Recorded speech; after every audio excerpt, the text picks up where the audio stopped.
Murder by Experts.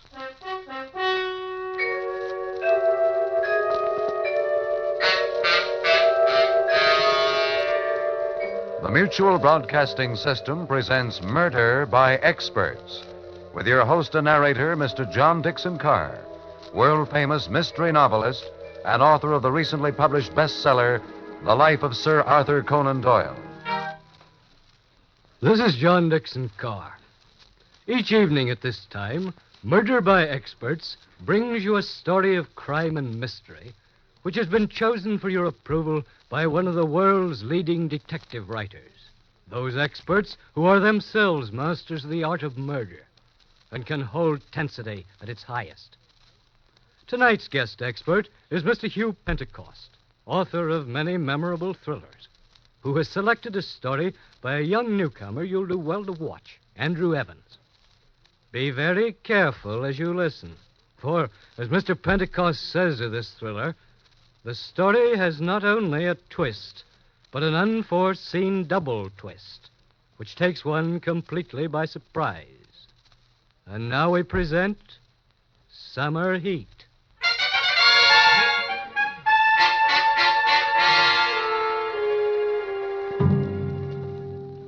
Look now at the old elms, the ivy-covered buildings on the campus of a small Midwestern university. It's a fine June afternoon when you hear laughter and the greetings of the reunion of the class of 36.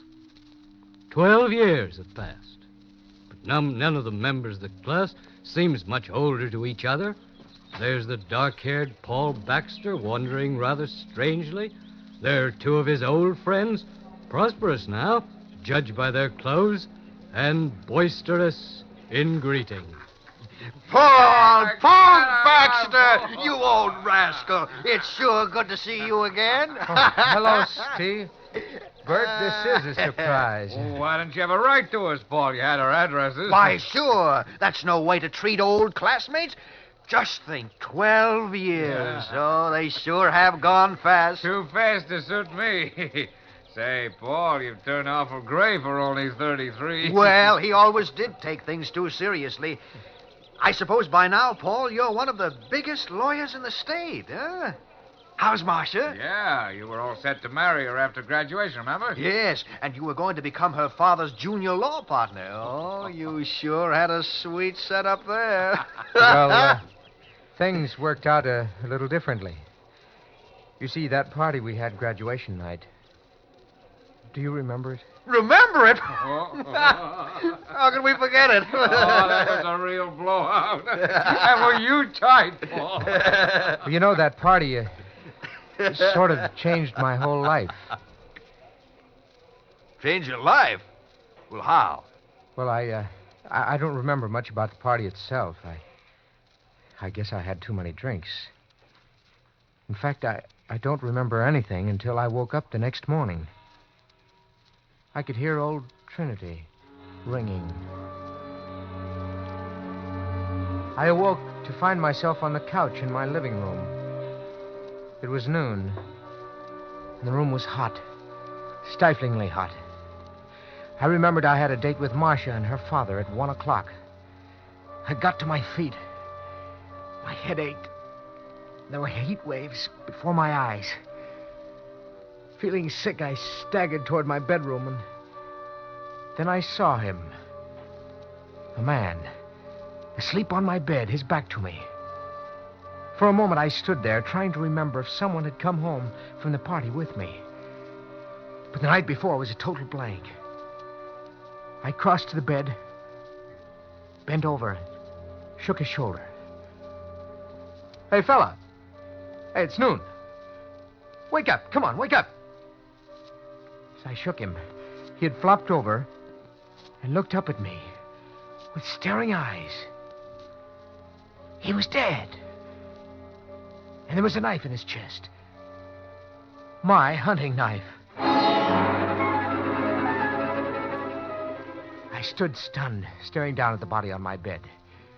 The dead man was an utter stranger to me. He was neatly dressed in old clothes. And my knife My knife was in his heart. I killed him. I couldn't remember when or how or why, but I'd killed him. Frantically, I tried to remember what had happened. Was he a panhandler? Someone I'd met on the street and drunkenly brought home with me? I didn't know. I couldn't remember. As I stood there, trying to get a grip on myself, I suddenly realized there was someone at the door. Instinctively, I walked into the living room and towards the door.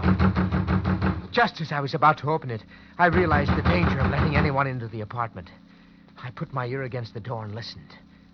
I heard voices. Yours, Steve. And yours, Bert. Hey, Paul, open up. We want to say goodbye. Come on, Paul. Wake up, will you? We're leaving for California in 15 minutes. I guess old Paul isn't in. Yeah. I wonder how he felt when he woke up. Boy, what a head he must have had. Still, I'd sure hate to leave without saying goodbye. Well, he has our California address. He can write to us. Come on, or we'll miss that train. Then they were both gone, and I dared to breathe again. I tried to think calmly, figure out what to do. I knew I should call the police, but they might charge me with murder. And what defense could I offer? I thought of Marcia. The slightest scandal and everything would be off. Our marriage, my job, my future. I couldn't call the police. I couldn't call them and sacrifice everything I'd worked for.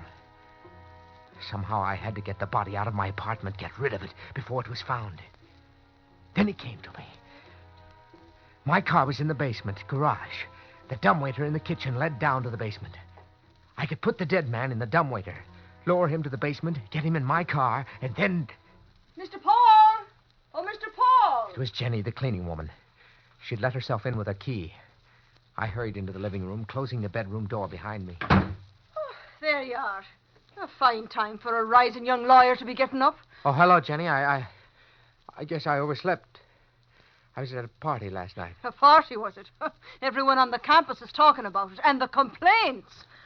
Well, now, step aside and let me into that bedroom. I got to start cleaning. Jenny, can't you come back later and do the place? No, I can't. Now, get out of my way. Jenny, wait.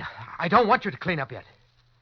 Paul, what's wrong? Why are you blocking the door like that? Well, the truth of the matter is, one of the boys had a bit too much last night, and he's in my bedroom sleeping it off. Oh, well, get him out of there. Take him to a Turkish bath. Turkish bath.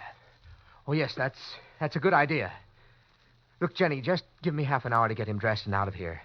Then you can come back and clean up. A half hour, nothing. I'll give you exactly 5 minutes. All right, Jenny, I'll have him out of here by then. You'd better. She was gone, and I had 5 minutes, just 5 minutes. I went into the bedroom and quickly went through the dead man's pockets. They were empty. There was no identification in them. The thin, pinched face told me he was a nobody, a derelict, someone who might never be missed. As I was about to lift him off the bed, the phone rang. Its shrill ring filled the room. Hello? Hello, darling. Marcia. How was your stag party last night? Did you miss me? Miss you? You sound as though you have a dreadful hangover. Hangover?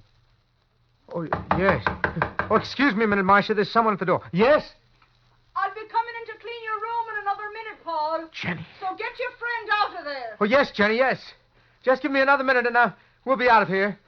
Marcia, I can't talk to you any longer. I'm in a hurry. Then you haven't forgotten your appointment with Father and myself at 1 o'clock. No. I may be a little late, but I'll be there. Paul, you mustn't be late. I've told you over and over what a stickler Father is for punctuality. He can't stand people who are late for appointments. Well, you recall how furious he was when you didn't I know, show up. Marcia, but You have 45 minutes to shave, shower, and dress. That's plenty of time. And, Paul, wear your gray flannel suit with a blue knitted tie and be sure you're there on Yes, time, Marcia, darling. yes, but I've got to hang up. Jenny will be coming back any minute and I... Well, what if she is? Now, darling, you haven't forgotten what we discussed yesterday afternoon. Yesterday afternoon? Yes. No, I know Father's brusque and inclined to bully people, but don't let it upset you. After all, it's our future he's... Marcia, I can't talk any longer. I've got to hang up. Jenny will be back. I've only seconds left. What in the world are you talking about? Now, when Father asks... Marcia, I've you... got to hang up. I've got to. Goodbye. I hung up the phone and wiped the sweat running down my face. It took only a moment to lift him off the bed, carry him into the kitchen, pull the dumbwaiter up, and put his body into it. I closed the door to the dumbwaiter, ran out of the apartment, and started down the stairs to the basement.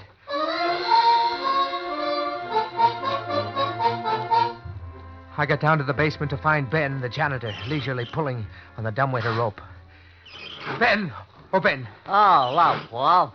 If it's your car you're after, it's there by the door, all washed like you asked. Thanks, but Ben, stop a minute, will you? I want you to do something for me. Sure, Paul, just as soon as I've emptied this dumbwaiter. Will you stop blowing that dumbwaiter? Stop you here! Hey, what's wrong with you?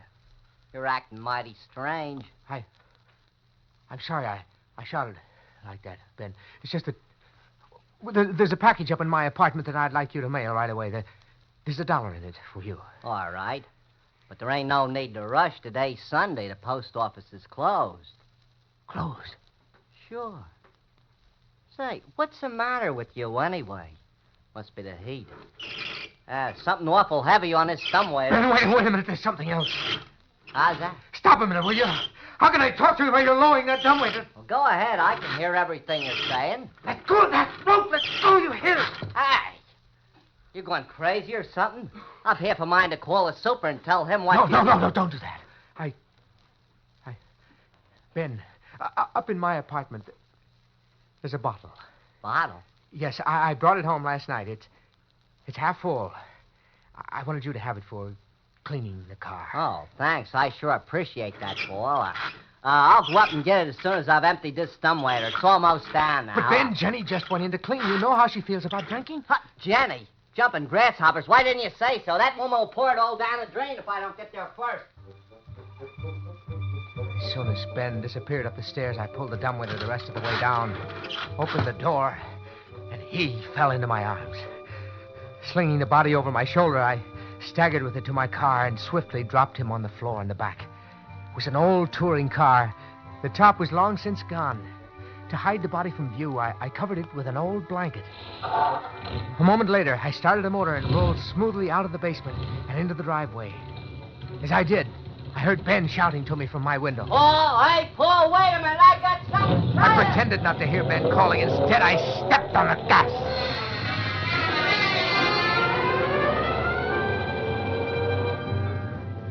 I was almost proud of myself as I drove past the campus. I was in trouble, but I was thinking fast, as a good lawyer should. I'd already decided I'd have to get rid of him by dumping him into the river. As I came to Main Street, driving neither too fast nor too slow, I turned left toward the river. There was very little traffic, and I was just about to speed up when behind me I heard a whistle blowing. It was Dugan, the town's only traffic cop, and he was blowing for me to stop. There was nothing to do but pull over to the curb. As Dugan hurried up to me, I realized I'd driven through a red light.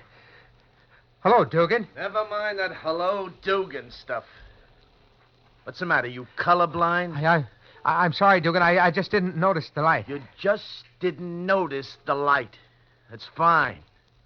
Think you and me had better take a ride over to Justice Miller. Oh, look, don't run me in, Dugan. It won't happen again. That's what all you college cut-ups say. Next thing you know, you'll be telling me... What do you got there in the back? Underneath that blanket?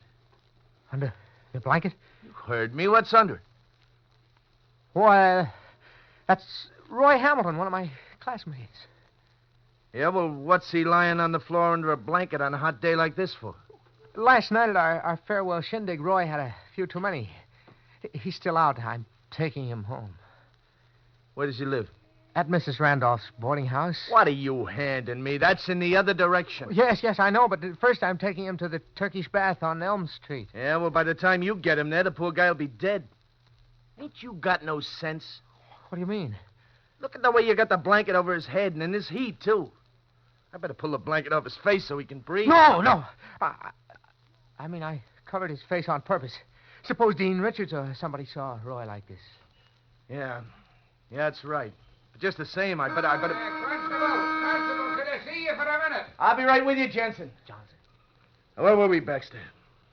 Oh, yeah, the guy in the back. He'll smother to death if we don't move the... It's important. I've got to see you right away. I'm coming. I won't run you in this time, Baxter, but from now on, stay awake when you're driving. I will, Dugan. And for Pete's sake, pull the blanket off that guy's head. Take it easy, Jensen. I'm coming.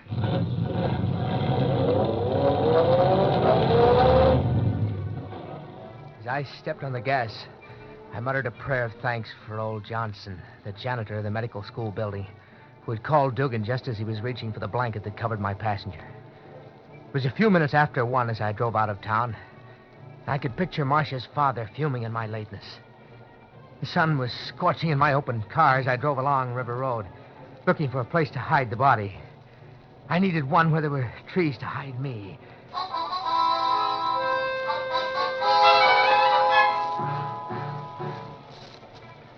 The hours that followed were like a nightmare. The heat was stifling, and I could feel my hand shaking on the wheel from nervous tension. I drove and drove and drove, looking for a place to get rid of the body. But the whole countryside seemed to be swarming with people, families picnicking, Boy Scouts camping, kids in swimming, couples in parked cars. No matter where I turned, there was always someone in sight. Little spots danced before my eyes. Waves of faintness swept over me. My hand began to ache, and my head, too. Unbearably. It was already long after 3. I was late for my date with Marcia and her father. That didn't matter. Nothing mattered but to get rid of the body in the back of the car. I had to get rid of it. I had to.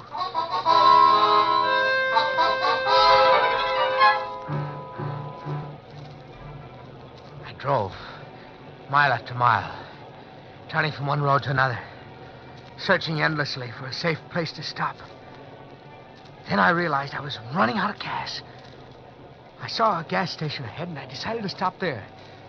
It was a risk, but I had to take it.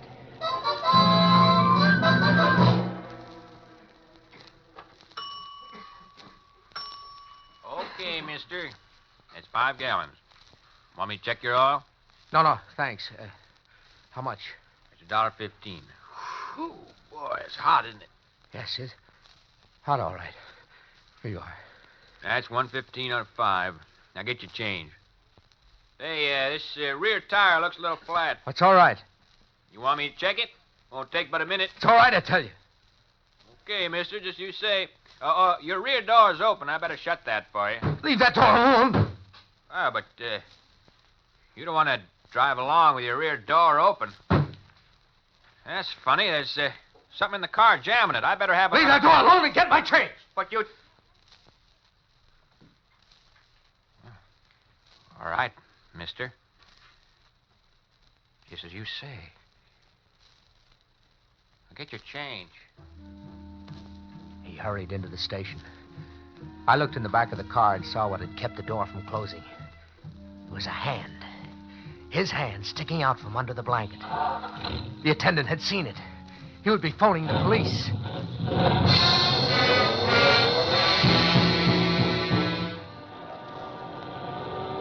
I drove faster and faster. The police would be on the lookout for me now. My whole future depended on what I did in the next few minutes. And then it came to me.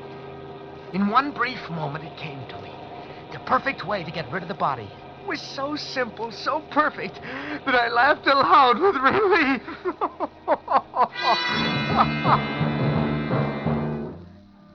A half hour later, I was parked in an alley behind one of the university buildings. It was Sunday, and the place was deserted. Despite my fatigue and aching head, it took me but a moment to carry the body into the basement of the medical building and down the corridor to the basement room where the bodies for the dissecting classes were kept. Where does a wise man hide a leaf? In a forest. Where does a wise man hide a body? In the dissecting room. The room was big and cool and dimly lit. The far end was a long metal tank. I reached the tank and lowered him to the stone floor beside it. I had only to open the tank, slip him inside, and leave. I reached for the lid of the preserving tank and was about to open it when I heard a voice. Hey, who's in there? It was Johnson, the janitor. I quickly dropped behind the tank and waited, holding my breath. I heard you. Stop hiding and come out. I know you're here. I just saw your car through the window. You better come out if you know what's good for you. He'd seen my car. He knew I was in the room. But if I kept my head, there was a chance, just a chance. All right, Johnson. Here I am. Baxter, eh? So it's you, is it? You're the one who... Johnson, wait a minute. Let me explain. Explain, huh? After last night, I'm not listening to any fancy stories. I'm the one who gets blamed when... What's that on the floor behind you there? On the floor? What? Why, nothing, Johnson. Do you think I'm blind or something? Step aside and let me see what... Why, it's your body. Yes. It's a body. So that's it. I thought you were trying to steal one. Instead, you were bringing it. Yes, I was bringing it. And just what were you going to do with that gentleman on the floor? Put him back in the tank with the rest? Yes, that's right. I thought he might not be noticed. As if I wouldn't have known. Well, go on. Call the cops. Let's get it over with. All right, Baxter.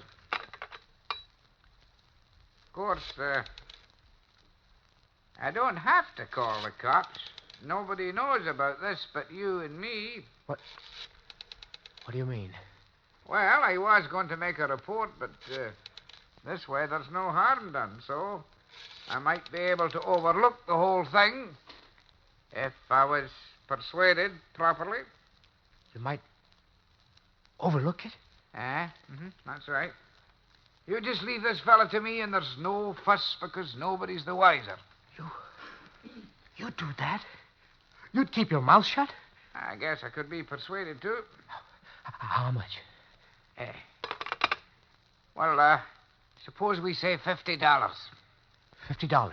That isn't much, considering what would happen if I reported you. Oh, no, it isn't $50.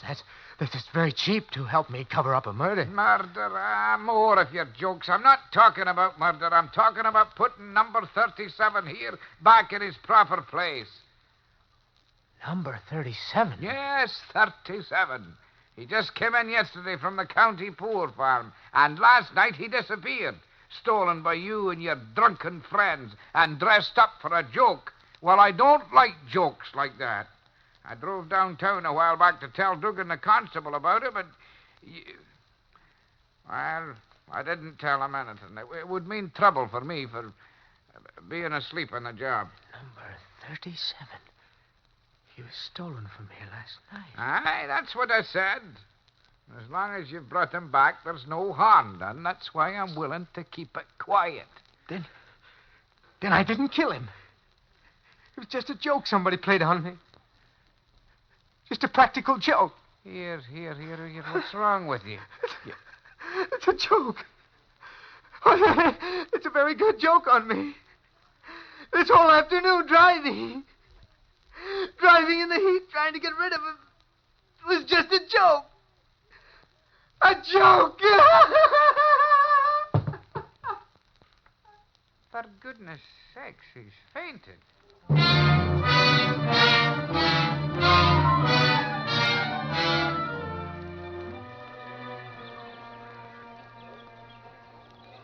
Well, that's the story of what happened the day after our graduation party 12 years ago. When I came to, I was in the college hospital. I'd been unconscious a week. They said it was just a slight breakdown brought on by sunstroke. I was all right after a while, but somehow I wasn't interested in law anymore. Marcia and I didn't get married, and I didn't become her father's junior law partner. Good Lord, Paul. We never knew any of this. Gosh, Paul, I can't tell you how sorry I am. We never dreamed our gag would turn out like that. Your gag? Why, sure. See, after the party broke up that night, we were feeling pretty high, and... Well, it was a crazy idea, but we thought it would be funny to steal a cadaver from the medical college and leave it in your room with your knife in it. Then it was you? The two of you? Well, yes, Paul. Gosh, I feel terrible about this, but... Well, that day we left, we came up to your apartment to tell you about our little joke, only you weren't in. We had to rush for our train, but we phoned from the station. Ben, the janitor, answered, and we told him to explain about the cadaver. I heard him calling, but I didn't stop. Paul, will you ever be able to forgive us for what happened? Forgive you? Forgive you? No. No, I'm going to kill you. I'm going to kill you, do you hear? Kill you. Hey, wait a minute. No. Kill you. Bert, help me. Paul, let him go. He's choking me. Help me. I kill you. Here he is, men. Grab him. Quick, grab him. Let go of me.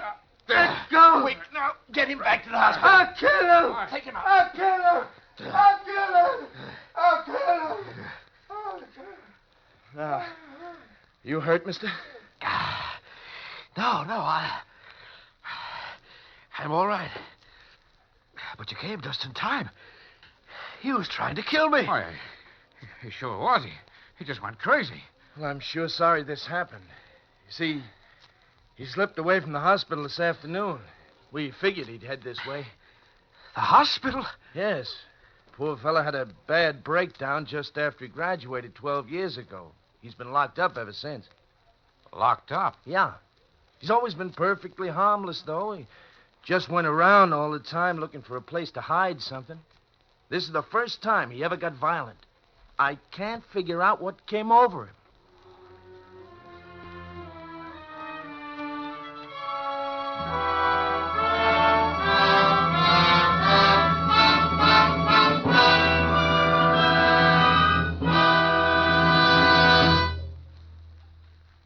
And so the curtain falls on Summer Heat, which was chosen by guest expert Hugh Pentecost, whose latest thriller, Where the Snow Was Red, will be published next month. We welcome your comments on tonight's story.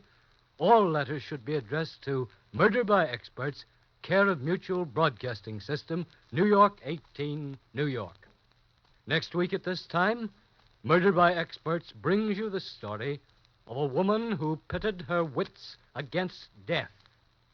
A story selected for your approval by Brett Halliday, creator of the rough, tough detective known as Mike Shane. Until then, this is your host, John Dixon Carr, saying good night.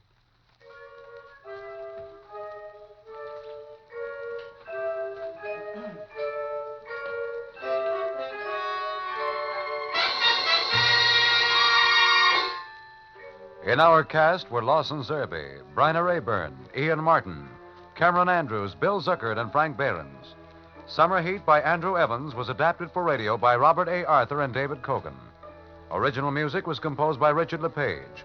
The orchestra was conducted by Emerson Buckley. Murder by Experts is produced and directed by Robert A. Arthur and David Cogan. All characters in this story were fictitious, and any resemblance to the names of actual persons was purely coincidental. Bill Tonkin speaking. This is the world's largest network serving more than 500 radio stations, the Mutual Broadcasting System.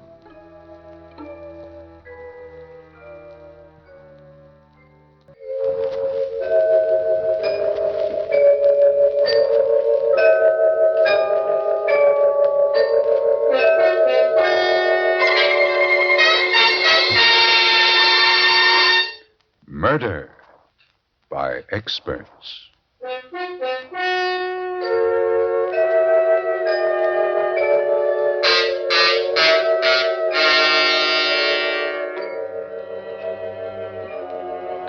The Mutual Broadcasting System presents Murder by Experts with your host and narrator, Mr. John Dixon Carr, world-famous mystery novelist and author of the recently published bestseller, The Life of Sir Arthur Conan Doyle.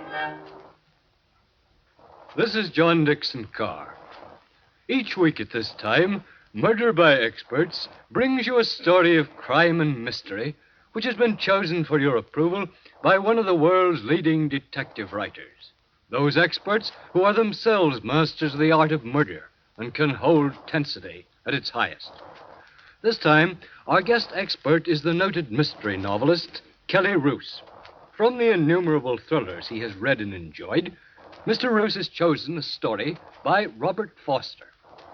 To quote Mr. Roos, the story is a fascinating study of an ambitious and corrupt man venturing into the unknown and being caught in a whirlpool of violence and death.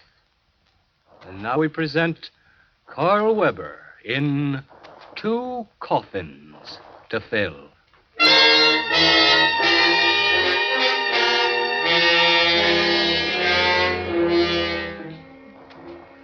The scene, Nick's place, a popular roadhouse on the West Coast. It's early evening, and the dimly lit cocktail lounge is empty, save for the bartender and a couple in a corner booth. Roger, we can't go on like this. Why not, darling? I'm tired of meeting you at discreet places, of seeing you only when you can get away from your wife. Just have to be patient, Eve. Patient? It's already a year. How long do you think I'll go on waiting for you? What would you have me do? Leave her. Forget about the money. We can get along. On what? Oh, no, Eve. What do you think you'll get from her? I have plans. It'll take time, but I'm very patient. Well, I'm not. I can't go on waiting, Roger. I won't. I'm sorry, Eve. Another drink? Nothing affects you, does it, Roger? War, famine, or love. You're a man with only one weakness, money. Why is it that women can never break off without creating a scene? Why, you arrogant... Oh, what a fool I've been. All right, Roger, I'll break off without creating a scene. Goodbye, Roger. I'll have another, Steve, and put a dash of bitters in it. Hello, Thornton. Your friend left in a hurry. You're quite observant, Al. I'm a student of human nature. Nick's having a game in the back tonight. Interested? A game. Poker. Yes, since my date's walked out on me, I'll play a few hands. Tell Nick I'll be there.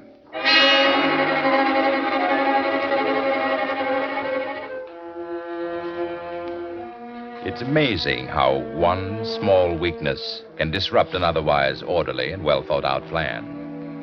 My wife, Frida's first husband, left her with a manufacturing plant and holdings amounting to something like $4 million. That's a comfortable sum of money. And I'm a man who likes comfort, or I wouldn't have married Frida. She was 40 and tired, and no bargain special in the marriage market. But I had plans.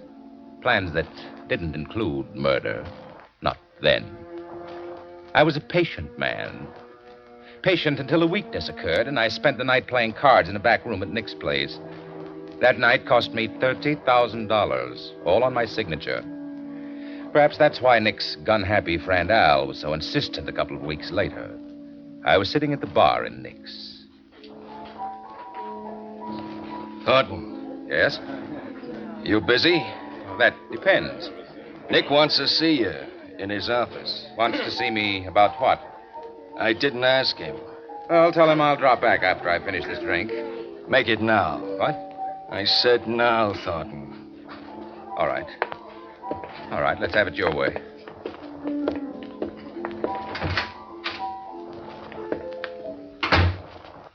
Hello, Roger. Good evening, Nick. Sit down. Before I sit down, let's have an understanding. I don't like the idea of your man here pushing me around with a gun. A gun. I kept it covered, Nick. And we don't want any trouble, Al. Nobody's seen me. Don't mind Al, Roger. He takes his work seriously. Perhaps someone will take him seriously someday. Al's a good boy. For a price. Right, Al? That's right. I'm not interested in the merits of your bodyguard. Sit down, Roger. You're getting red in the face. Al, mix us a drink, will you? Sure, Nick. Coming up. Roger, what about that 30 grand you owe me? I'll pay you when I get it. That's a poor bet, Roger. I've been checking on you. What do you mean, checking on me? You're a punk. That wife of yours has got all the dough. You haven't got a dime. My personal affairs don't concern you, Nick. I'm a right guy. I've never given a right guy a bum break yet. About that, Al. That's right. I'm a gambler, Roger. When I lose, I pay off. When I win, I aim to collect. Before you start laying down the law, Nick, that happens to be an uncollectible debt. Yeah. I got a lawyer, too. When you say uncollectible, Roger, you want to figure all the angles. What angles? Al, what do you figure this guy's worth? About 30 grand. Which way? Either way. What are you talking about? What do you mean, either way? Tell him, Al. Sitting up or lying down. Now, see here, Nick. I can see, Roger. And I want you to see me tomorrow. With 30 grand. I said I'd pay you. Tomorrow. I don't know if I can get it that soon. I don't like punks like you, Roger. You're crummy. With all that dough you're tied up to, you're still crummy. I'll do the best I can. When I said tomorrow, Roger, I wasn't kidding. Was I, Al? You sure wasn't, Nick. I didn't like Nick calling me crummy. Whatever I wasn't Nick's kind of tramp. I was furious with myself for becoming so stupidly involved with him in that card game. And Frida had me tied down as if I were a child, making me account for every nickel. If I'd had her then, I could have killed her. I'd have to have a talk with Frida. When I got home, she was in the library. You're late, Roger. I stopped for a drink.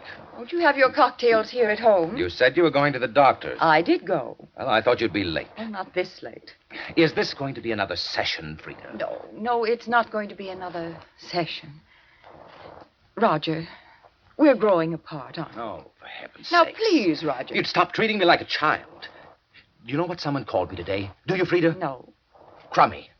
He called me crummy because I'm tied to your apron strings. Now, How do you think I felt? Vice president. I signed my name to half a dozen letters, and that makes me a vice president. Oh, I'm sick of it. I'm sorry. You're sorry. Did you marry me so you could push a button and have me come running? Now, don't be absurd, Roger. Oh, am I? Put yourself in my place. I have put myself in your place. Tonight, while I was waiting for you. What do you mean, Frida? Well, I thought it'd be nice if we could spend the weekend at the lodge. The mountain. Yes, Roger. Why? Oh, we could talk things over. Oh, why can't we talk it over now? A weekend vacation together would be nice. No, then you didn't have anything to talk over. It's only a ruse to get me up to the lodge. No, it wasn't a ruse. You've been wanting to handle the advertising for the plant. I wanted to surprise you. You mean you're turning the advertising over to me? Yes. I'll control the whole department, everything? Everything. Why, that's wonderful, darling.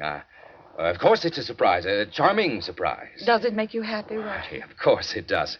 Now I have something to do, or something I can sink my teeth into. Then will you go up to the lodge for the weekend? Well, why don't you run up by yourself this time, Frida? You need the rest, you know, and I have something important to tend to. I wanted you to go. Of course you did, dear. But next time, Frida. Next time. I promise you.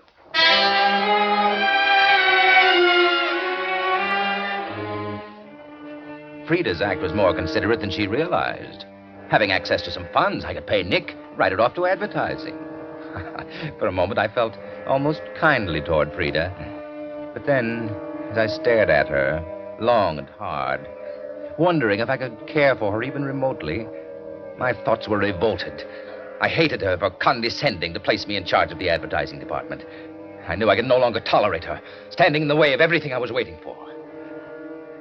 Not until the next day did I conceive the plan. I was ready when Nick's bodyguard, Al, came into my office. Nick sent me over. I didn't think it was a social call. I don't like jokes. You're very businesslike, aren't you, Al? I work for a living. When you work hard. And when you play, you play hard. Is that right, Al? That's right. Could you use, say, $5,000 to play with? I don't like chiselers. Chiselers? You heard me. Oh, you think I'm trying to buy you off because of the money I owe Nick? What am I supposed to think? I see. Well, here's a check for Nick. What do you think now? 30 grand. How do I know this is good? You're smarter than that, Al. Okay. Okay, what's on? What's 5,000 worth to you, Al? Could be worth anything. Maybe. Maybe. Nick doesn't come in on this? No. This is just between us. How hard is it? It may be a bit difficult. For 10 grand, I might see you. 10,000. Is it yes or is it no? Well, I don't know yet, Al. I'll give you a ring tomorrow at Nick's. I have to make some arrangements.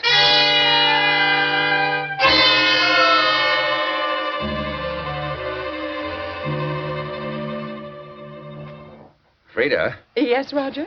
you still planning to go to the mountains for the weekend? No, not without you. Well, I've been thinking you do need a rest, you know. Oh, I can rest just as well right here. Yes, I realize that, but, well, I thought I might come up to the lodge with you.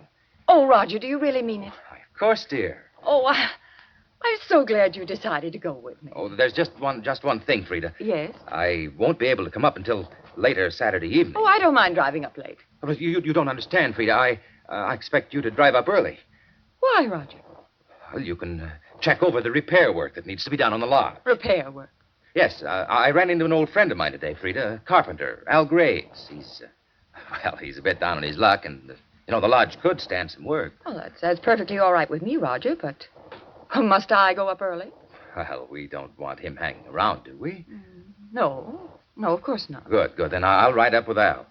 Now, when we get there, we can discuss the repairs. He'll look things over, and then he'll drive on back in his own car. And you want me to go up early so I can make a list of the things to be done? Yes, Frida, that's it. Do you mind about the carpenter, I mean? Of course I don't mind, Roger. I'm just so happy that you want to go.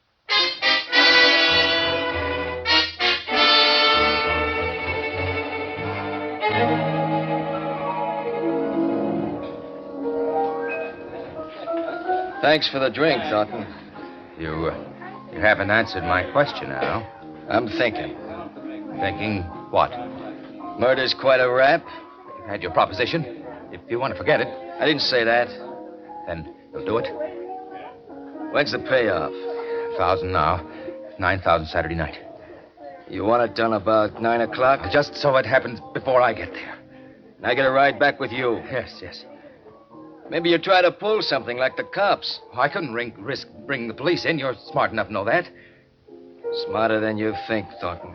All right, now it has to look like a struggle and a robbery. Leave that to me. Is everything okay with the wife for me to ride her up there? It will be. Saturday morning.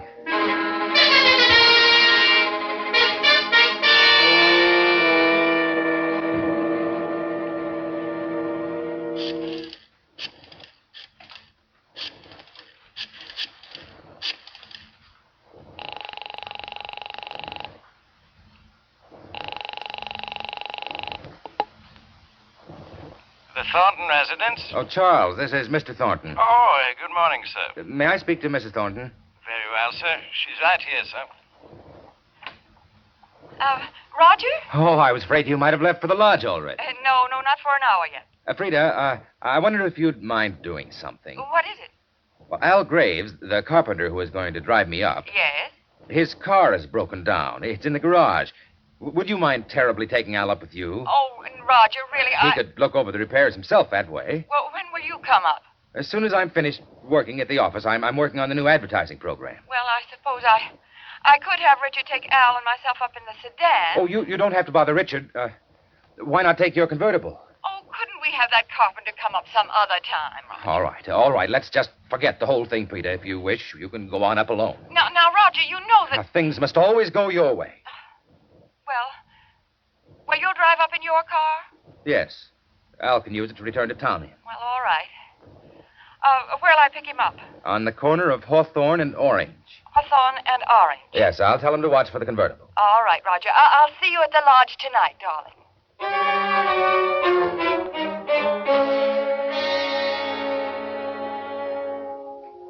Things for the past few days had moved so amazingly fast and remarkably well that I had little time to reflect upon my emotions.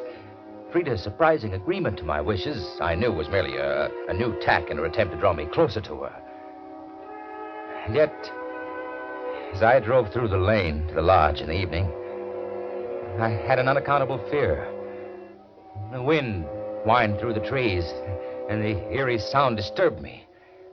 I parked the car and sat for a few moments watching the lights in the lodge. It was 10 o'clock. Al should have been finished long ago. I got out of the car, walked to the veranda, and opened the door. You finally got here. Yes. Well, how does it look? You satisfied? I said to make it look like a struggle. Well, don't it? I guess it's all right. Have you got the dough? Where is she? In the bedroom. Go in, take a look. Turn on the light. No, I can see. Satisfied, Thornton? She's partly under the bed. Yeah, she got scared. She tried to hide. I had to follow her. Shut the door. I said to shut the door. You're a funny guy. Why? You figure all this out and can't stomach your own stuff. Let's sit down and have a drink, huh? Sure. You got the dough? Yes, sure. Oh, there should be some glasses here. On that shelf. Oh, yes, I see. I'll fix the drinks. When I get that drink, we're gonna blow. Where's her car? Garage. Want to see it? No. Here you are. You need it worse than I do, Thornton. Where'll you go from here, Al? A trip, maybe. Well, you have nothing to worry about from me. That I know, Thornton. How was it done? Gun. Did you leave it? I'll get rid of it. Well, here's to you, Al. Yeah. All right, Thornton. Now let's have the dough. Certainly. I've got it right here. You know, I've been thinking about you, Thornton. I think Nick's right. You're crummy. Oh, now, you shouldn't feel that way, Al. If I had to do it over... You won't. Say, I'm sick. What'd you put in that drink? Why, nothing, Al. You double-crossing. I'll kill you, Al. Will you, Al?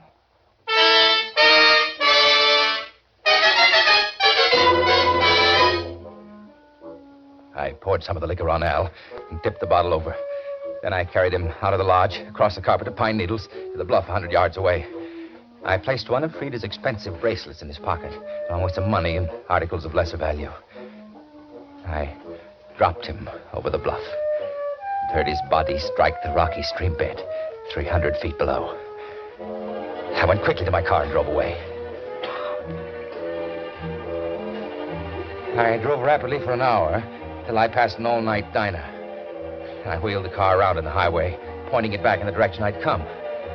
Then I ran the car into a ditch hard. The front fender crumpled against the wheel and the tire blew out. I couldn't have wished anything better. This was it, my alibi. I walked a mile up the road to the diner. As I opened the door, a car pulled up. When I entered the cafe, a girl got out of the car and followed me in. What'll it be, folks? Coffee, please. And you, mister? Coffee. Say, is there a tow truck around? Tow truck?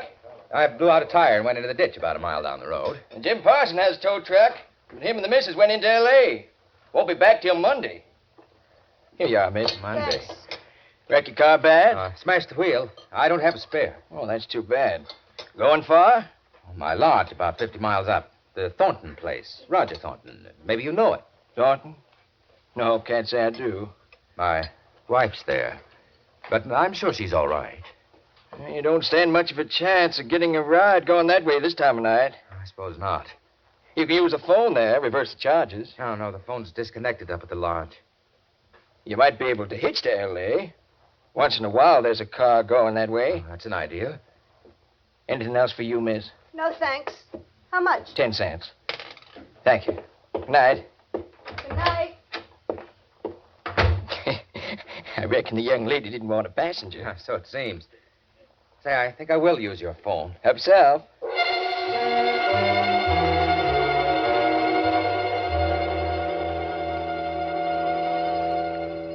Have you got that straight, Charles? Yes, sir. I'm to call the auto club and have them pick up your car. It's quite a way to the lodge, so I'm going to try to get a ride back to town. Were you hurt, sir? Oh, I'm perfectly all right. It may be rather late before I get in, so leave a light in the library. Very well, sir. Good night, Charles. Is that all, sir? Why, yes. Yes, that's all. Very well, sir. Thank you for the use of the phone. Oh, that's okay, mister. Could you Use a drink? I ain't never been known to turn one down. I got a bottle in my car. Oh, that's quite a walk. It's nice out, and I could use a drink myself. Hey, suit yourself. You don't mind if I sit around after I get back? Maybe I can pick up a ride. Glad to have you. I'm open all night. Good, good. I'll be right back. Mister, Yes? did you say you wanted a ride to L.A.? Why, yes, if you're going that way. Hop in. Well, thank you very much.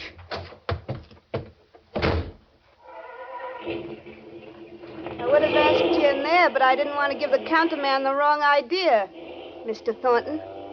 How did you know my name? You told the counterman. Oh, of course.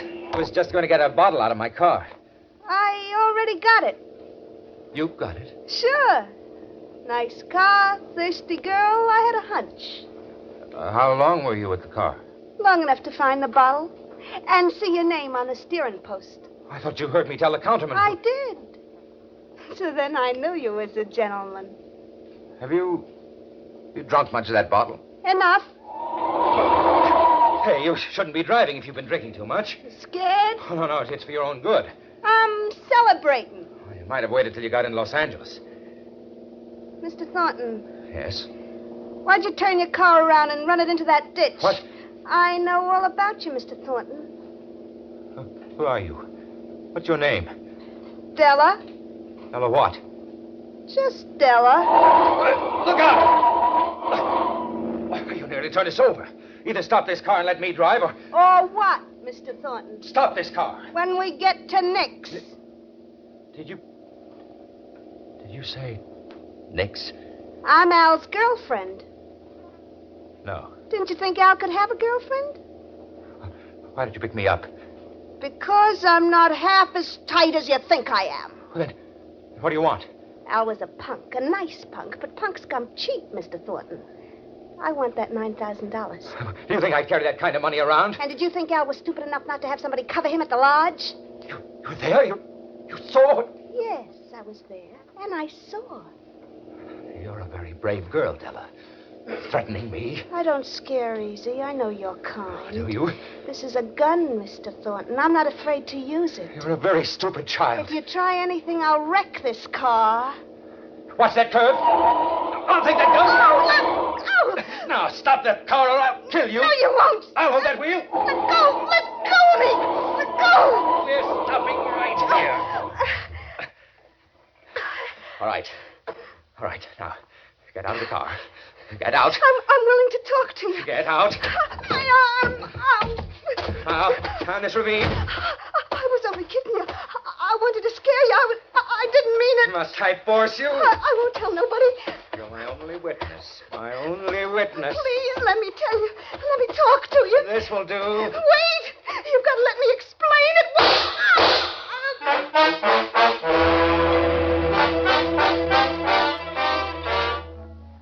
When the girl told me she'd seen me kill Al, I went out of my head. I didn't know what I was doing. I shouldn't have killed her.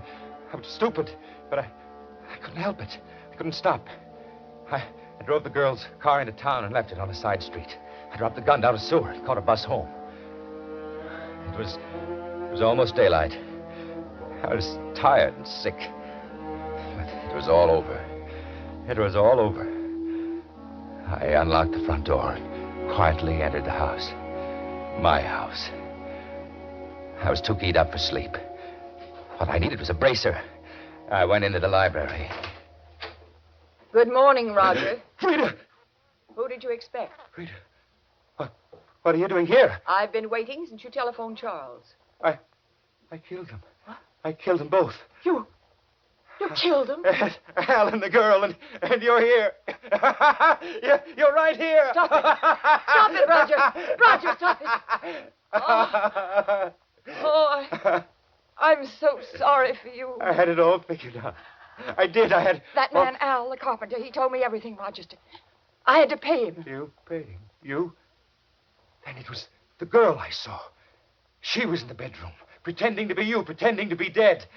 Al framed the whole thing as a shakedown. He never intended to kill you. Oh, I'm so sorry for you. You said that. Who are you to feel sorry for me? I love you. I'm going to miss you, Roger. Love. Then why didn't you do something? Why didn't you tell me? I didn't know. I stayed home hoping you'd come here and we could talk things over before you did anything rash. Rash? You call it rash? Do you know what I've done? That's why I'm so sorry for you. You say that once more, Frida. It was greed, wasn't it, Roger? Greed for my money. I hate you, Frida. I know. And I love you. Isn't it strange, Roger? It's pathetic. What I wanted to tell you at the lodge, Roger. Or if I'd only told you sooner. What do you mean? Frida, what do you mean? I'll tell you. But it's too late now, Roger. You've killed 2 people. And you'll hang. If I let you. What are you doing with that gun? I haven't any money, Roger. I've been wiped out. That's what I wanted to tell you. You needn't have killed them. No, Frida. No. But I still love you. No. And I won't let you hang. Goodbye, Roger.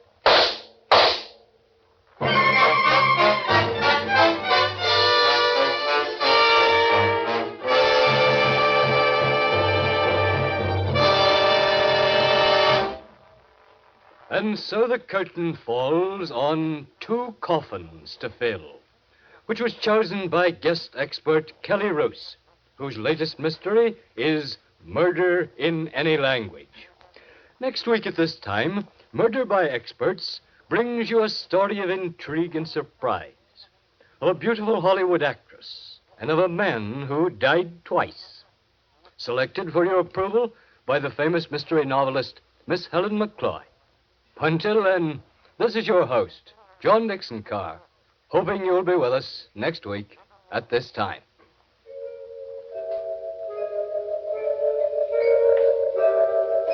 In the cast of 2 Coffins to Fill, which was written by Robert Foster, were Carl Weber, Eleanor Phelps, Jimmy Stevens, Miriam Wolfe, and Maurice Tarplin. Music was under the direction of Emerson Buckley and was composed by Richard DuPage.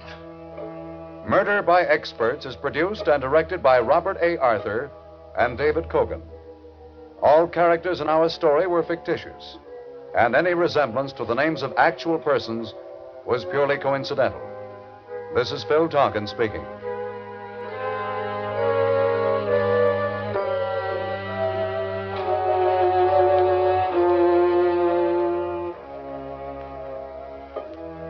This is the Mutual Broadcasting System.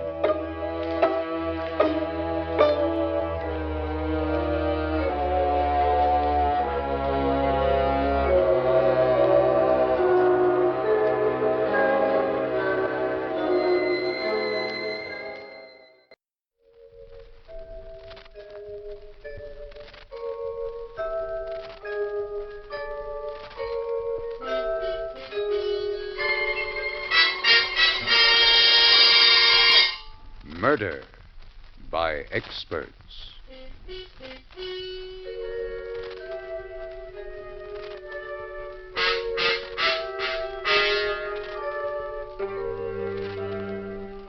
The Mutual Broadcasting System presents Murder by Experts, with your host and narrator, Mr. John Dixon Carr, world-famous mystery novelist and author of the recently published bestseller, The Life of Sir Arthur Conan Doyle. This is John Dixon Carr. Each week at this time, Murder by Experts brings you a story of crime and mystery which has been chosen for your approval by one of the world's leading detective writers. Those experts who are themselves masters of the art of murder and can hold tensity at its highest. This time, our guest expert is the noted mystery writer, Mr. Bruno Fisher, who has selected a fast-moving, realistic study of a killer at large, written by Joseph Ruskell and Paul Monash. And now we present Kenneth Lynch in Prescription for Murder.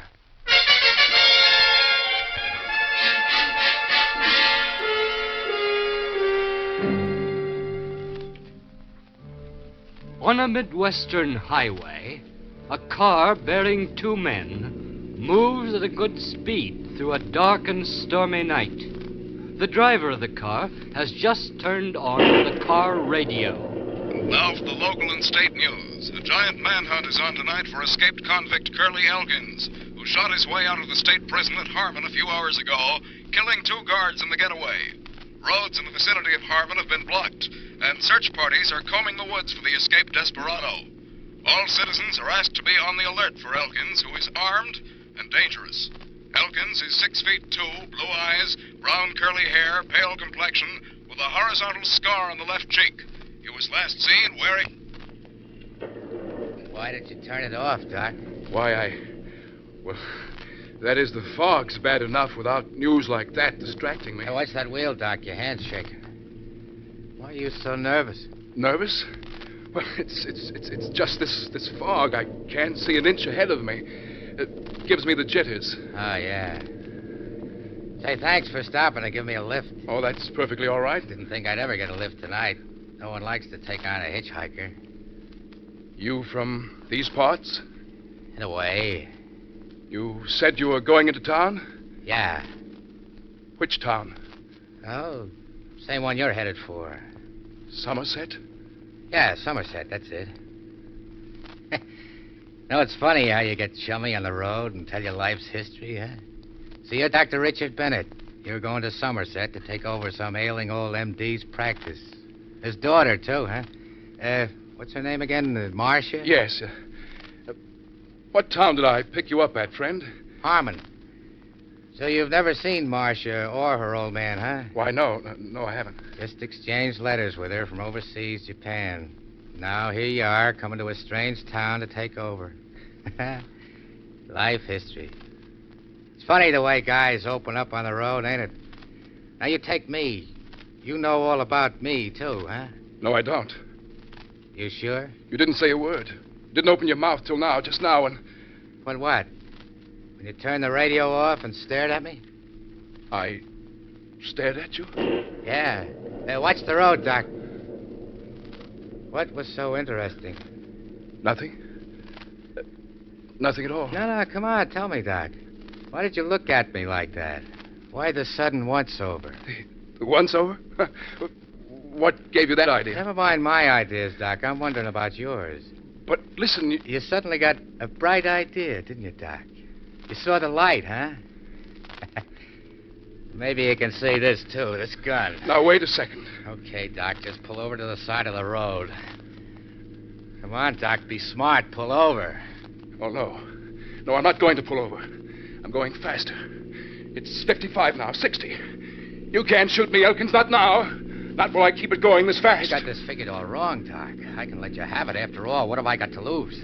If I get caught, it's the chair. If we go off the road, so I get killed, so what? But you get killed too, Doc. And you've got a lot to lose. Now, look. I'm going to count to 5, Doc. If you don't stop by then, I'm going to give it to you. 1.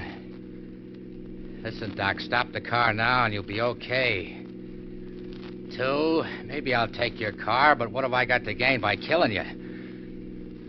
3, Doc, 3. I'm not stopping. Out here in the country, you'll be stranded for the night, but I don't have to shoot you, Doc. I'll get my head start. 4. I said 4, Doc. Getting kind of close. How do I know you won't shoot me? It's your only chance. If you don't stop now, I'm surely going to let you have it. The other way, you got a chance. That's better, Doc. Now you're playing it smart. Okay, Doc, get out, but don't try anything. Now, look, Elkins. You have nothing to gain by... I know, Doc. I said that myself. Now start walking into those woods. But... Don't argue with me. Get going. You still got a chance, Doc. Just trust your luck. Been pretty good so far. Got you to be a sawbones. Got your girl. This'll do, Doc. Stop here. Now he can't be seen from the road. Elkins, I was only trying to be a decent guy, giving you a ride. Sure, Doc. You're a good guy. You're a big guy, too. Just about my size. Take off your coat, Doc. We're going to change clothes. Sure. Come on. Your shirt, too. Here's my coat. With a shirt. All right. Silk shirt, huh? Nice. The pants. Come on, hurry, all right, hurry. All right. It's fine. It's fine. Don't bother to put my stuff on. You won't catch cold. You don't have to be modest because...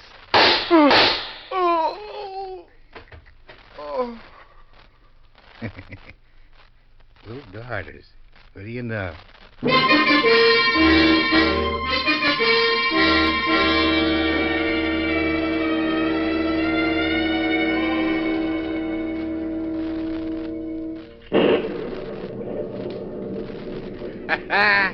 Too soon to close in the car. What a break. Well, now to get going.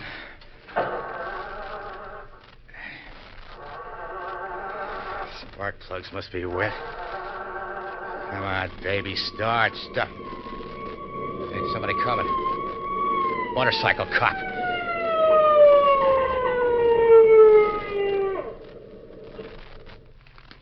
All right, you. What's the idea? Oh, what's the matter? Your tail light's out. Want somebody to come along and smash into you? Gosh, was on last time I noticed. Headlights are okay. Let me start my motor, see if that makes any difference. All right. Maybe it went on then. All right, just a second. I'll have a look.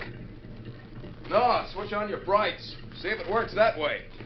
Okay, just a second. Yeah, copper, just a second while I shift into reverse like this.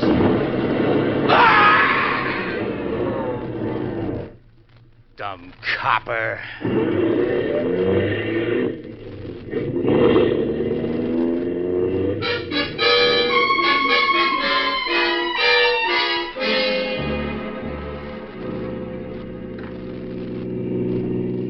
What's that? Roadblock. Might have known they wouldn't waste any time. Hey, you want to get killed? Didn't you see this roadblock? I know. Sorry, officer. The fog, you know. Well, let's see your license. Jameson, you come on to the side. Okay, Red. What's the matter, officer? Something wrong? Yeah, plenty. Some guy escaped from the state prison. Now, let's see your license. My license? You got one, ain't you? Yeah, it's right here. My wallet someplace. Yeah, here it is. Let's see now. 6 feet 2, 190, brown hair. Bennett? Dr. Richard Bennett? Huh? Oh, so you're the new doc coming to Somerset. Yeah, that's right. Yeah, I heard old Doc Milburn's been expecting you. Doc Milburn's expecting him. The whole town's expecting him. Well, excuse us for stopping you like this, Doc. Yes, sir. This is a heck of a reception. Practically being me mistook for an escaped convict. Well, look, Red, I got an idea. Why don't we greet Doc Bennett here in style? You're going off duty in a few minutes anyway. Give him a motorcycle escort to Marsh's place. That's a swell idea. Now, wait a minute. Won't take no for an answer. No, sir. Boy, would I like to see Marsh's face when you pull up with that siren going. Now, look, fellas, I appreciate all Skip this. it, Doc. I'm already on the motorcycle. Come on. Let's go. Go ahead, Doc. My relief shows up in time. I'll bring up the rear.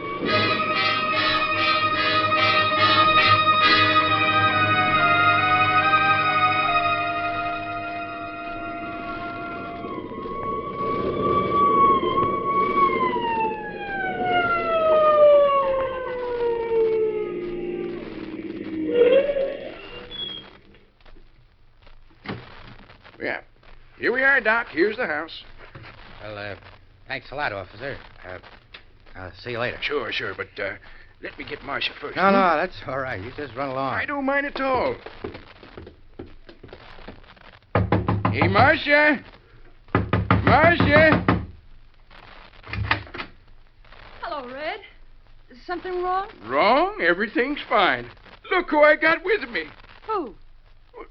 Him.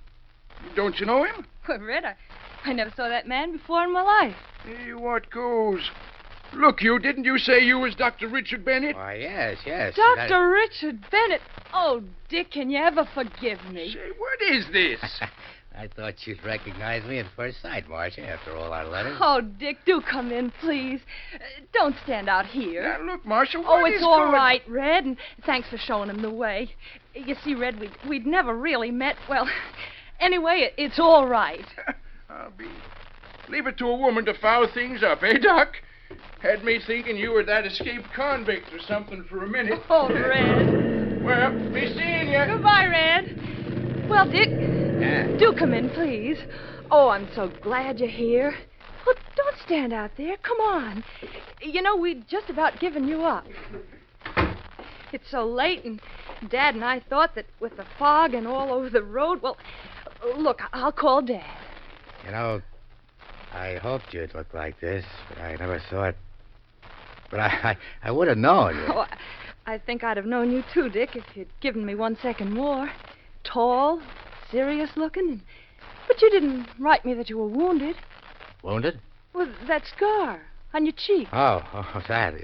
Well, I. Who's that? Just came in, Marshal. Dad, he's here. Oh. Dr. Bennett. Dr. Bennett, well, at last. Hello, Dick. Don't mind my calling you that, though we've never met. Good to see you, Dr. Milburn. You must be tired and hungry. Well, I am a little. Of course you are. I'll show you up to your room, and Marcia, warm up something for Dick. All right, Dad. Hurry, or I'll tell Dick all about Scotty, the motorcycle cop you used to keep company with. Oh, Dad. Until your male romance started, of course. Well, we can all have a nice long chat. You two can talk about those soulful letters, but save me a moment with him, Marcia, to discuss his new patient. All right, Dad. And I'd like him to see some X-ray plates I've just developed. Right this way, Dick. Okay. Over here. Here they are, Dick. X-ray shots. Get to know your future patients inside out. Yeah. I know it's late, but here's one I'd like your diagnosis on. My diagnosis? We'll see if it checks with mine. Here, take it. Now hold it up to the light. Now, what do you make of it? What do I make of it? Well, I'd say. What? Dick. Huh? You will have your little joke, eh? What do you mean? Oh, you know well enough what I mean. You're holding that X-ray upside down.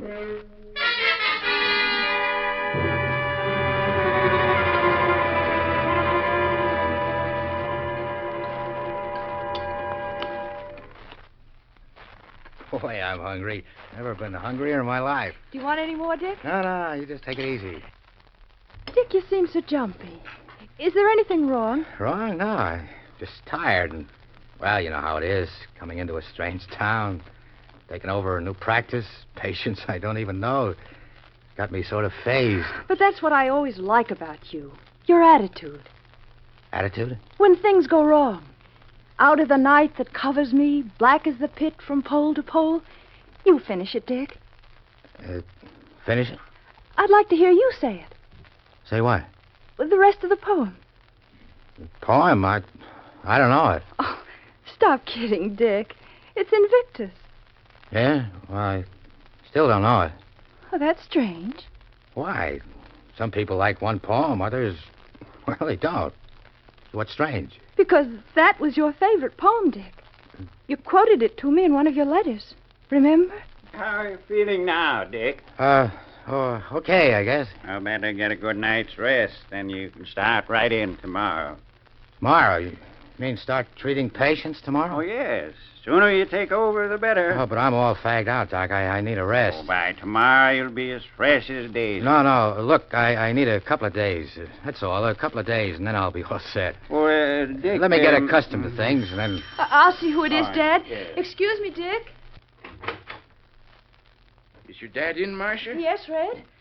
Oh, good Lord, what's happened? There's been an accident. Why, it's Scotty. Yep. He must have got run over. I found him lying on the road near his motorcycle. Unconscious.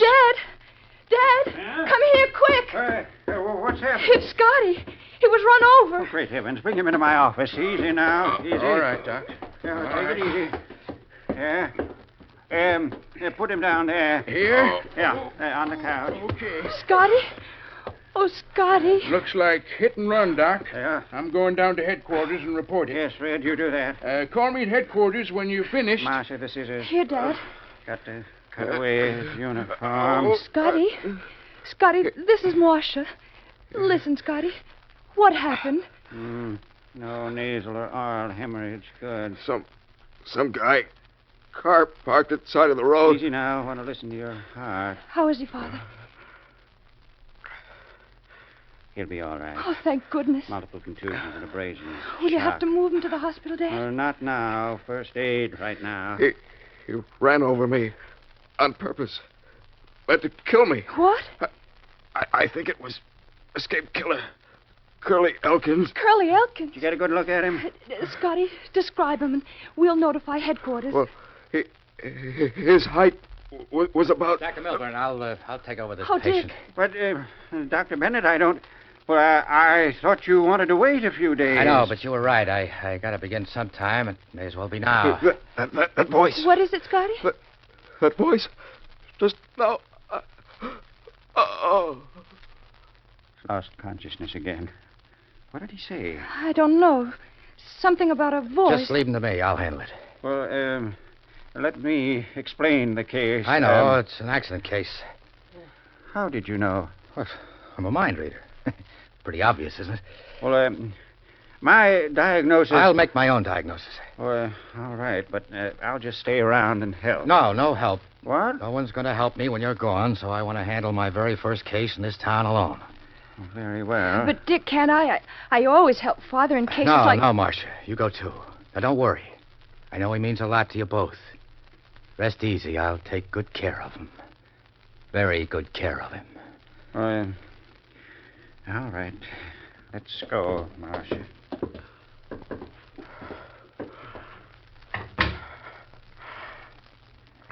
How do you feel, Scotty?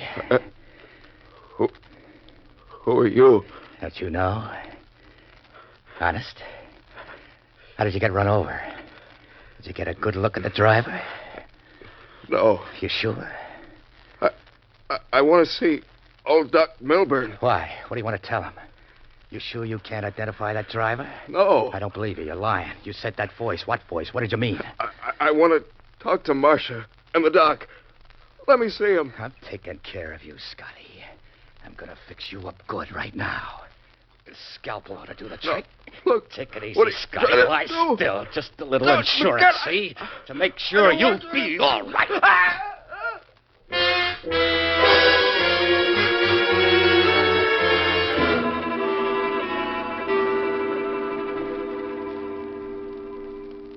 I wish he'd hurry with Scotty. Dad, there's something funny about him, isn't there? You think so, too? Yes, I do.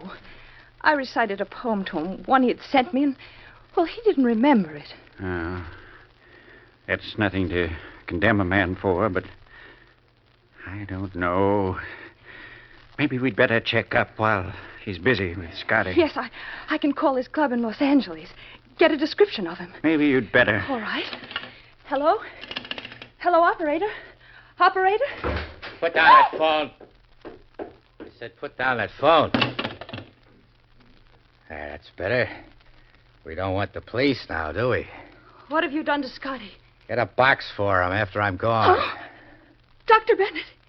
You're not Dr. Bennett. That's right. My name is Elkins, Curly Elkins. Oh. Your Dr. Bennett is lying out in the woods with a bullet in his head. Oh, no. I got a bullet for each of you, too, if you make one false You're move. not going to get away with this, Elkins. Dad, don't. Why, you old... Dad. Dad. That was dumb of you, Doc. Never rush a guy with a gun. Now, listen to me, both of you. In case the cops return to check on Scotty's condition, you won't let him in the door. Scotty was fixed up, see, and went away for arrest. If either of you say one word out of turn, you're going to get it. What do you want from us? Why don't you leave? I'm staying right here, sister, right in this house until the heat's off. Remember this. I'd just as soon kill you as look at you. I'm staying put. You're going to cover for me. Because if you don't, if you or your old man try anything or give me away, it's curtains for both of you. Now, how does that sound? Convincing?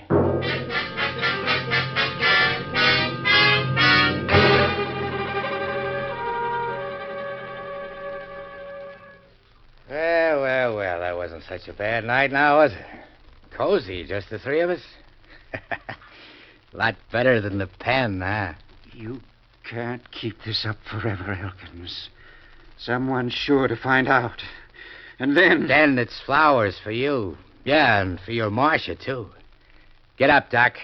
I don't like to see you always laying around, see? Can't get up. You hurt his back when you hit him with your gun. But we'll get even with you, Elkins. You can't keep us prisoners forever. One of us will find a way. You can't always stay up chain smoking. You've got to go to sleep sometime. Yeah, sure I do, sis. But when I do, I'll take your old man into the room with me and tie him up.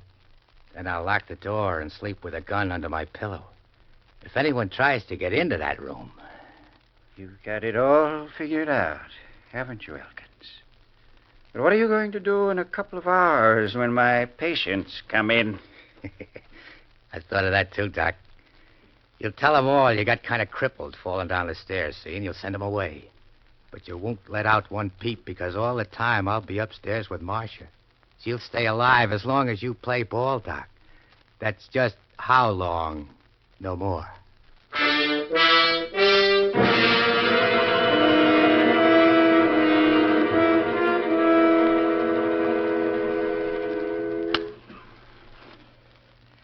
What's taking us so long? Hurry up with that coffee. It's not boiled yet, Elkins. What's taking you so long? You growing it? Gotta have a swallow of Java, you hear? Marcia's bringing it. What's the matter? Why so jumpy? Why your eyes so bloodshot? Shut up. Look at your hands, trembling. What is it? Conscience? I doubt it. Shut up, Doc. Clam up, you hear? Nerves? What are you afraid of? You've got the gun in your hand. Clam up, I say, or I'll... Let's see who's jumpy. As soon as I've had my coffee, just wait. Gonna be glad to get rid of me, hey, Doc? Half an hour, it'll be dark, and I'm scrambling out of here. You'll feel good about that, eh, Sawbones? I can't say I'll be sorry. You hear that, Marcia? He thinks I'm going off and leave you two here to blow the whistle on me. He thinks I'm fool enough to do that. What's he take me for, a dope? Elkins, no. Good heavens, man, surely you won't. Elkins, do anything you want to me, but Marcia... She's deaf and dumb. She can't talk to the cops. I promise we won't. We won't breathe a word. Not a word. I beg you. Ask me, Doc. Ask me right. Who knows? Come on with that Java. Coming. You like it hot, don't you? Give it here. Yeah, maybe I will, maybe I won't, Doc. Maybe I'll kiss you both goodbye. Or maybe 2 bullets will do it. Can't be sure, can you? Gives you kind of a funny feeling, huh? Drink your coffee. Who's nervous now, huh? Don't know if you're alive or dead in a few minutes from now. Ain't that something? Drink your coffee, Elkins. Why? Why what? Why are you so anxious for me to drink this cup of coffee? You wanted it, didn't you? Is it good? I hope so. You hope so, huh? You hope maybe a few drops of poison will do the trick and get rid of me, What huh? are you talking about? You wouldn't try a little thing like that now, would you, to save your own neck? Here, you drink it. Me? Yeah, you drink it. Drink it, I say. Take a few swallows. Very well. Why not? For the silly things. Give it here.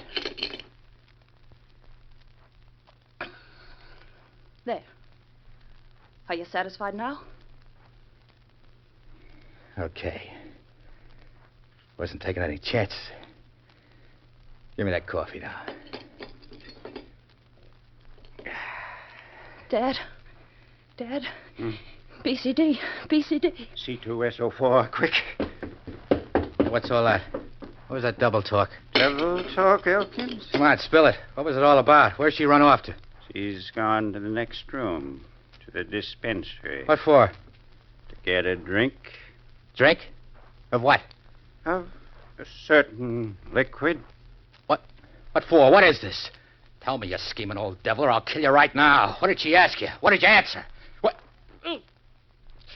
My daughter just asked me the antidote for poison. I gave it to her. Antidote? Poison? That was poisoned coffee you both just drank, Elkins. It will take exactly 60 seconds to kill you. 60 seconds? Now! Marcia! Marcia! Yes, Elkins? May I help you? Do you want something in this laboratory? Antidote, swallow. Oh, yes, I took some myself. I'm quite well now, thank you. Give it to me. Where is it? Now, isn't it a pity I forget? Where is it? What bottle? All these bottles. Which one? Doc, tell me. Tell me which one. My inside's burning. Which one? C2SO4. What's that? The antidote. See what? But the full name's on the bottle. What's it mean? What's the name? You're a doctor, aren't you? Doc. Surely you weren't merely posing. Give me a break. Any doctor would know, Dr. Bennett. Get it for me. It hurts. Get it. I'd be glad to, Dr. Bennett, if you hadn't crippled me. But I can't move. I must lie on this couch, perhaps for life. Or else I'd get the bottle for you and save you. I'll kill you.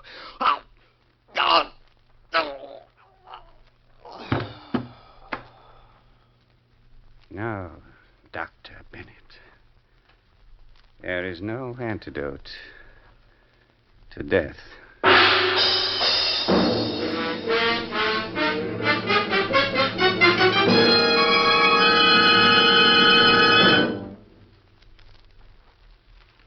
And so the curtain falls on Prescription for Murder, which was chosen by guest expert Bruno Fisher, whose latest thriller, The Restless Hands, will soon be published. Next week at this time, Murder by Experts brings you the story of an invisible menace which terrorizes a whole city. Selected for your approval by the noted mystery writer, Mr. Lawrence Blockman. Until then, this is your host, John Dixon Carr, hoping you'll be with us again next week at this time.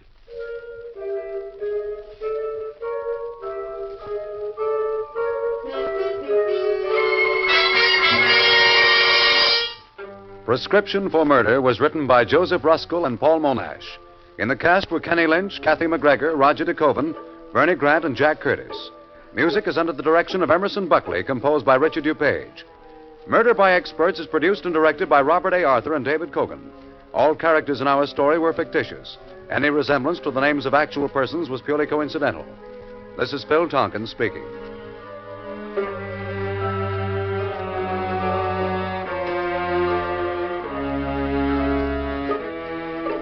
This is the Mutual Broadcasting System.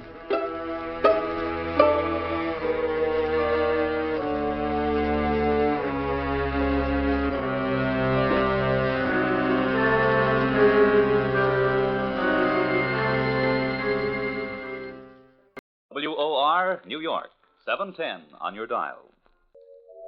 Now for a transcribed drama of Murder by Experts.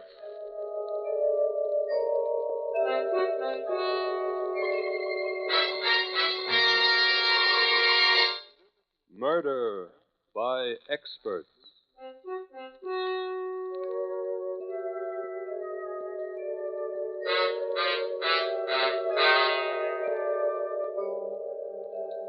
The Mutual Broadcasting System presents Murder by Experts with your host and narrator, Mr. John Dixon Carr, world-famous mystery novelist and author of the recently published bestseller, The Life of Sir Arthur Conan Doyle.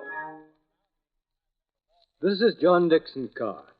Each week at this time, Murder by Experts brings you a story of crime and mystery which has been chosen for your approval by one of the world's leading detective writers.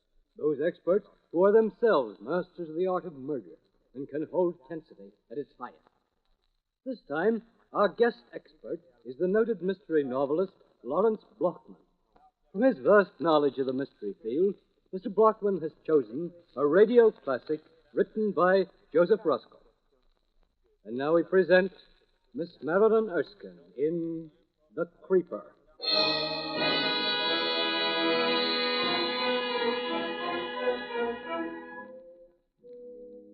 It is the hour before dawn, that moment when the huge, sprawling metropolis lies deep in slumber. The streets are empty, save for the milkman making his rounds from one darkened apartment house to another. But look now, there on the third floor, an apartment is brightly lighted. The occupant is an attractive redhead in her early 20s. She sits curled on a couch, speaking on the telephone as the radio plays softly. So, like I'm telling you, Gladys, I'm waiting on my table, paying no attention to this guy. I can see, of course, that he's giving me the eye, but good. What did he look like? Oh, he was the Gary Cooper type. Tall, lanky, and sunburned, bashful, too. Anyway, he's sitting at one of my tables, trying to get up nerve enough to start a conversation. I'm polite, but nothing else. Well, it's 2 a.m., and we're getting ready to close the place when he finally speaks his piece. What did he say, Virginia? What did he say? Oh, that he was from out of town, and this was his first visit to New York, and... Oh, And what? And what, Ginny? Gladys, I think somebody's trying to get into my apartment. What? Yeah, the doorknob is turning. Oh, it's probably some drunk got the wrong apartment. Oh, he's putting a key in the lock right now. So what? You've got your night lock on, haven't you? No, it's broken. Gladys, I'm scared. There's nothing to worry about. He'll go away when he finds his key won't unlock the door. Gladys, the door is opening. What do you want? You got the wrong apartment. Ginny, what is it? Answer me. Get out of here. Get out of here, I'll scream. Ginny. No. No, stay away from me. Stay away from... Ginny. Ginny, what's wrong? Speak to me. Ginny.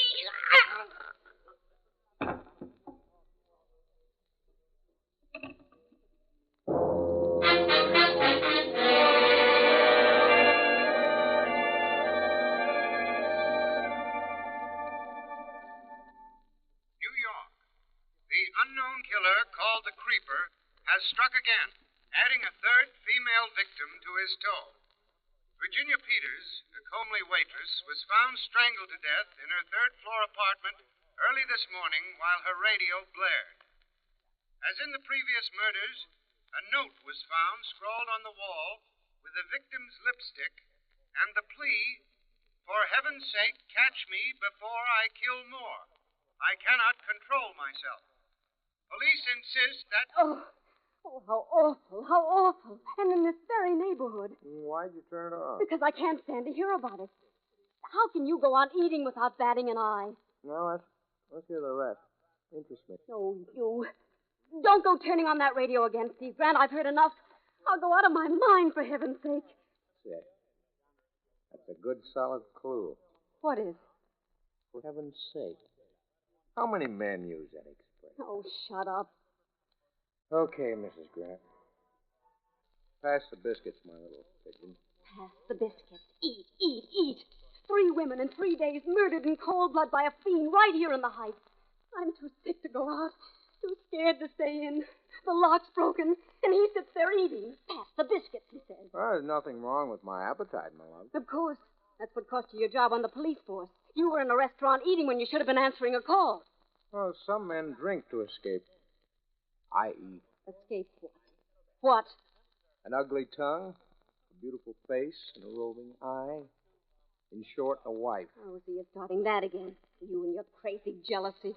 Maybe the creeper's way of escaping life isn't drinking or eating, but strangulation.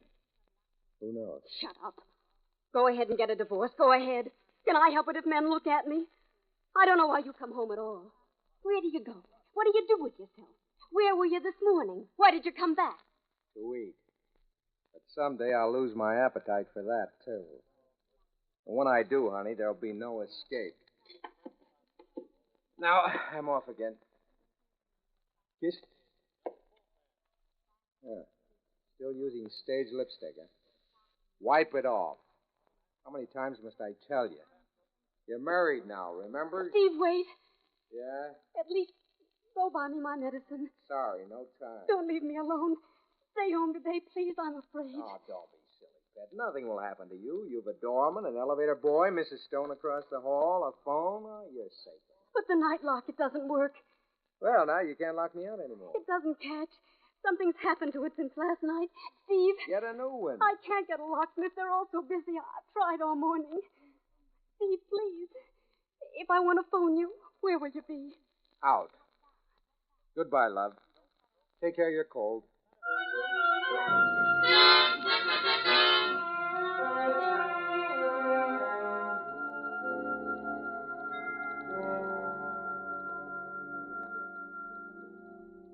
Steve Grant.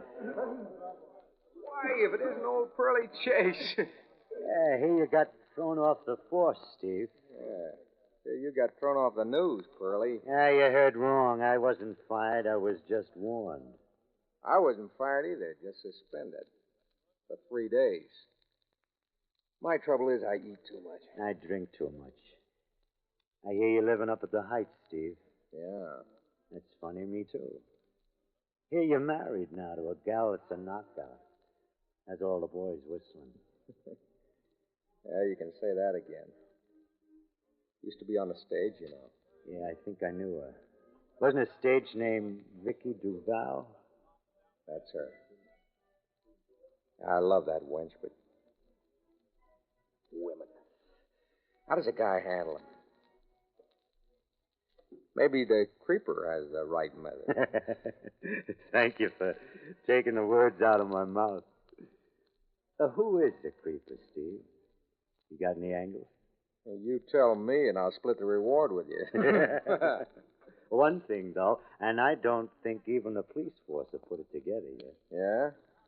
In all 3 cases, just before the creeper struck, the door locks had already been tampered with.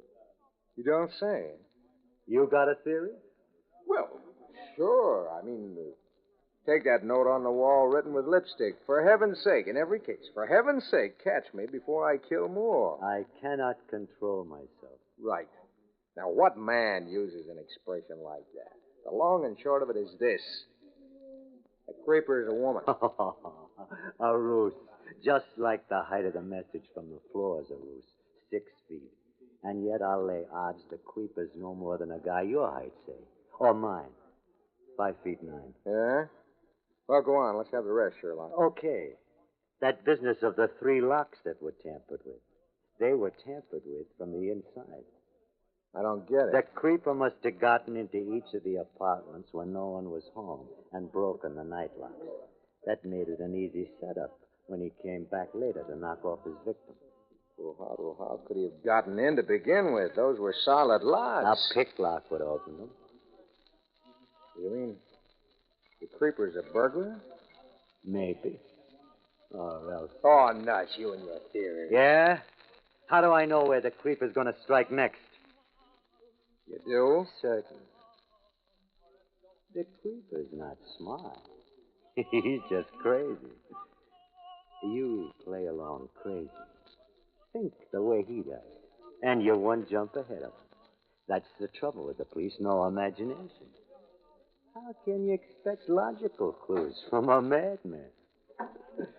Play along crazy, Steve. Make out you're the creeper. What's your compulsion? Go ahead, let's see. All right.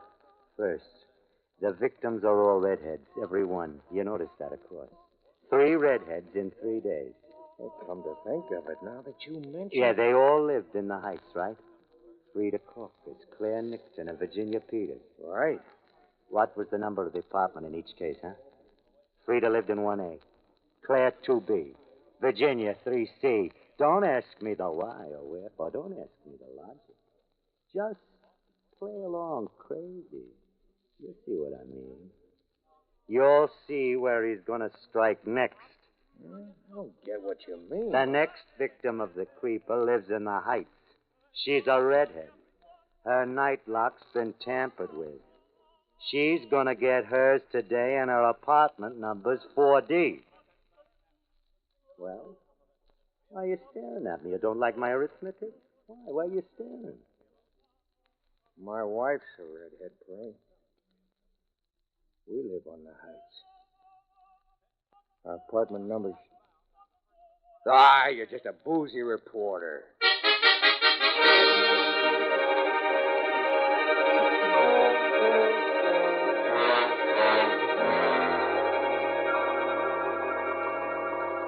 And your apartment number? 4D, I told you. 4D, of course. I'll have it delivered. Apartment 4D. I should have guessed it anyway. Why? A face is a number. Believe me, since you've moved into the neighborhood, Mrs. Grant, for me it has a special number. Like double, dandy, delicious dream. 4Ds, you see? Go on. I'll bet you tell that to every customer. Female. I'm a ladies' man, like the creep. Oh. Oh, what did I say? What's going on in this block? Raw nerves? You can't joke. The creeper, that's all I hear all day. Why, it's mass hysteria. There ain't no such an animal. You don't think so? Why, I assure you, Mrs. Grant, it's a fairy tale for circulation of the tabloids. I'll send your prescription up to the boy. No, I'll just wait here for it. Well, it'll take some time. You should go right home and stay there if you're just getting over the flu. Now, believe me, I'll deliver it myself. It'll be a pleasure. No, I'll wait. I may not go right back. I don't want to be there all alone. I'm afraid. Well, suit yourself, Mrs. Grant. Why are you staring at me? I was admiring your lipstick. I've nothing like that in stock. It's a special lipstick. I used it when I was on the stage. Well, don't let the creeper go writing a note with your lipstick. Have a seat. For heaven's sake, stop me before I kill more. What? I cannot control Wait. What? That was a note I had reference to. It was a joke, that's all. Wait, Mrs. Grant, your prescription.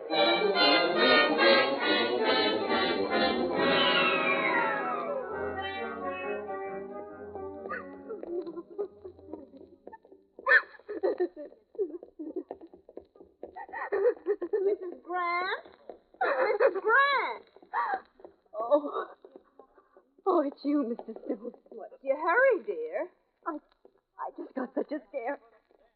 Since all these awful murders in this neighborhood. Oh, yes. Isn't it terrible? You walking home? I guess so. I'll go with you. It's good we live in the same house. At least if I had a double lock. But the night one doesn't work. I can't get a locksmith. They're all so busy. Oh, don't you worry. We'll stay together this afternoon till our husbands come home. Think of it. We've never visited, though we live right across the hall from each other. Isn't that just like a big city, for heaven's sake?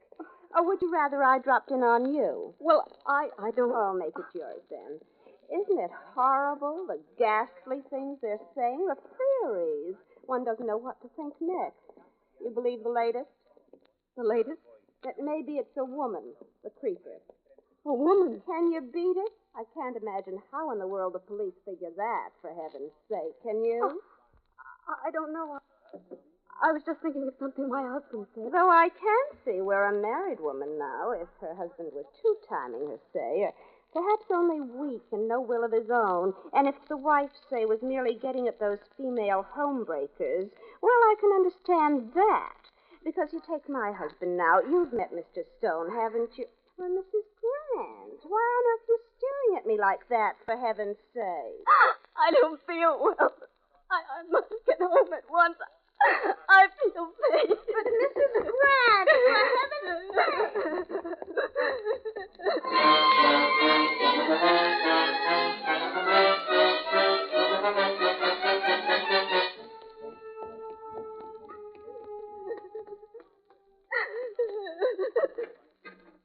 Good afternoon, ma'am. Out shopping? Oh.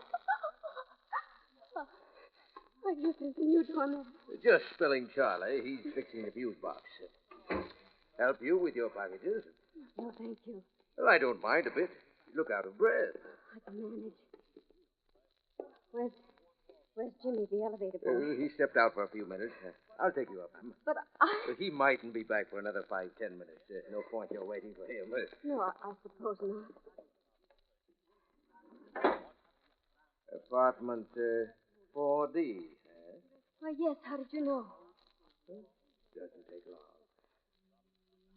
Funny that both Charlie and Jimmy should go off, leaving you to run things alone.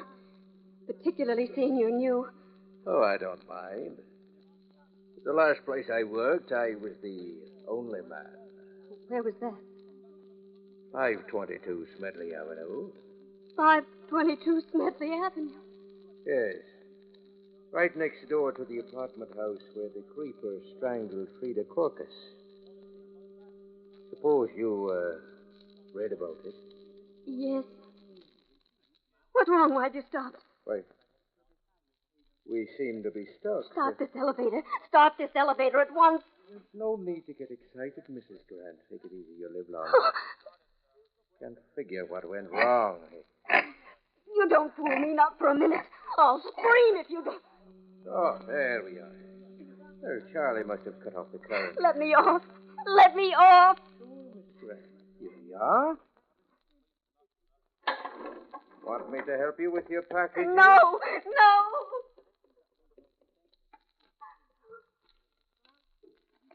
I must be going out of my mind.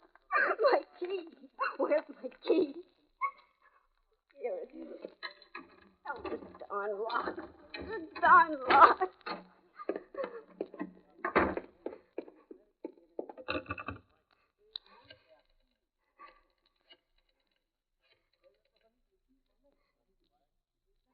Hello? Is the locksmith in yet? I want to know how soon I can get my lock changed. Yes, of course I left my order. But he promised to fix it at once. No, I can't wait. I'm scared to death. Hello, Vicky. Oh! Don't, you little fool. It's me. You want the whole house to... That's better. What are you doing here, Pearlie? I'm playing along crazy. What are you talking about? How did you get in here? Alias Pearlie Valentine. Don't worry. You haven't a thing to be upset about now. I've come to protect you. Give me the phone. Hello? Never mind about the lock, thank you. Long time no see, Vicky. What do you want, Pearlie? Me? A headline. Your husband wants, too. He wants I should keep an eye on you. What's that? Sure. You didn't think Steve and I were acquainted, did you? Oh, yeah, from way back. Just met him at a bar. I don't believe you. What do you mean, keep an eye on me? Oh, just in case the creep... Oh! You heard the character. You're mad. You've always been mad, Pearlie Chase. Where is Steve? Why should he send you? Why should he think the creeper will come here? What are you doing here? Told you. Playing along crazy. Got a drink? You're drunk now. You're getting right out of here. You're nothing but a no-good rummy. And you're nothing but a no-good. You'll finish it.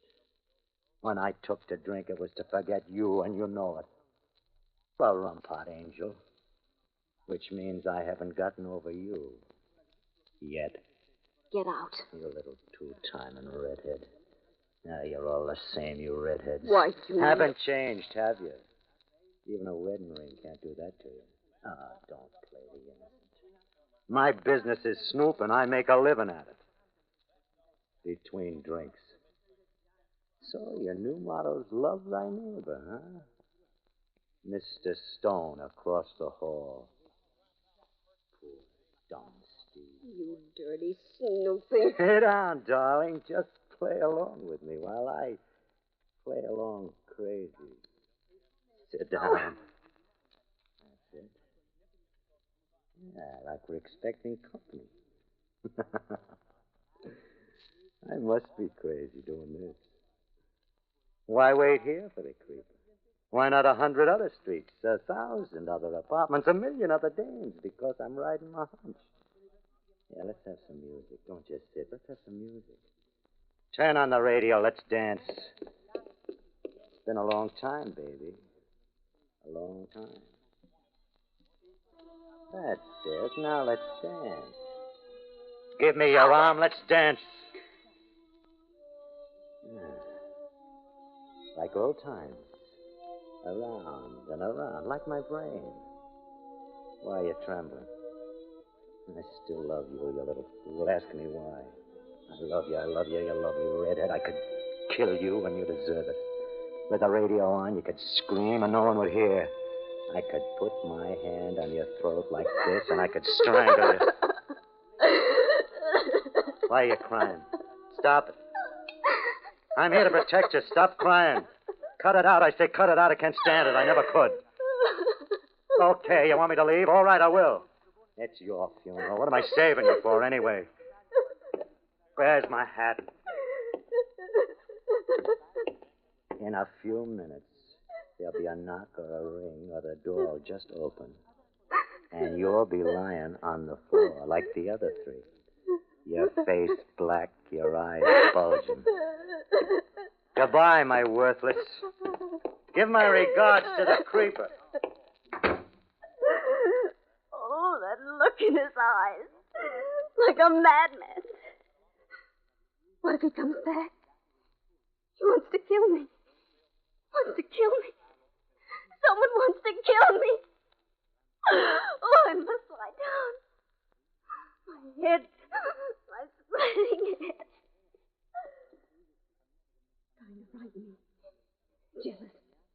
Spite, that's it. Like the other three. My face black. Like the other three. Like the other three any minute now. There'll be a knock or a ring.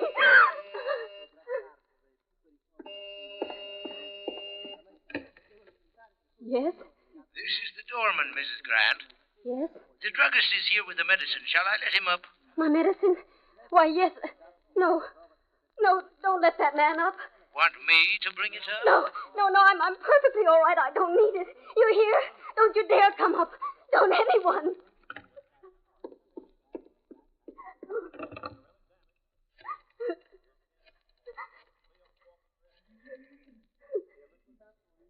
Hello? I called just a few minutes ago. Please, I must have it changed right away. My lock, my door lock, yes. This is Mrs. Grant. Yes, I do want it, of course. Anyone can get in, anyone. You'll come right away? Oh, thank you so much. Thank you, but hurry, please. Hurry or I'll go out of my mind. Oh, thank the Lord. Thank the Lord. Like the other three. Strangled. Any minute now.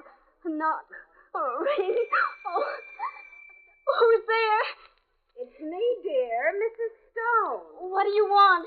Well, I've been worried about you. Are you ill? No, I'm all right, Mrs. Stone.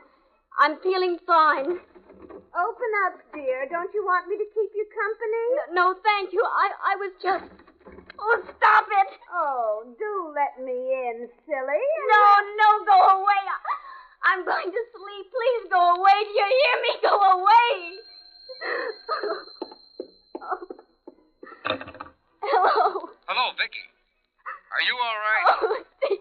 Oh, Steve, I've been frantic. It's so good to hear your voice. Where are you? At headquarters. I'm coming right home. Sweetheart, is anything wrong? You sound kind of funny. No, not now. Not when I hear you, Steve. I don't know what came over me. All day I've been imagining things so silly. My nerves... Forgive me for this morning, darling. I wasn't myself. My job had me down, but now everything's Of course. okay. Forgive me, Steve. I've been bad, wicked. Oh, if you knew what I've gone through today. The most dreadful state. And then that... Steve, did you send someone here today? Early Chase? Then you did. To keep you company. Isn't he still with you? Why, no, I just got rid of him. Oh, I wish you hadn't. He's an all right guy, smart reporter. Lives in the neighborhood, too. Honey, it sounds cockeyed. I mean Pearlie's theory, but I was a bit worried when I got to thinking, so... Vicky, don't let anyone in the house till I get home. I won't, Steve. Not anyone, do you hear? Not anyone. Locksmith. Oh, wait, Steve. Locksmith. Wait, Steve. Oh, thank goodness at last. Now I can breathe easy. Just a minute, dear. Vicky. Hello. Hello, Vicky. You Mr. hear Frank? Yes, Mr. Frank. Oh, thank goodness you've come. Please step in. It's the lock on this door that I... Oh, just a moment. My husband's on the phone. Steve? Hey, what happened? There was something else I wanted to tell you. It's all right. Everything's all right now, Steve. You needn't worry. Well, didn't I just hear you talking to someone? Was that someone at the door? It was no one, Steve. Just Mr. Frank, the locksmith, here to fix the lock. Oh, what a load off. The locksmith? Listen, Vicky, that's what I was going to tell you. What is it? The police are on a new trail. They think maybe a locksmith. Vicky, you listening? Maybe the creeper's a locksmith. Get him out, quick. What nice lipstick you use, Mrs. Grant. It's a lovely shade. For heaven's sake! Vicky, answer me, Vicky. Are you all right? Vicky! Vicky! Vicky! Hurry. Catch me before I kill more. For heaven's sake.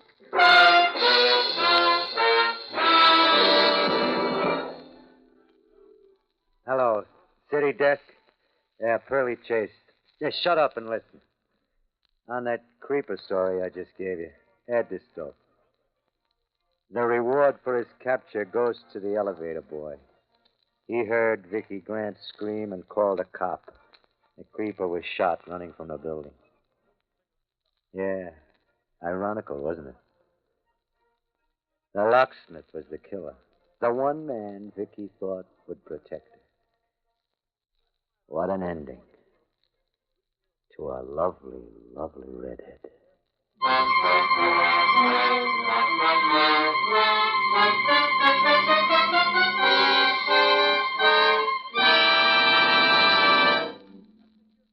And so the curtain falls on The Creeper, which was chosen by guest expert Lawrence Blockman, whose latest thriller is Bengal Fire. Next week at this time, Murder by Experts brings you a story in which three persons make a bet with death, with $7 million as the stake. Selected for your approval by the noted mystery writer, Miss Frances Crane. Until then, this is your host, John Dixon Carr, hoping you'll be with us next week at this time.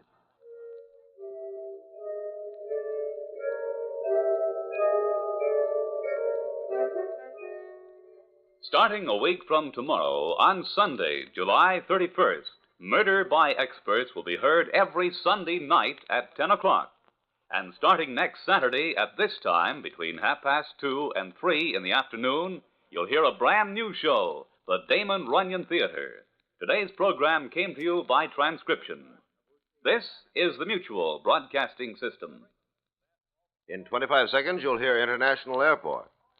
You're invited to drop in on Scattergood Baines and the folks in Cold River this afternoon at 5:30 on WOR, when Scattergood makes his regular visit. That's 5:30 over WOR. The temperature in New York City and vicinity, 84 degrees. WOR, New York, 710 on your dial. 3 p.m. BULOVA, Boulevard Watch time. Where the Boulevard Director, 3375.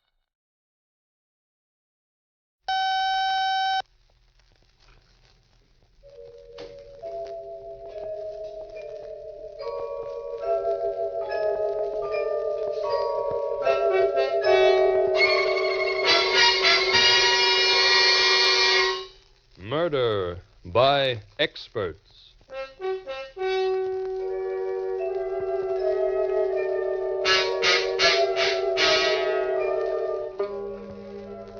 The Mutual Broadcasting System presents Murder by Experts, with your host and narrator, Mr. John Dixon Carr, world-famous mystery novelist and author of the recently published bestseller, The Life of Sir Arthur Conan Doyle. This is John Dixon Carr. Each week at this time, Murder by Experts brings you a story of crime and mystery which has been chosen for your approval by one of the world's leading detective writers. Those experts who are themselves masters of the art of murder and can hold tensity at its highest. This time, our guest expert is the noted mystery writer, Miss Frances Crane. From the many thrillers she has read and enjoyed, Miss Crane has selected a gripping and dramatic story by Philip Andrews. And now we present James Stevens in The Big Money.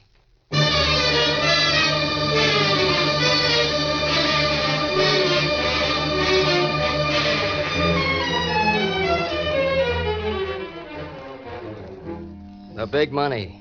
Yeah, I was in the Big Money. An hour and a half ago, I had $7 million. I had a wife, too. Slender, dark-haired, green eyes, and a cute figure. But she's gone now. She left me 1 hour and 30 minutes ago. No, 1 hour, 31 minutes, and 20 seconds ago. And she took the money with her. That's not all she took. She took my life. I wish she'd come back. I want my life back. I don't care about the money. She could keep that. After all, it only took me a month to earn it. That's right, 1 month. 30 days to earn $7 million. What's the trick? You have to be born for it. Born for the big money. And I was. I always knew it. As far back as I can remember, even back in prison, even back before that in military hospitals while the docs patched up my face and tried to patch up my memory. I knew I was born for the big money. That's why I wasn't downhearted when they let me out of the big house with the usual 5-spot and a ticket to the city and no prospects. The warden tried to give me a pep talk, but I put him in his place fast, believe you me. George, I'm glad you're leaving us today. I won't keep you long, but I want to help you if I can. That's nice of you, Warden. Mighty nice. The prison psychiatrist says you only have a partial memory of your military service and no memory at all of the period before that. That's right. I remember coming to in a hospital and being told a shell burst had knocked me out and cut up my face. That's as far back as it goes. We've checked your Army career. You're a troublemaker. In fact, you were under arrest on charges of stealing government property when that shell hit the guardhouse. So what, Warden? You were dishonorably discharged.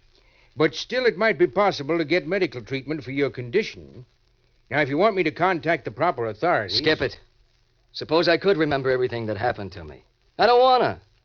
Growing up in a slum, being kicked around, who wants to remember that kind of stuff? But your parents, your family, don't you want to find them again? They probably forgot me years ago.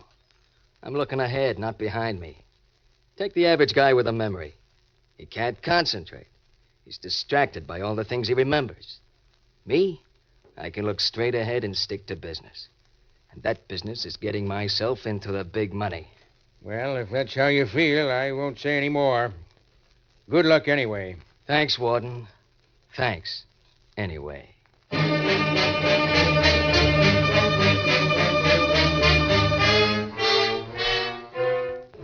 So that was that. 10 minutes later, I was a free man after 2 long years.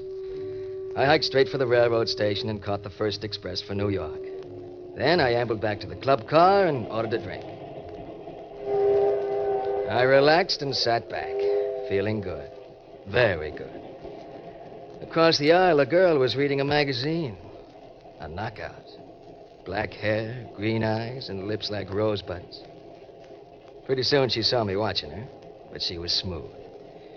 She didn't even seem to look at me while she gave me a long, steady once-over. She was interested, I knew that.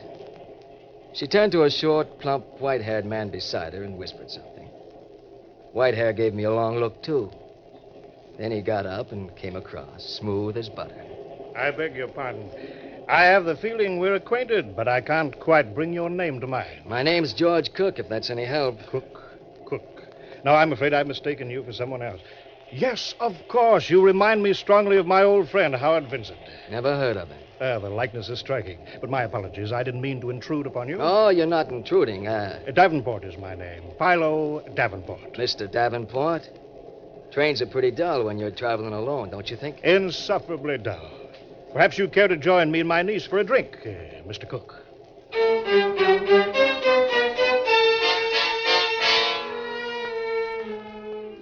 He didn't have to ask me twice. In fact, he didn't have to ask me once. Because if they hadn't picked me up, I was going to pick them up. In 10 minutes, we were as cozy as 3 mice in a cheese factory. Marlene was her name. Marlene. Saying it was like tasting old brandy. Marlene and I got along fine. But I could feel them both sizing me up, eyeing my going away from prison suit. And I knew they were sharpshooters with some cute game on their minds. By and by, Marlene came to the point I knew they were interested in. You're very witty, Mr. Cook. What line of business are you in? Traveling salesman? Now, my dear, you mustn't ask personal questions. I don't mind, Mr. Davenport. The truth is, I'm a free traveler. A free traveler? What's that? Well, you see, they set me free this afternoon, and now I'm traveling. Very good, Mr. Cook. Very good. Such frankness is refreshing. And what business are you in, Mr. Davenport? Well, I'm part lawyer and part detective. I have a specialty all my own. I trace heirs to unclaimed fortunes. Interesting business. Do you ever find them? Frequently. In fact, much oftener than I have any right to expect. Oh, now, Uncle Philo, you mustn't boast. Of course not, my dear. 125th Street. Next stop, 125th Street. Well, this seems to be our stop, Mr. Cook. Where are you staying in town? I haven't quite made up my mind. I thought I'd look around a bit first. I see. Marlene and I would like to have you come call on us tomorrow, the next day. Wouldn't we, my dear? Oh, we'd love it if you would. Well, in that case, I will. Fine, George. Here's my card. Don't fail us now. Please promise you'll come, George. All right, Marlene. I'll drop in on you.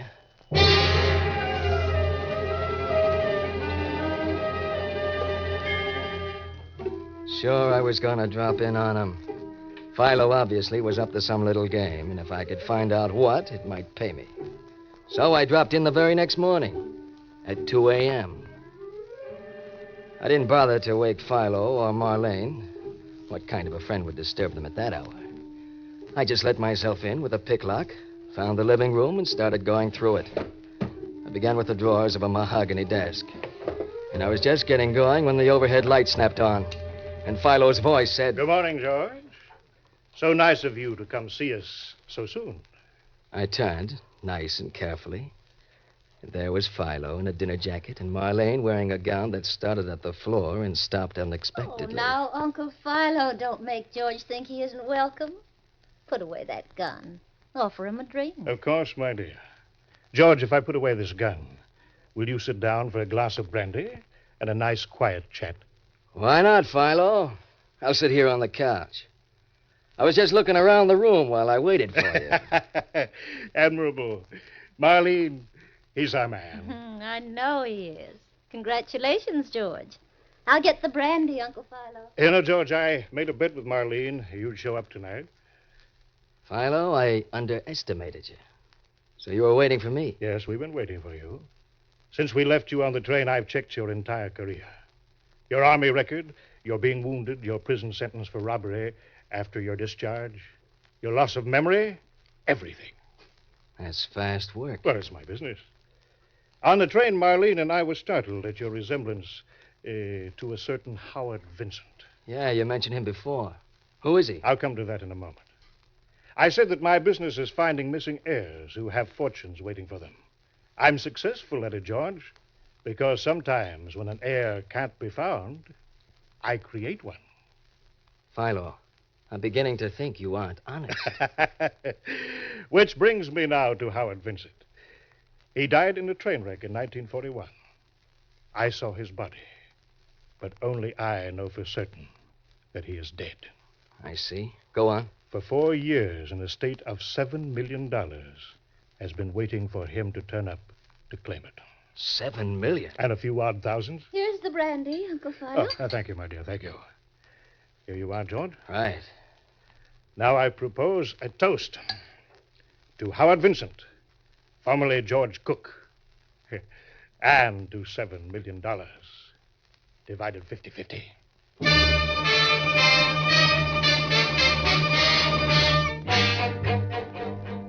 This was it. What I'd always known would happen someday. The break. The big money. $7 million. $7 million just waiting for me to reach out and grab it. The three of us sat up most of the night while Philo outlined the deal. You see, George, you're perfect for the part of Howard Vincent. You look enough like him so that we can claim it's the scars from your wound that keep the resemblance from being exact. I think they rather improve your looks, George. I wouldn't want you to look too much like Vincent. In his photographs, he's rather vicious looking. Well, thanks, Marlene. I never dreamed that shell burst was going to blow me right into $7 million. $3.5 million. Remember? Oh, sure. 3.5. Your loss of early memory is also very fortunate. Ordinarily, we would have to fake it to explain why you didn't remember little details of your past. And that's so hard to do. Uncle Philo tried it once, but the results were very bad, weren't they, Uncle Philo? Let's not dwell on that case, my dear. In this instance, George's Army medical history authenticates his condition, so he doesn't need to remember a thing. I told the warden that memories only handicap a man. Your prison record will have to be freely admitted. Naturally, you'll be thoroughly checked. Sure. But suppose they manage to trace me back to before the Army, to the time I can't remember about. What then? They won't. You see, I am in charge of the search for Vincent. You? How come, Philo?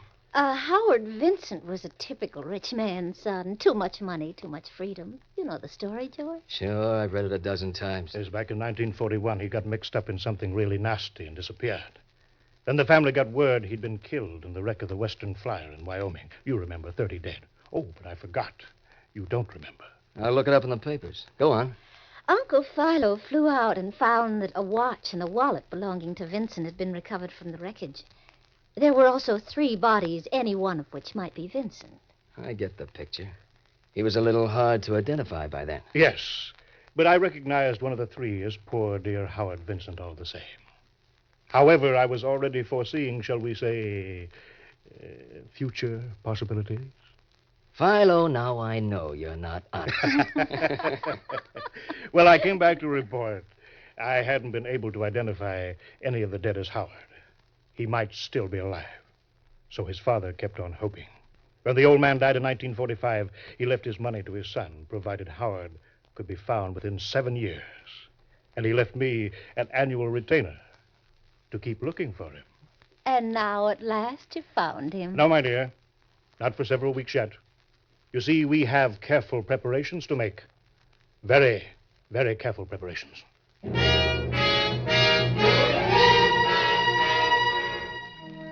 Philo's plan was nice and simple. I went down to the Bowery and got a room in a cheap flop house. Next day, I found a job as a mechanic. Every day after that, I ate lunch in Battery Park near the Wall Street district. At the end of 3 weeks, Philo just happened to be walking through the park and saw me. Next day, he brought old Mr. Peebles, the lawyer for the Vincent estate, to give me the once-over. Mr. Peebles oohed and ahed, and I was discovered.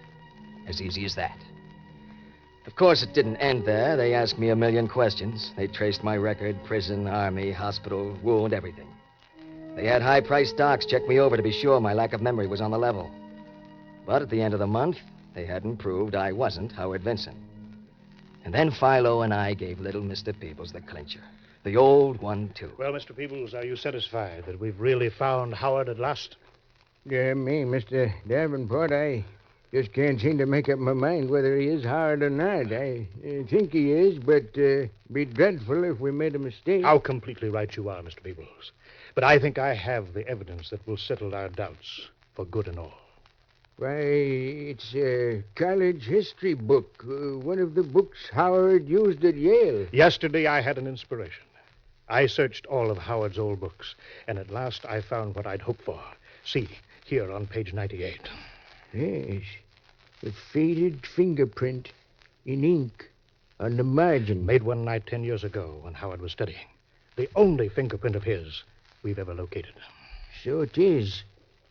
My goodness, this is important. This will tell us beyond question whether this young man is Howard or not. Yes, we only have to compare his fingerprints with this print Howard made 10 years ago, and we'll know. Well, George, are you willing to make the test? Certainly I am. If I'm not Howard Vincent, I want to know it. If I am, I want to enjoy it. A very reasonable attitude. Dear me, yes. Will you make the print, Mr. Davenport?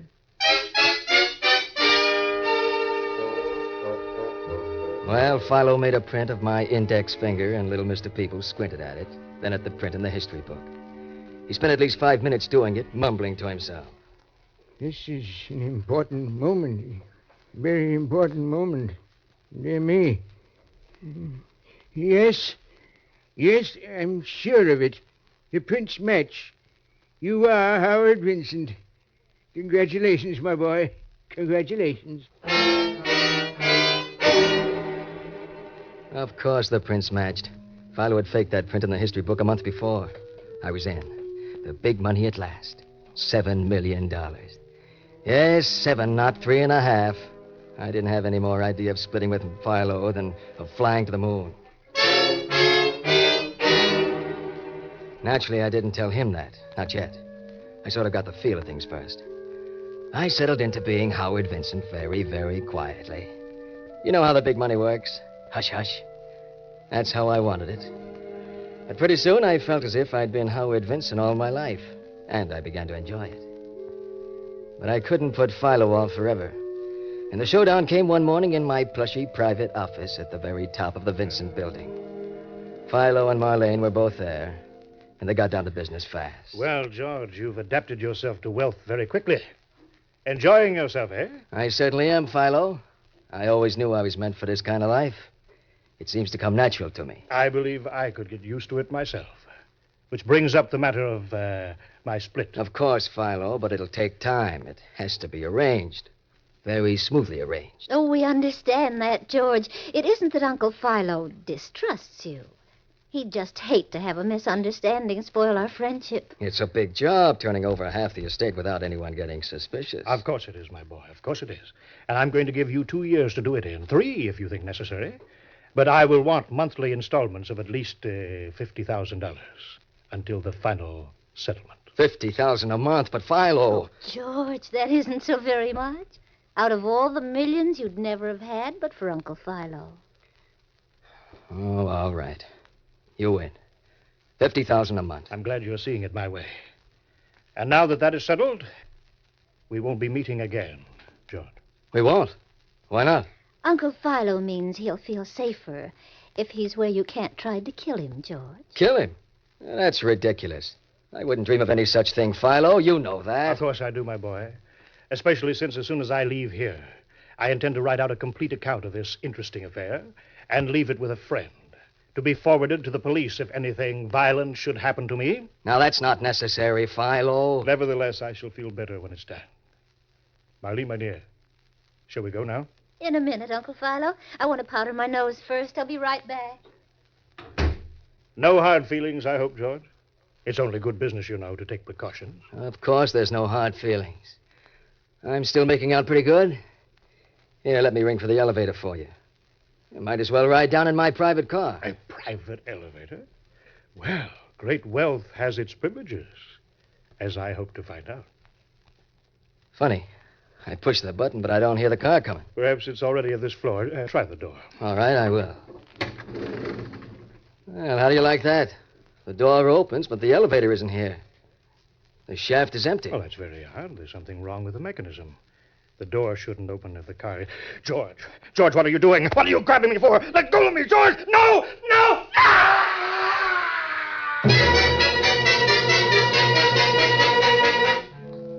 I shoved hard, and Philo went down the elevator shaft, clawing at empty air and moving his feet like a ballet dancer. His scream coming back to me, channeled upwards by the shaft. He screamed, and then he stopped.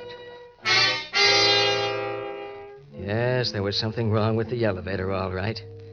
I discovered it that morning, but I hadn't reported it. Instead, I'd sent for Philo and Marlene for this showdown. Now Philo was disposed of. Accidentally, with no comeback at me. I only had to take care of Marlene.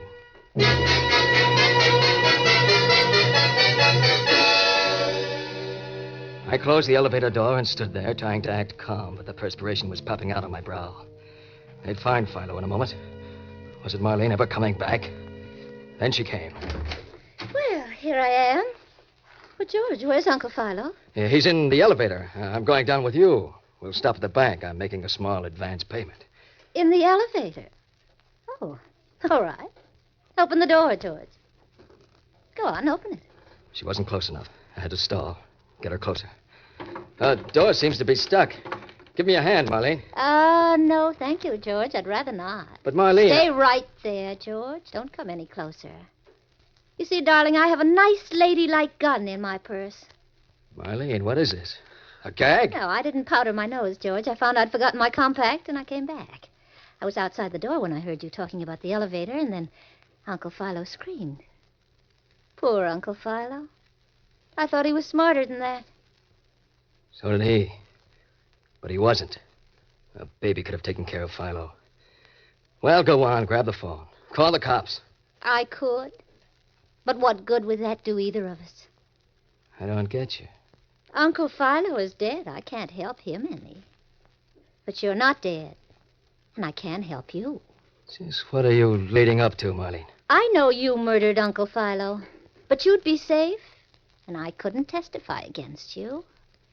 If you married me, George. Maybe Marlene had a baby voice, but her mind was like a steel trap. Sure, I married her. She had the whip hand. She helped me cover up Philo's death as an accident. Then she moved in and took over. Oh, it's nice to be rich, isn't it, George? Poor Uncle Philo. How he would have loved all I this. thought we agreed to forget Philo. Oh, we did, didn't we? All right, I'll change the subject then. I saw a dream of a diamond necklace at Carter's today. No, I won't buy it. You're spending money as if I had all the dough in the world. Marlene, You'll do nothing, George. Please sit down and stop clenching your hands. You know you're never going to touch me. If anything should ever happen to me, and I mean anything, a friend will send a complete account of this impersonation of yours to the police. So you're going to take good care of me, darling. And that being the case, why don't we be friends? I'm not such bad company. Am I, George? No, Marlene wasn't bad company. She was very good company when she wanted to be. And that written account to go to the cops if anything happened to her protected her better than a bodyguard could have. So I made the best of it. We got along all right. Except that Marlene spent money like crazy. Until one night on our private terrace 20 stories up with a bottle of Napoleon brandy open between us, I began to feel sleepy. Very sleepy. Too sleepy. I tried to stand up, and I couldn't. I flopped back in the deck chair like a rag doll, and Marlene stood up and leaned over me. George? George? Huh? What is it? Why don't you go inside instead of falling asleep out here on the terrace? Go inside? Yeah, that's a good idea. I tried to stand up again. This time, with Marlene's help, I made it. She stood very close while I wobbled to keep my balance. And I knew she'd put something in the brandy. Liquor by itself couldn't have done that to me. Marlene. Marlene. Yes, George? What'd you put in the brandy? Just a few drops of something, George, dear. Steady. Mustn't fall, not yet. We're not close enough to the railing. What are you up to? You've never stopped trying to find a way to be rid of me, have you, George? Well, you'll never succeed because I can make plans, too. And I've made my plans to be your widow. That's crazy. You can't get away with it. Oh, of course I can. You're going to have an accident. You're going to fall 20 floors from this balcony to the nice, hard street. Now, come over here, George. Another step. That's right. No, I won't. You can't. Oh, but I can. What I put in the brandy has made you helpless as a baby. Matthew, the butler, will testify how drunk you were. George, can you hear me? Yes, I can hear you. George, let go of my wrist. You can make plans, George, Jenny, let me go. but you overestimated how far gone I was. I'm pretty wobbly. Let me but go, not George. wobbly enough for you to push me over any railings. I was just joking with you, George. I was just trying to scare you. Let go of me. Oh, no, you don't. George. We're going inside. I'm going to teach you a little lesson. Stop struggling. It won't do you any good. George, let go of me. Marlene! Let go. Marlene, look out!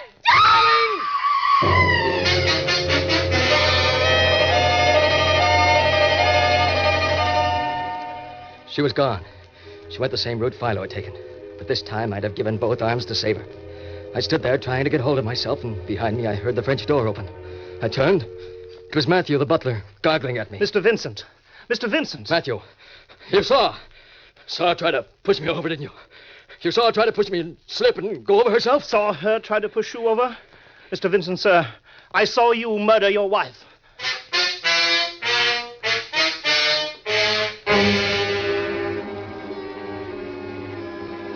Well, that's the story.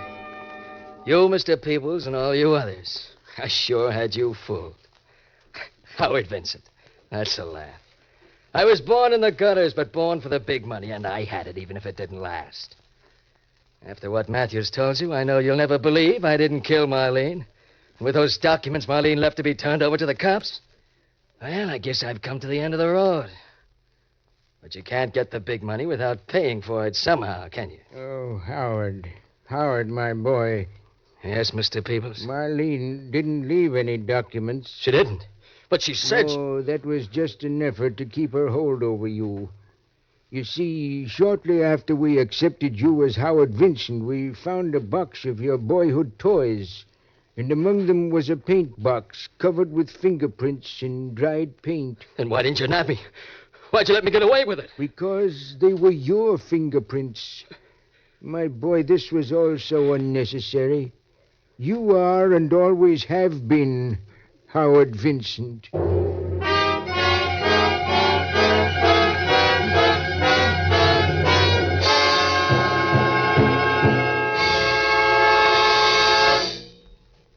And so the curtain falls on The Big Money, which was chosen by guest expert Francis Crane, whose latest mystery, The Flying Red Horse, has just been published. Next week at this time, Murder by Experts brings you a story of a murderer whose victim refused to stay dead, selected for your approval by Cornell Woolridge. Until then, this is your host, John Dixon Carr, hoping you'll be with us next week at this time. The Big Money was written by Philip Andrews and adapted for radio by Robert A. Arthur and David Cogan. In the cast were James Stevens, Ann Shepard, Eric Dressler, and Wendell Holmes. Music is under the direction of Sylvan Levin and was composed by Richard DuPage. Murder by Experts is produced and directed by Robert A. Arthur and David Cogan. All characters in our story were fictitious, and any resemblance to the names of actual persons was purely coincidental. This is Jack Farron speaking.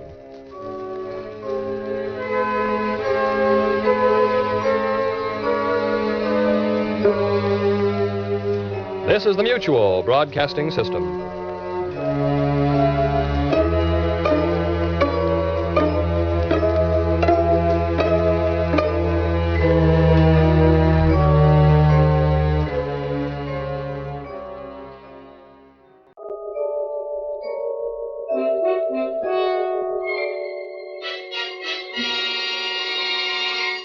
Murder by Experts.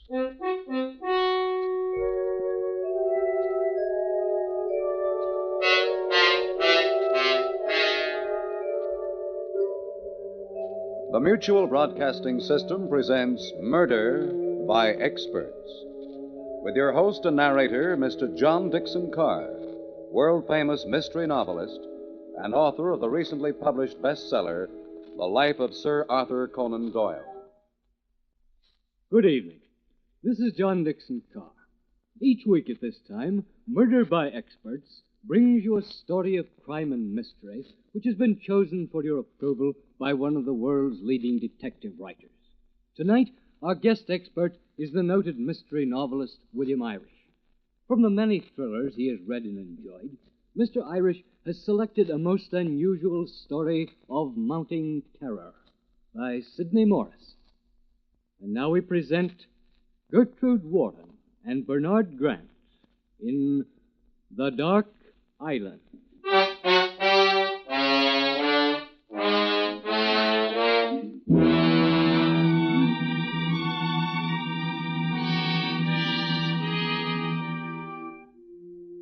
Look now at the small tree-covered island, lying in darkness several miles off the rocky coast of Maine. Now and then the moon breaks through the clouds, revealing for a few brief moments the figure of a girl, pacing back and forth on the boat landing by the water's edge. She watches anxiously as a small launch approaches the island.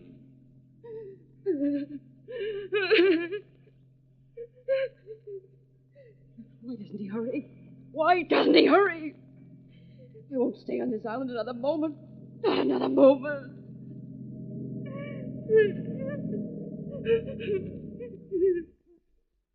You all right, ma'am? I saw your emergency flare from the mainland. I came right away. Oh, thank heavens you're here, Sheriff. I couldn't have stood it another minute. I was going out of my mind. Why are you crying? What's wrong? What's the trouble, ma'am? Take me to the mainland. Take me to the mainland. Sure, ma'am, sure. But don't you think Please, first you better take me away from here. Take me away. Here, let me help you in. All right, sit over here, ma'am. Before I shove off, is anything you want from the lodge? No, no, just get me away from here. Get me away. Just as you say, ma'am.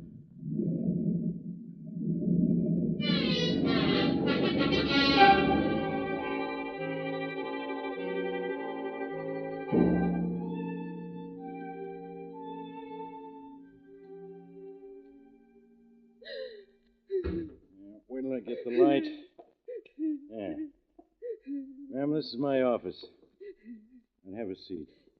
Thank you. Now, suppose you tell me what's happened, huh? It's like a nightmare. A confused nightmare. All of it. I'm so mixed up. I can't tell any longer what part of it was real and what part was my imagination. Just calm down, ma'am. Tell it to me in your own way. Now think back. Must have had some starting point. Things generally do. Some starting point. Yes. Yes. It began that morning I saw him for the first time. Could it have only been last spring? A small boat put in at our dock, and Philip came walking up the path to the lodge. I can see him now, tall and sunburned, with the wind blowing through his blonde hair. He was the handsomest man I'd ever seen, despite the long, cruel scar on his cheek. He smiled for a moment as he saw me, and then he spoke. Hello there. Hello. They told me over on the mainland that you have an empty cottage here. Would you care to rent it to me for a few months? Rent the cottage? Why, my father would never have rented it. The people on the mainland know that. Yes, they told me, but this island looks so peaceful, so secluded. I thought I'd ask personally. Do you think it would do any good at all if I were to speak to your father? Oh, my father died 3 months ago. Oh, I'm very sorry. They didn't mention that back at the hotel. It's quite all right. I hope you won't think I'm being inquisitive, but who else lives on this island? No one. I live alone. Alone? Yes. Isn't it rather lonely? Oh, no. I'm quite used to being alone. Even when my father was alive, I was alone most of the time. What about visitors from the mainland? Oh, Father discouraged them. As a result, no one ever comes here. Father even educated me himself. He was a doctor. Really? Well, so am I. My name is Duval. Philip Duval. Oh? Well, I'm Eve Winters. Winters? Uh-huh. Your father wasn't by any chance Dr. Malcolm Winters, was he? Yes. Well, this is a surprise. I've read both of your father's books on criminal psychology. Oh? Oh, yes. He had great perception, great understanding of the criminal mind. Well, I know very little about it. Oh, yes, of course. I do hope you'll forgive me my curiosity. But, why did your father give up his position in the medical world and simply disappear without a trace? I don't know. I should very much like to have met him. You see, I, too, am writing a book on criminal psychology. That's why I need the cottage, so I can work undisturbed. Oh, I see. Yes, it's just impossible to work at the hotel. There's so much talk going on about the murder that I Murder? find... Yes. Haven't you heard? No. I'm afraid I know very little of what happens on the mainland. Well, perhaps it's just as well. There's been too much talk about it already. Oh, no, please. I want to hear about it. This morning, a young girl was found murdered. She'd been slashed to death. Oh, how horrible. It was another scalpel killing, exactly like the other two. You mean there were others besides the poor girl found this morning? Yes. In the past 2 months, 3 women have been killed in identical fashion. Their throats cut by a surgeon's scalpel. A surgeon's scalpel? Yes. Well, have they caught the murderer yet? No. The authorities were questioning everyone this morning, but they'll never catch him. He's far too clever for them in their stupid methods. They don't realize that they're dealing with a mind that's... Seems I'm over giving a lecture. Goodbye, Miss Winters, and if there's anything I can do for you, I'm staying at the Stratford Hotel. Well, thank you, but I never go to the mainland. Goodbye. Doctor? Yes. There's really no reason why I shouldn't let you use the cottage. So, if you still want to... That's most generous of you. You have no idea how much this means to me. You can move into the cottage any time. Well, it so happens that everything I own is in the boat. So there's no need for me to go back to the hotel. Oh, I see. I'm most grateful for the cottage, Miss Winters. And I promise I'll do my best to keep out of your way. Within an hour, he'd moved in. A week went by, and except for the glimpses I'd caught of him writing at his desk by the window, I saw very little of him. And then one day we met at the well, and soon we were meeting every day. Strange the way one can be so lonely, and then suddenly life becomes wonderful, each day happier than the last. But one day Philip would finish his book and leave, and once more I would be alone. Eve, where are you? Oh, here I am, Philip. I just received a letter from my publishers. They like the 30 chapters I've already sent them, and they're going to publish the book as soon as I complete the rest. That's wonderful, Philip. You haven't much more, have you? No, just a final chapter on the Bluebeard complex, and it'll all be finished. And then, where will you go? Go? I've been so busy this past month that I hadn't thought about it. Somehow I've come to accept this island as my home. Perhaps it's come to mean home because of you, Eve. Philip? Eve, I'm a fool. I've been so busy with the book, I've never stopped to tell you how much I love you, how much I need you. If you only knew how much I wanted to hear you say that. Eve, darling, will you marry me? Will you marry me? Oh, I was happier than I thought anyone could be. A few days later, we went to the mainland and were married. We spent only a few hours on the mainland, for after 15 years of living on the island, the townspeople, the noise and constant movement were more than I could stand. Philip and I returned to the island that same day. The weeks slipped by swiftly. Philip worked on his book, and I looked after him. And then one night, after we'd been married a month, I was awakened by Philip. Eve, Huh? wake up, What? wake up. Oh, what? Oh, Philip. What am I doing standing here by the clothes closet? I awoke to find you getting out of bed. Your eyes were wide open, darling, yet when I spoke to you, you didn't answer. What? You just walked over to the clothes closet as though in a trance. And then you awakened me? Yes. I've never walked in my sleep before. Well, don't worry about it, darling. You'd better go back to bed. We'll talk about it in the morning. But with morning came the sun, and the night was quickly forgotten. Philip continued to work on his books and read unpublished medical papers left by my father. And then one morning, shortly before dawn, I awoke to find Philip's bed empty, unslept in. I quickly dressed and went to his study. He was sitting at his desk, his eyes bloodshot, staring into space. I placed my hand on his shoulder. Eve! Darling, is anything wrong? Wrong? Yes, you've been here all night. What were you doing? Why, I was reading your father's books and the material he left at his death. Philip, there is something wrong, isn't there? I feel it. It's in this room. There's nothing wrong, Eve. It's just your imagination. You sure? Yes, of course I'm sure. All right, darling. Eve, Yes? tomorrow's the first of the month. I promised my publisher I'd be in Boston on the first to discuss my book. It'll mean a trip away from the island for a night. Well, when do we leave? Eve, would you mind very much if I were to go alone? Alone? Well, I'll really be tied up with my publisher most of the time. Besides, you know how you hate the noise and confusion of the mainland. Of course, Philip. I suppose it would be foolish of me to go along. You'd be so busy. I knew you'd understand.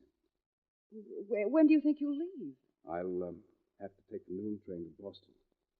I just have time to catch it. I'll be back early tomorrow evening. With that, he was gone. Something had happened that night. Something that threatened our marriage, our future. And I didn't know what it was. How empty the lodge was with him gone. I returned to the study and began to straighten out the papers on his desk. Then, as I opened one of the drawers, I saw them. Hundreds of clippings from newspapers all over the country, and all of them about the scalpel killer. Clippings? Why had he collected them? Why? And suddenly I was afraid to think about it. I began to count the minutes and hours until he should return. I never knew a night and a day could be so long. At last his boat arrived at the dock, and a minute later he came up the path to the lodge. Hello, Eve. Oh, how are you, darling? Did you have a nice trip? Nice trip. Yes, I suppose so. Philip, is anything wrong? There's nothing wrong. Oh, I'm sorry. I'm just tired, that's all. Oh, that's all right, darling. You'll feel better after you've eaten. Here, let me take your coat and the paper. Thank you. Well, is there anything in the paper? No, let me have that paper. Why, Philip. There's been another murder on the mainland. A woman found slashed to death. Oh, how horrible. Yes. Once more, the scalpel killer struck, claiming early this morning a fourth victim.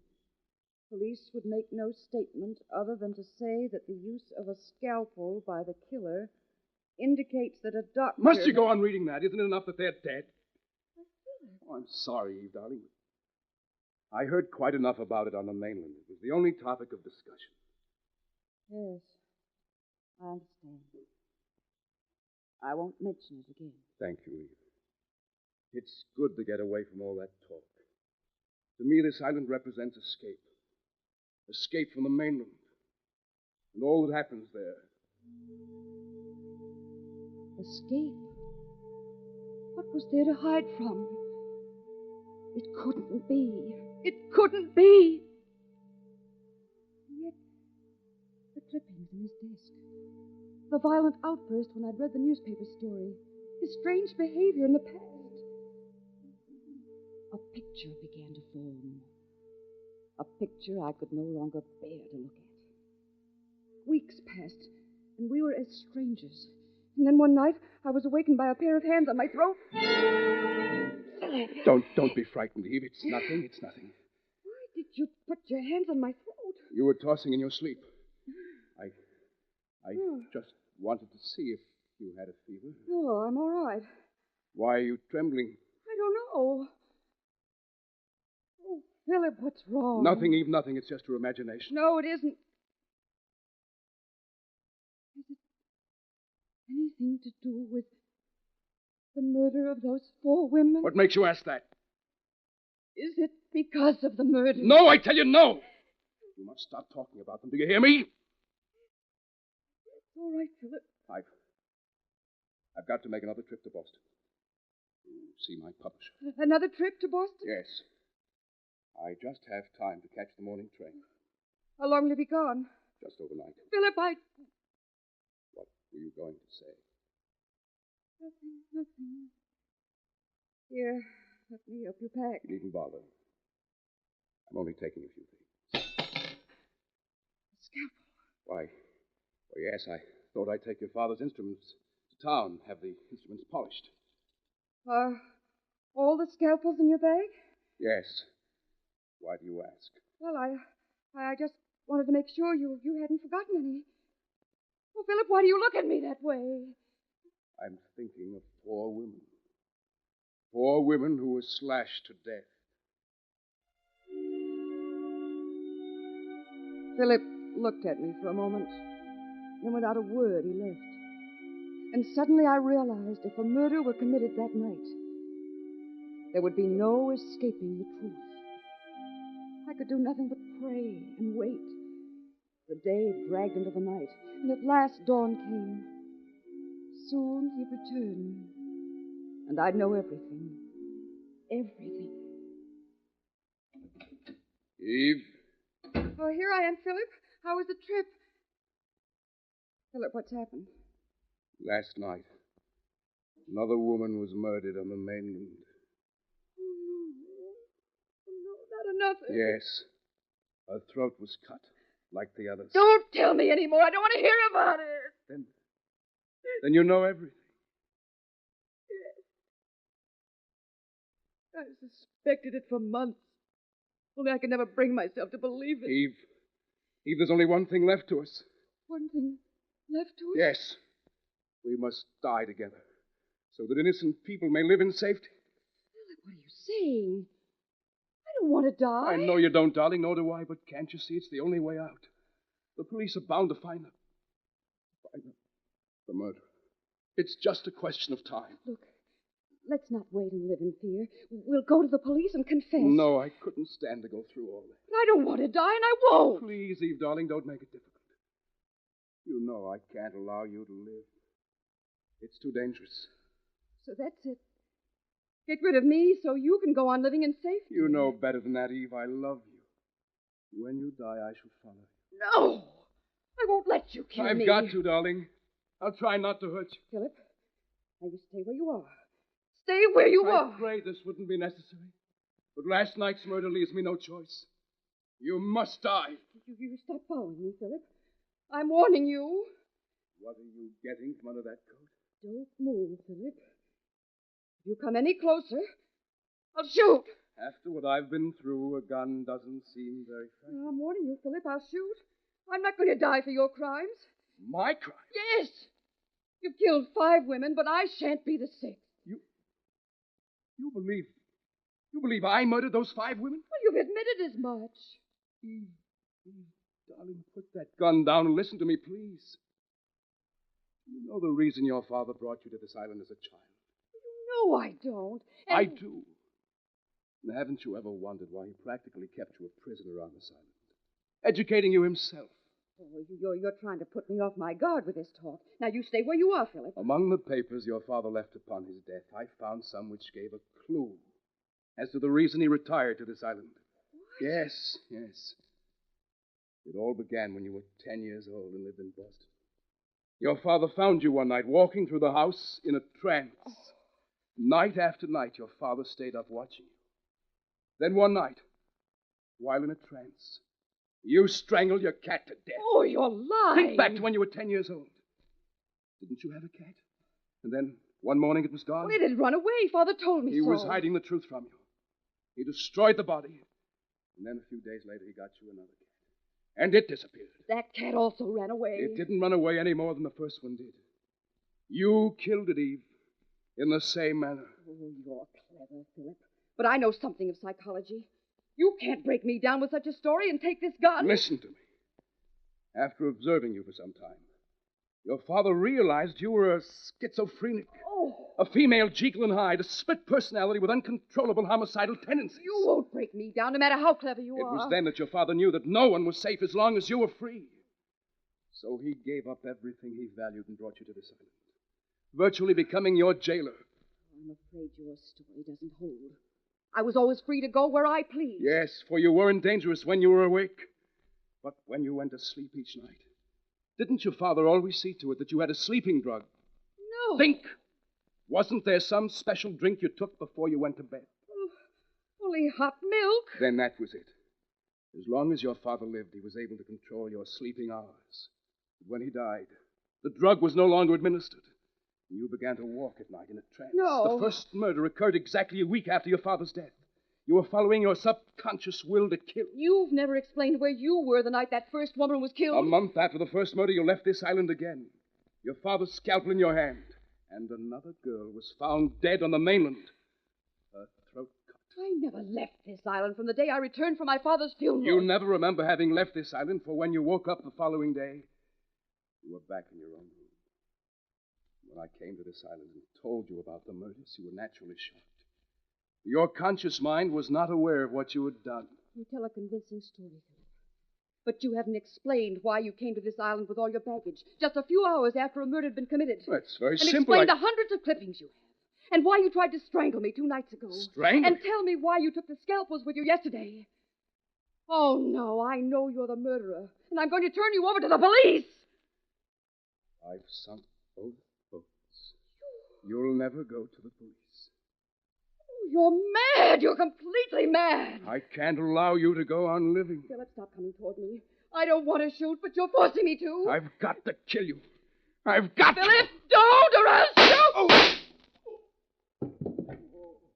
Philip! Oh, I didn't want to do it, but you made me. It was either your life or mine. Nothing you said was true, nothing. You were trying to break me with that story and then murder me as you did the others. But you failed, and I feel so faint, dizzy.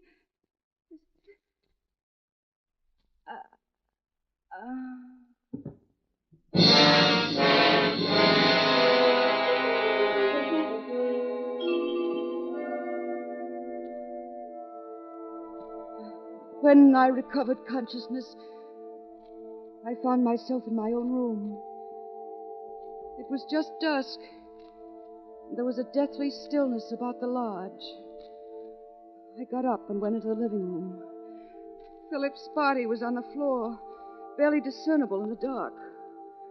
Fear welled up in me, and I found myself screaming. I ran out of the lodge and down to the dock. But both boats were sunk, just as he'd said. My legs gave away, and I sank to the ground. And then I remembered the emergency flares in the boathouse. I thought you'd never arrive, Sheriff. I waited and waited in the darkness, and it seemed as if I were alone in the world, utterly alone. There, ma'am. You're all right now.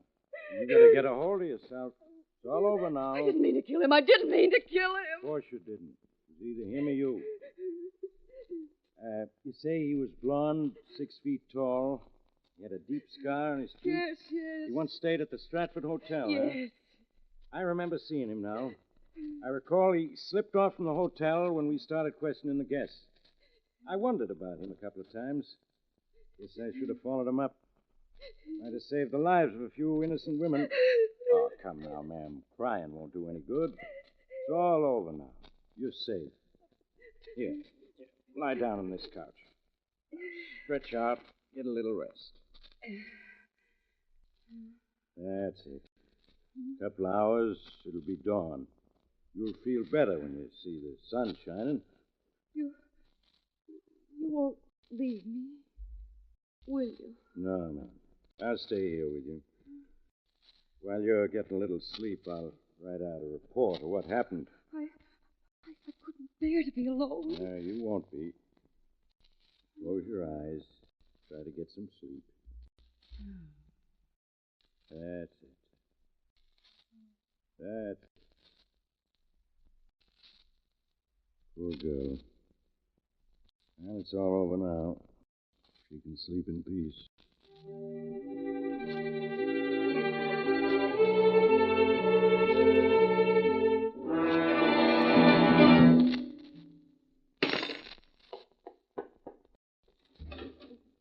Wait. I want to...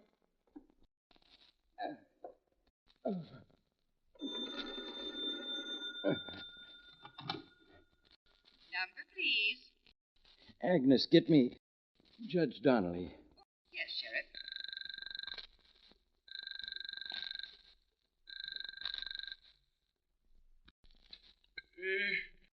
Hello? Judge, Sheriff Mitchell calling. Sheriff, you called me at 2 a.m. and gave me a full report on the death of the scalpel killer. Now, why you calling again at 4 a.m.? Judge. Sounds to me like you've been drinking. Now, I reckon the celebration's in order, but why bother me? Will you please let me get back to sleep before I lose... Listen, I haven't much time, Judge. What's that? The scalpel killer wasn't Philip Duval. What are you saying, Sheriff? He was right. Right about what? The girl, Eve. The girl? Notified to be on lookout.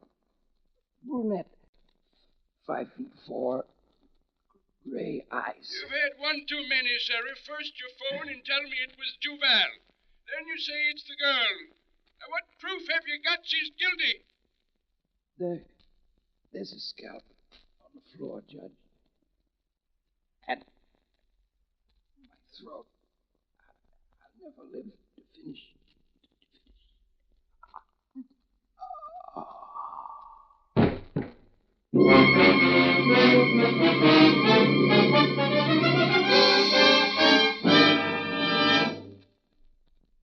And so the curtain falls on The Dark Island, which was chosen by guest expert William Irish, whose latest thriller is The Blue Ribbon. Next week at this time, Murder by Experts brings you a story of a jealous wife and a husband bent on murder, with a most unusual ending, selected for your approval by Elysia Lipsky. Until then, this is your host, John Dixon Carr, hoping you'll be with us next week at this time. The Dark Island was written by Sidney Morris, adapted for radio by Robert A. Arthur and David Cogan. In the cast were Gertrude Warner, Bernard Grant, and Maurice Tarplin. Music is under the direction of Emerson Buckley, composed by Richard DuPage. Murder by Experts is produced and directed by Robert A. Arthur and David Cogan. This is Phil Tonkin speaking.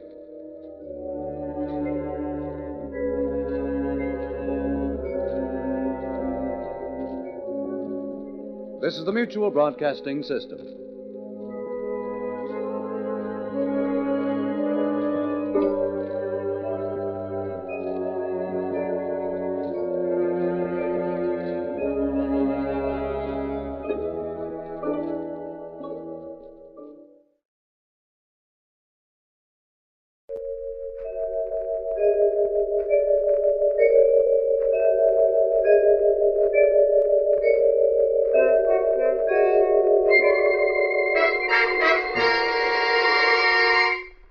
Murder by Experts.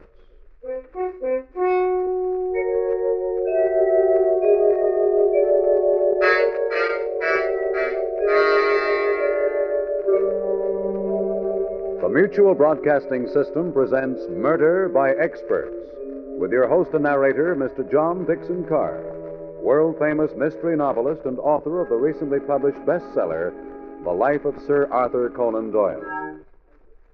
Good evening. This is John Dixon Carr. Each week at this time, Murder by Experts brings you a story of crime and mystery which has been chosen for your approval by one of the world's leading detective writers. Tonight, our guest expert is the noted mystery writer Elysia Lipsky.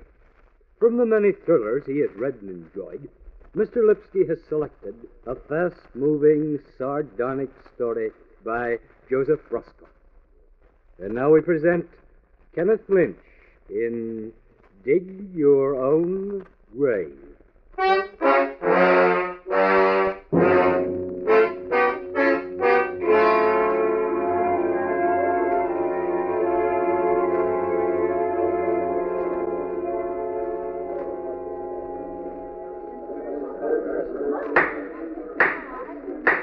Silence in the courtroom.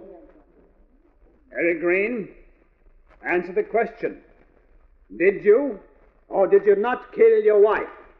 Yes or no? Yes or no?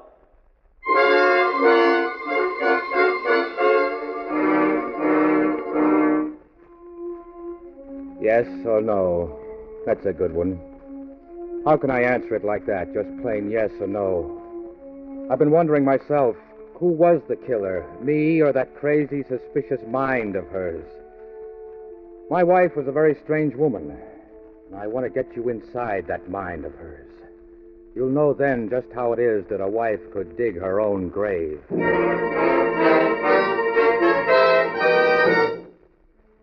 I swear I was always true to Hannah. It's important you understand that.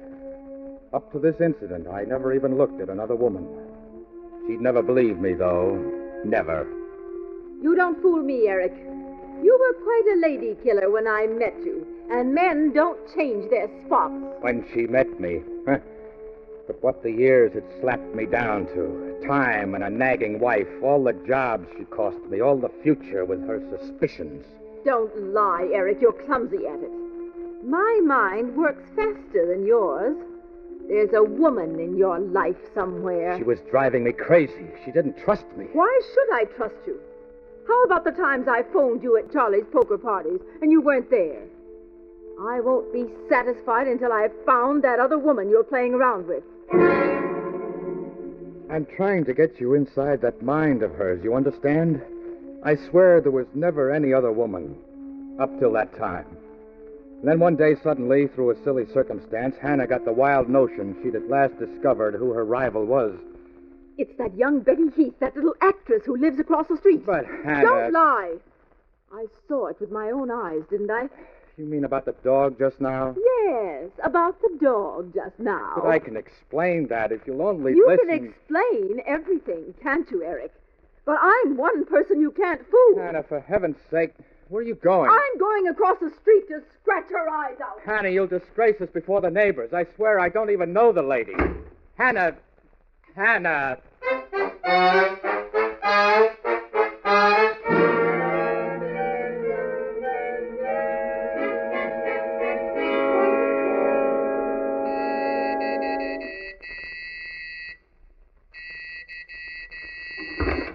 Yes, I want you to leave my husband alone. What? Who are you? What are you talking about? You needn't pretend, Miss Heath. I can read through you and him both. I'm Mrs. Hannah Green, as you no doubt suspect. Get out of here. Get out of here at once, or I'll call the police. You wouldn't dare. You're out of your mind. I don't know your husband, and I don't know you. Oh, I do seem to have met you. Your type, I mean. You're the kind who digs your own grave, aren't you?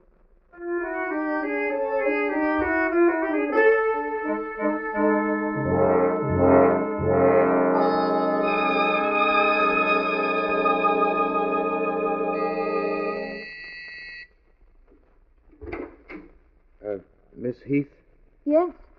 Pardon me, you don't know me. I live in the apartment house across the street. I came to apologize for something that happened here the other day. Apologize for what? My name is Eric Green. Eric Green. Oh. So you're that mad woman's husband. My wife is very neurotic, Miss Heath. But why'd she come barging in here? What on earth gave her the idea that I mean, that... Well, you Well, and I was standing outside my apartment house, and a dog came up to me. It seemed lost, so I kind of walked it, wondering whose it was. Hannah saw me and recognized the dog as yours, Miss Heath. Oh, so you're the one who found it. So that's why you're I see. So I gave it to your doorman. Oh, thank you, Mr. Green. That was kind of you. Yes. Well, you see, that's how it was. She thought all kinds of things, you know. Yes, I can imagine. Well, that's all I came to say. Goodbye. Goodbye. I guess it was awfully nice of you. Sorry, I interrupted you. No, I interrupted you. Well, I just wanted you to... I'm sorry. It was all my fault. I don't know why I've been keeping you standing here at the door. Wouldn't you like to come in and have a drink? I'd love to.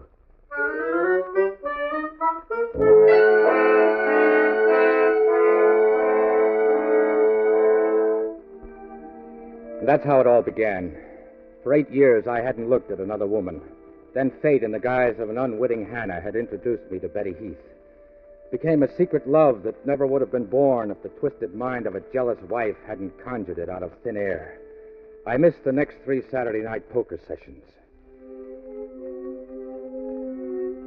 Eric, it's nice here. I like this place. Yes, it's sort of our place. I was never here with anyone else. Eric, what did you do with your Saturday nights before? Oh, I don't know. Poker or an all-night movie to forget I ever lived. Oh, no, don't talk that way. Betty, how do you feel about it? About what? Us. Are you scared or anything? Oh, what have I got to be scared about? My goodness, I simply felt sorry for you that first day I saw you. And honestly, you were so pathetic and... Well, I knew you needed a friend. You know, maybe get things off your chest. It's a funny thing. Right now, I don't think Hannah even suspects I do know you. Well, she certainly was suspicious the day she stormed up to my apartment. Why the change? Search me. She hasn't said one word about it since then. I think when she came charging up to your apartment that day, she expected to see, some wild painted chorus girl, a glamorous actress, see? But instead, she sees a sweet, innocent kid and gets thrown for a loss. You kind of threw me for a loss, too, Betty. Going for a guy like me. Why not? Eric, I'll let you in on a little secret. I'm a fake.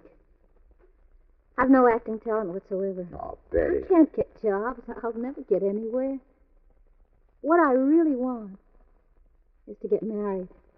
Married? Yeah. There was a very nice fellow named Tommy Birch. He asked me to marry him. Why didn't you? I don't know. Met a married man. Name of Eric Green. Isn't that funny?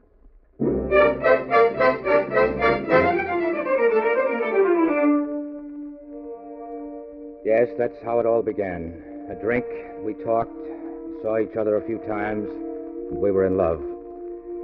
We didn't talk too much about Hannah, not at first. She was always there, the third point on the triangle.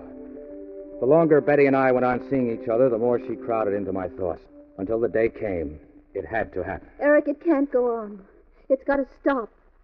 I'm much too much in love with him. Vice versa. Head over heels. It's not as though you're free, Eric. Don't you see? It's not as though you were even ready to get a divorce.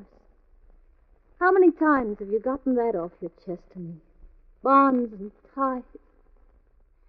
And pity. All right, then I'll get somebody to pity me a little. There's still Tommy Birch. No, Eric, don't. Don't come here. Please. We must never see each other again.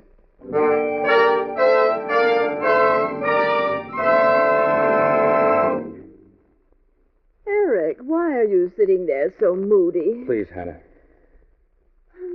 I've an apology to make, Eric, dear. Yes. Oh, Eric, I must be a trial to you sometimes. But it's only because I love you. What are you driving at? Oh, that dog thing that time. That dog thing? Yes, you remember. Well, I later asked the doorman there, and he said the dog was lost that day, and you merely brought it back. So you checked with the doorman, huh? Oh, Eric, wasn't it silly of me to think you were carrying on with that Heath girl, whom you didn't even know from Eve? But I do. What? I do know her very well. What's that? Betty and I are in love, Hannah. What? And it was all your doing. Poetic justice. Because we never even knew each other until then. Why, you're lying. I was right in the first place. It had been going on all the time, just as I said. Have it your own way. I could always read you, Eric. Read you like a book. You're sure of that? I knew it was that cheap actress. I knew it because I'm always one step ahead of you, Mr. Two-Timer. You're not dealing with just anyone. You're dealing with a lawyer's daughter. And that one-cylinder brain of yours was never a match for mine. Never will be. Well, what now? I want a divorce. Oh, never. You think I'd give her the satisfaction? I want a divorce, Hannah. Oh, Eric, how could you say all these things to me? How could you? You did it to yourself, Hannah. That crazy jealousy of yours. Oh. I tell you, I never did know her before. You promoted a triangle that never even existed. So go on, dig your own grave. Why did you say that? Those words. What words? Dig your own grave. The very words that woman hissed at me. I only meant... I see it now. Of course. But I'm one step ahead of you, as usual. You're planning to murder me, aren't you? What? Murder you? Yes. Murder me. So you'll be free to marry her. Well, don't deny it. I can see it in your eyes.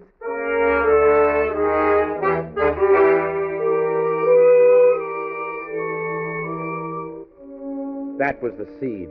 I'm telling the honest truth. Till then, the thought had positively never entered my mind in the remotest way whatsoever. Harm Hannah? Why, I pitied her.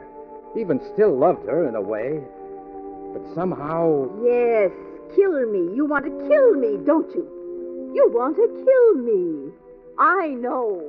She planted the seed in my mind. You understand? She planted the seed.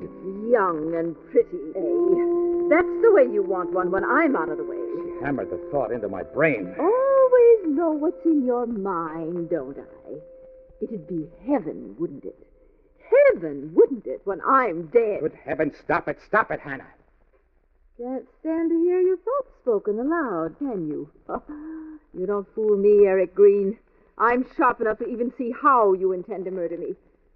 I can give you a blueprint. What? I congratulate you on planning the perfect murder. I didn't know you had enough brains. What the heck are you talking about? What blueprint? Oh, don't pretend I'm on to you. You'll never outsmart me. I can read your mind. Like a book, sure.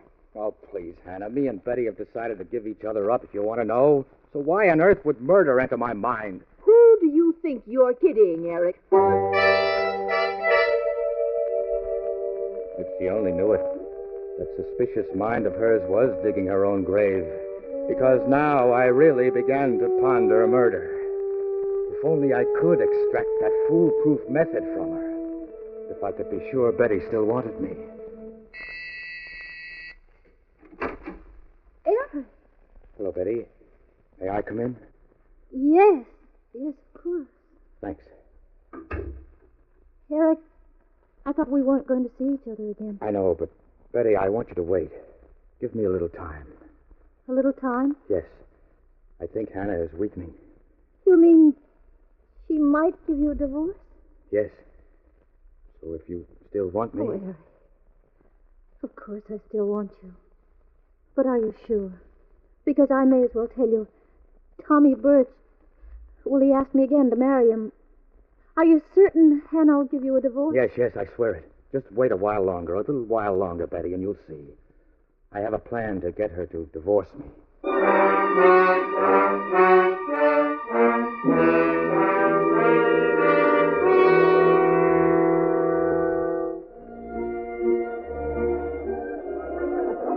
Oh, that was a wonderful dance, Eric. You know, you haven't forgotten a step. Oh, neither of you, Hannah. You still dance like an angel. I don't know what's come over you lately. You've changed so, Eric. Taking me out every night, shows, nightclubs. Why couldn't you ever see you're the girl for me, not anyone else?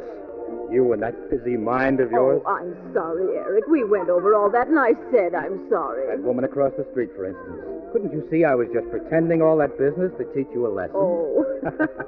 I had it coming to me, I told you. And was that mind of yours traveling? That perfect murder plot, for instance, huh? This silly little goose. Oh, Eric, don't. What on earth did you think I was hatching? Well, you'll die laughing. Okay, so I will. Well, you were staring rather intently at my medicine bottle that time we had the flare-up. Huh? And anyone with half a mind knows that an overdose of dietol could kill a person without leaving any trace of it in his system. Yeah? No kidding. All you'd have to do is to go and get one of my prescriptions sometime, alter it to a stronger dose, replace my bottle with this. I'd never be wiser. And poof, the perfect murder. How's that for a blueprint? Couldn't I have made a good criminal lawyer like my father? Admit it. Sure, I followed her blueprint the very next day. First, I paid a visit to Dr. Norton, the family physician. I told him Hannah was down with a slight cold and couldn't come. Then I asked for the prescription, just her usual dietol, which he'd given her so often. I altered the prescription ever so slightly. My next stop was the druggist's. You want this prescription filled, Mr. Green, for your wife, huh? Yeah, from Dr. Norton. Well, I can have it filled for you in about an hour. Call back in an hour, Mr. Green.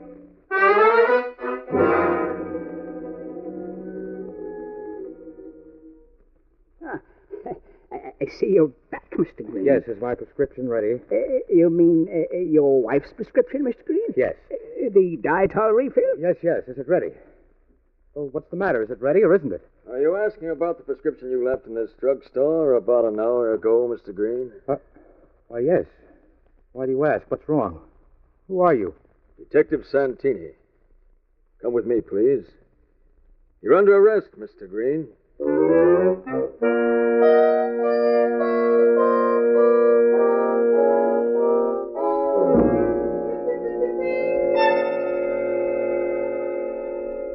is an outrage. I demand to know what I'm being held for. You did tamper with that prescription, Green, didn't you? Admit it. You're crazy. I want to see a lawyer. What are you charging me with? Attempted homicide. Attempted homicide? Yeah.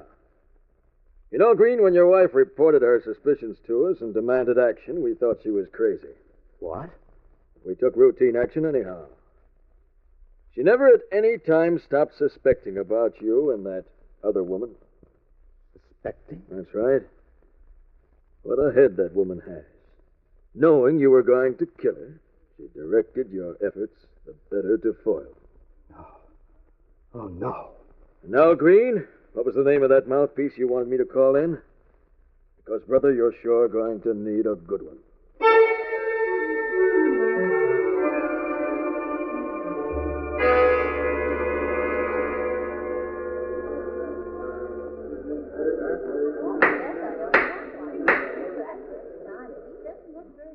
And so I submit, Your Honor, and gentlemen of the jury, that the prosecution has not, and in the very nature of things could not establish a clear case of homicidal intent. Intent, gentlemen, against the defendant Eric Green. And why? For the simple reason that he had not given the fatal overdose to his wife. Hence, you must agree that even if the defendant had murder in his heart at the outset, which we deny, how could it be proved he would have given that overdose to his wife?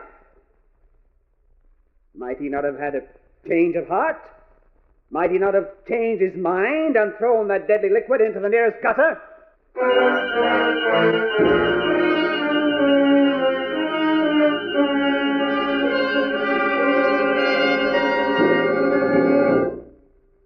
We, the jury, find the defendant not guilty. No, no, no! You can't let this man go free! He'll kill me! He tried it before, and he'll try again!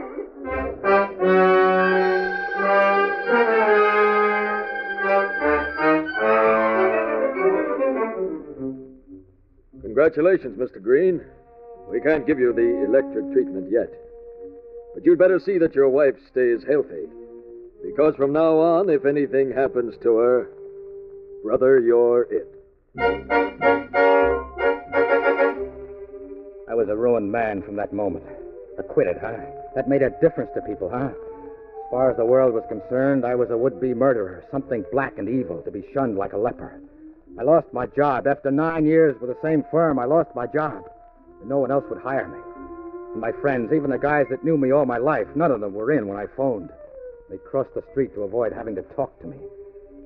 But the biggest blow of all was a letter the postman brought me just after the trial. Dear Eric, I've moved away because of the publicity, and it's no use trying to find me. I always thought you were so gentle and fine. How could you bring yourself to attempt such a vile thing? Tomorrow I'm going to be Mrs. Thomas Birch. And my wife, she had moved to a hotel and was suing me for divorce. I was a nice guy once, respected. She had ruined me. My whole life was a mess. I decided I must kill her. There was no room in the same world for the both of us. And yet... You'd better see that your wife stays healthy, Mr. Green. Get it? If Hannah should die, no matter how clever I planned it, even by remote control, even if I were 1,000 miles away... Because from now on, brother, if anything happens to her, you're it. They'd still suspect me. Still, I decided to finish her off, even if I burned for it. Life meant nothing to me anymore, but just once to outfox her. I racked my brains. Is there really such a thing as a perfect murder? Somehow I sensed a road direction. Somewhere in Hannah's suspicious nature lay the perfect crime. Maybe by using her suspicions, Sure, something clicked. By following the twistings of her mind, I'd hit upon a plan.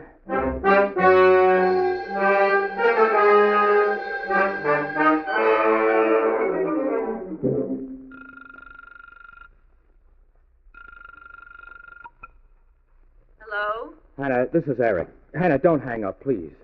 What do you want? Hannah, I swear it was all a terrible mistake. Why, I never intended for one moment... Indeed. Hannah, if you'd give me half a chance to explain, Are I you could... through? If that's all you have to say, No, I'd no, like... wait, please. It isn't all. Hannah, I'm going away. I'd like to see you once more before I leave. For old time's sake. Oh, you would you? For old time's sake, eh? Yes. I'd like you to come over right now and have breakfast with me before I leave. Just the two of us alone. One last cup of coffee together, Hannah, to prove no hard feelings. Just you and me and a cup of coffee, Eric? Yes, Just the two of us, huh? just the two of us. Well, of course, dear. Why not? I'll come over. You get the coffee ready.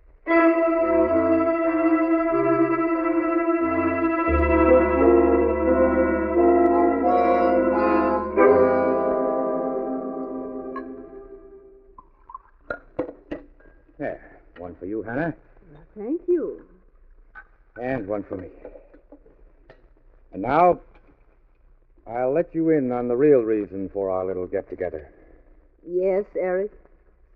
You've ruined my life, Hannah. And I don't want to live anymore. I'm about to commit suicide. I want to give you the torture of witnessing it. Hannah, I've poisoned my cup of coffee. Well, let's drink to my exit. Come in, officer. What? Detective Santini. Hello again, Mr. Green. Officer, I brought you along because I was sure he was going to make another attempt to kill me. I can now prove my husband's guilty intent to kill me, which I couldn't before. Hannah, what are you saying? Suppose we let her do the talking. Notice, please, that he has just served 2 cups of coffee, one for me and one for him. He is, as usual, stupid enough to suppose I don't know what he's up to. Now, wait a minute. Shut up. Go on, Mrs. Green. Not knowing, of course, that I would bring a witness along to this little plot of his, he has just told me he has poisoned his cup of coffee, that he intends to commit suicide with it. Very well. We shall see, won't we, Eric? Obviously, he has poisoned my cup, as I shall now demonstrate. Hannah, what are you doing? There. I just exchanged cups with him. And now, Eric, dear, let us drink. Come on, dear, don't pale so. Don't tremble. I'm drinking the poisoned coffee, aren't I? Hannah, don't drink it. So let's drink to your journey. Bottoms up. Hannah!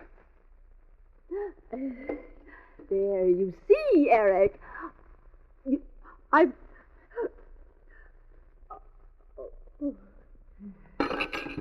What the? She's dead. My gosh, she's dead. I warned her about my cup, but she drank it. You saw. Yeah, I sure did. You're a witness to what just happened, officer. Yeah. Must have been that suspicious mind of hers. Why, she dug her own grave, that woman.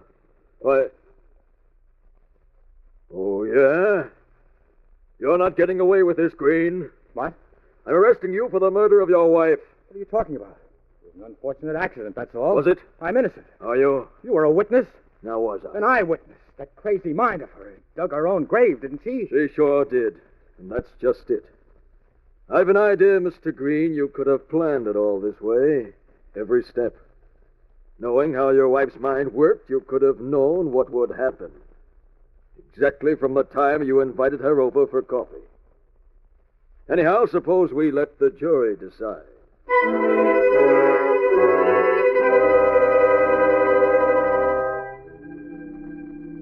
Well, there's the story.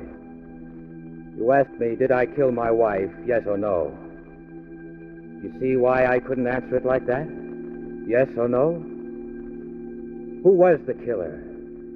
Me or that suspicious mind of hers? Suppose you tell me.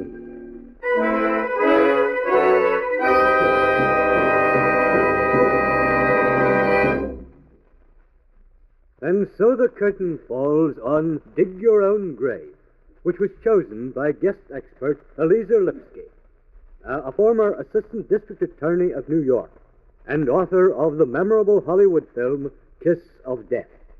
Next week at this time, Murder by Experts brings you a story of a man who exploited human minds, only to find his own giving way as his enemies closed in on him.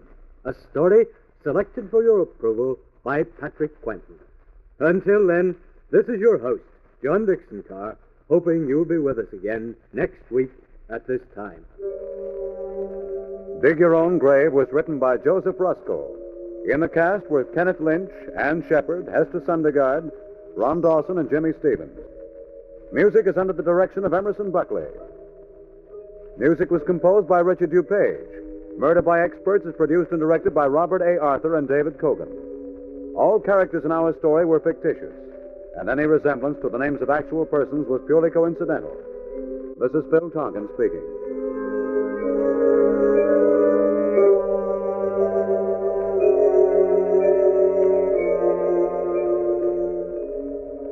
This is the Mutual Broadcasting System.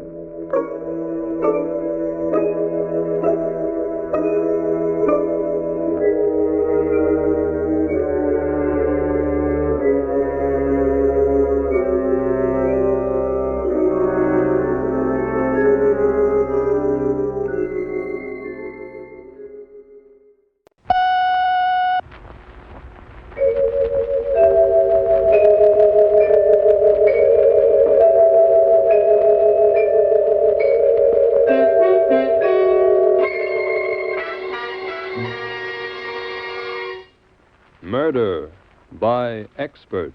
The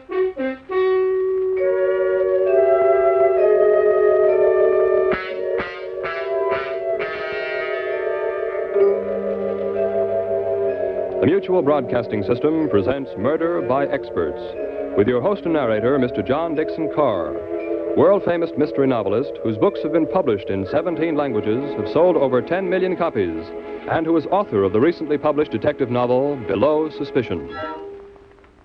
Good evening. This is John Dixon Carr. Each week at this time, Murder by Experts brings you a story of crime and mystery which has been chosen for your approval by one of the world's leading detective writers. Tonight, our guest expert is the noted mystery novelist Frank Gruber. From the many thrillers he has read and enjoyed, Mr. Gruber has selected a tense and gripping story by George and Gertrude Fass. And now we present Larry Haynes in It's Luck That Counts.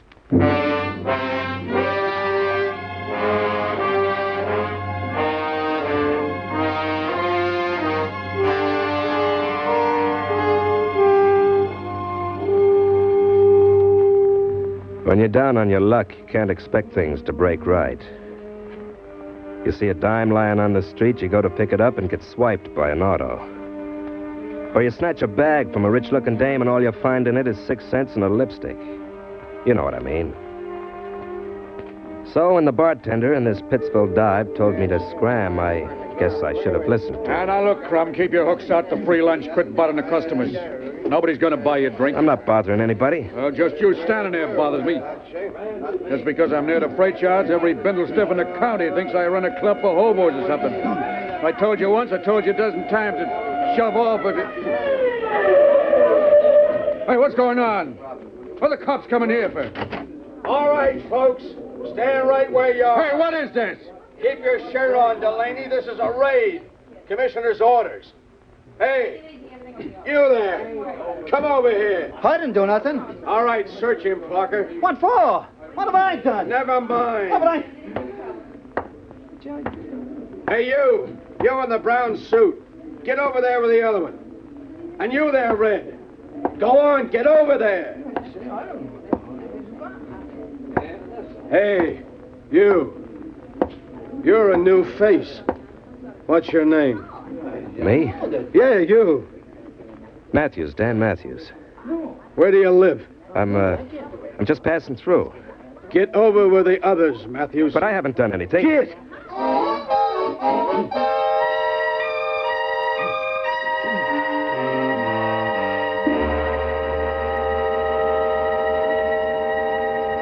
Here's the next one, Lieutenant. His name is Dan Matthews. All right, Dan.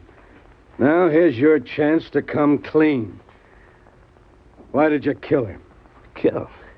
I didn't kill anybody. I swear I didn't. Suppose I told you were seen near the old lady's shack just about the time she was killed. What old lady? Sarah Grimes. Name's familiar, isn't it? No, I never heard of her. I never was near her. Where'd you hide the money, Danny? What money? The 75 grand you stole from the old lady after you killed her. 75 grand? Yeah. You'd think if I stole 75 G's, I'd be hanging around Delaney's bar, mooching a drink? I'm asking the questions, Matthews.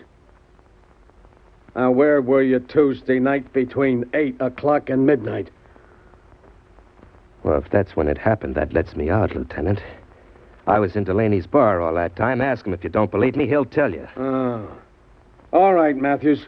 If Delaney backs you up, that'll clear you. And you'll let me go? Oh, no. No matter what Delaney says, we're holding you for vagrancy. Vagrancy? Yeah. You're a big, good-looking guy, Matthews. Why haven't you got a job?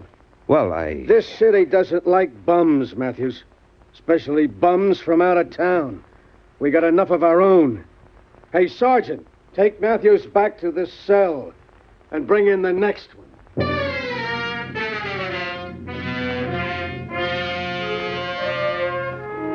They all gave me the big 00 and I got shoved back into the cell, but I just grinned at them and flopped onto a cot.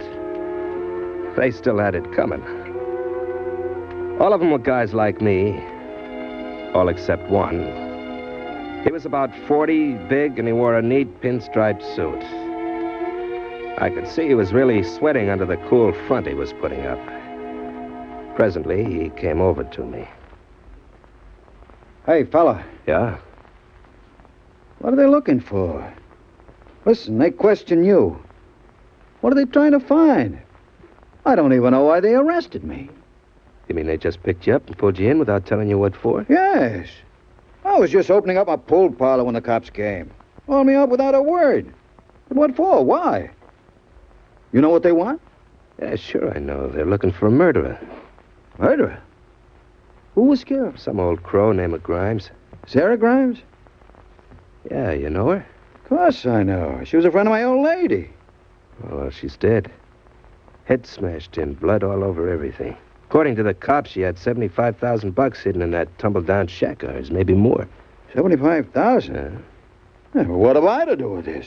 Why'd they arrest me? Same reason they arrested me, to ask questions. Tell me, what questions do they ask? Well, lots of questions, you know.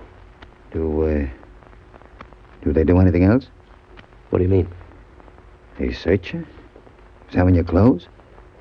They didn't, but I decided to give the guy a ride. Yeah, sure.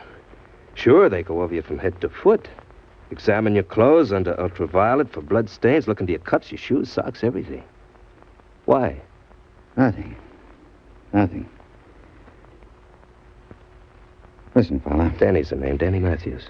Danny, I'm Fred Bruno. You look like a nice guy. A guy I can trust. Sure, everybody can trust Danny. I want you to do me a favor. I'll be glad to, only I'm not getting out of here, so I can't call you lawyer. No, it's not that. I'm a married man, see? Yeah, I see. But sometimes I go to New York on business, you know. Yeah. I don't like to carry a lot of baggage with me, so I keep a bag in the city. A suitcase. I got my clothes in it. You know. You know New York? Do I know New York? You know that check room in Times Square in the subway? Yeah, I know. I got the suitcase checked there. I got the baggage check with me. Well, that's no crime. Yeah, but you see, it's like this. If they find that baggage check on me, they'll investigate, won't they? Yeah, they'll investigate. That's what I'm afraid of. I've got a girlfriend in the city. My wife finds out about that, there's going to be trouble. So, you see, I don't want them to know. You understand? Yeah, sure. I know just how you feel. They're not going to search you again. No, they're not. Would you? Sure, I'll hold it for you. Just give it here. I'll give you $10 for the favor. That's all I have on me. Thanks. I'll be glad to do it for you. You're a good guy, Danny. You give it to me when I come back. Well, maybe you're not coming back. Maybe they'll let you go. You needn't worry about that. I'll be around to pick it up. Okay. Whenever you want it, you can have it back again. That's fine. Here it is. Take care of it. Oh, sure. You haven't a thing to worry about.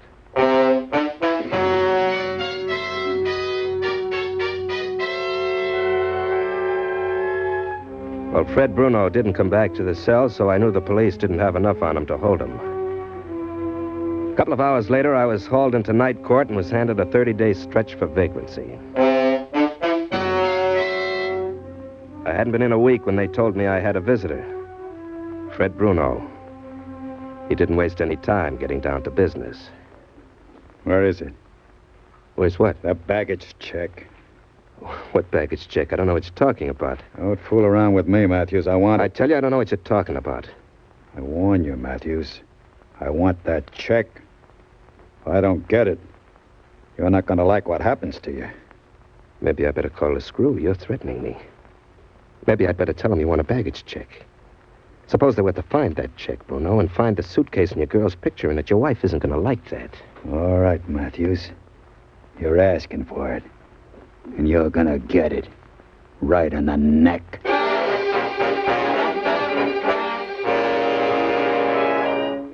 I knew then I had to do some planning. I wasn't letting that check slip through my fingers, not when for the first time in my life my luck was beginning to change. I ain't dumb. I knew it was in that suitcase. It was the 75 G's Bruno got when he knocked off his old lady friend. I knew I had to get that baggage check to a safe place.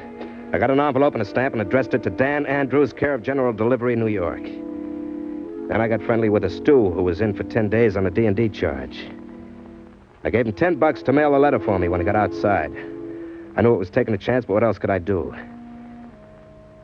Well, when my 30 days were up, I walked down the jailhouse steps expecting to find Fred Bruno waiting for me.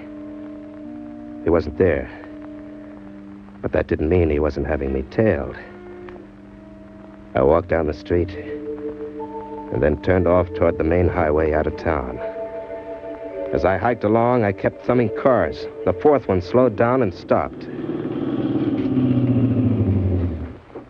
Would you like a lift? Oh, you bet. Oh, thanks. Thanks a lot. You're welcome. You going far? New York?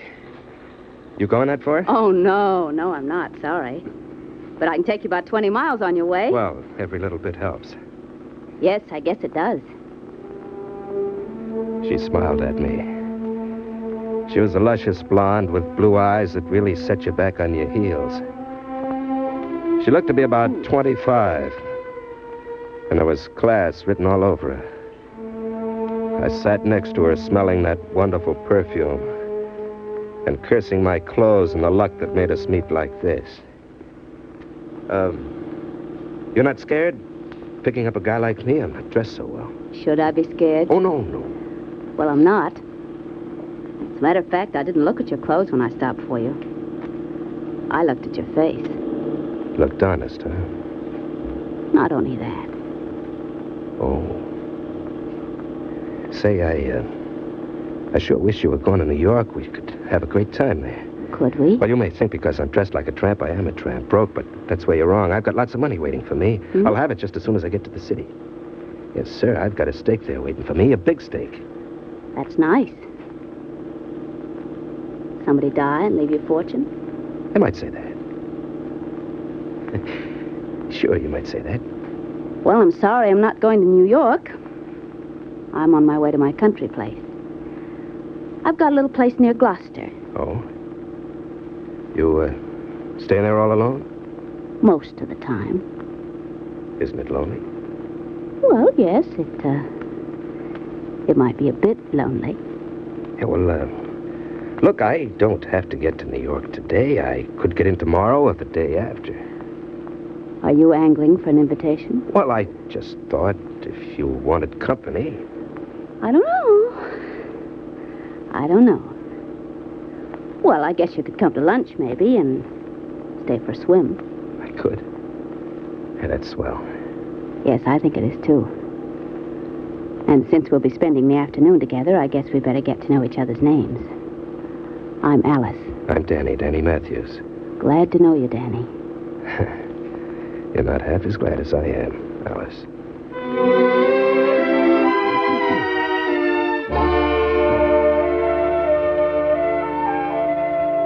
It took us about an hour to get to that summer place of hers. It was off all by itself in the woods. Right near it was an old quarry filled with sparkling cold water. I helped her lug a carton of groceries from the car into the kitchen, and we stowed them away together and took the covers off the furniture. I could feel it building between us all the time. It's only 11 o'clock. Would you like to go for a swim now? The Corey's fine for swimming. Well, sure, only I don't have a suit. Oh, you can wear my brother's trunks. He's just about your size. I'll show you where you can change. Then I'll meet you in 5 minutes in front of the house. I was ready in 3, and I waited for her on the porch. She came out in a white swimsuit. And when I saw her, I just about lost my breath. She was the dreamiest dame I ever laid eyes on. She smiled, and I just gulped. Come along. We go down this path.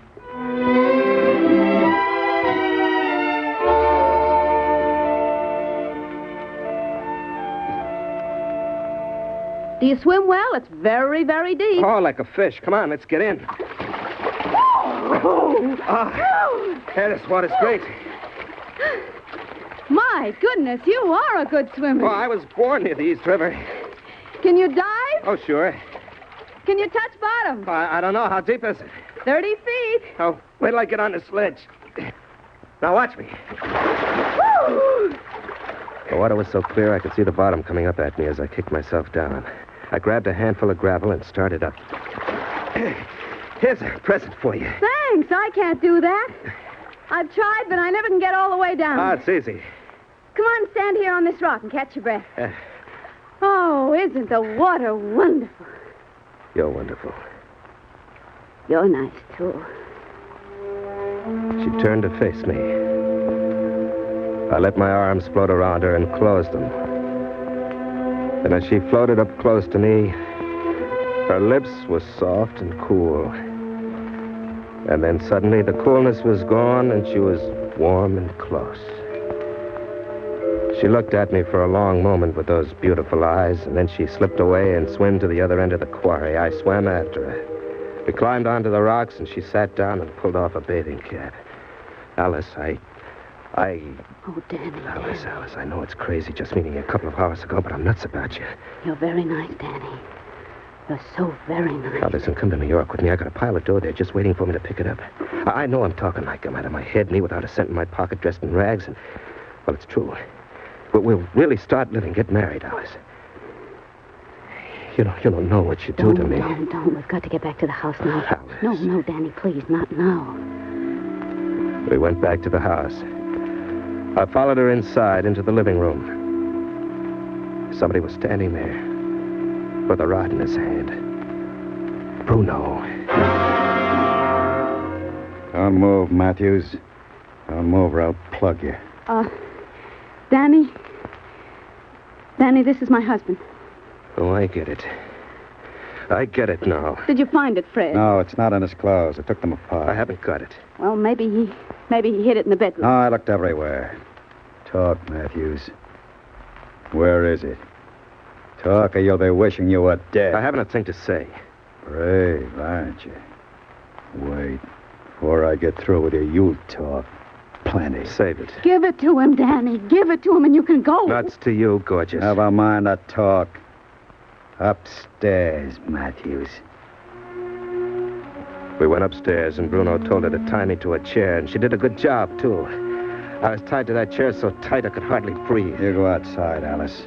Leave him to me. Yes, Fred. Danny, I'm sorry. Well, this is your last chance. Are you going to talk?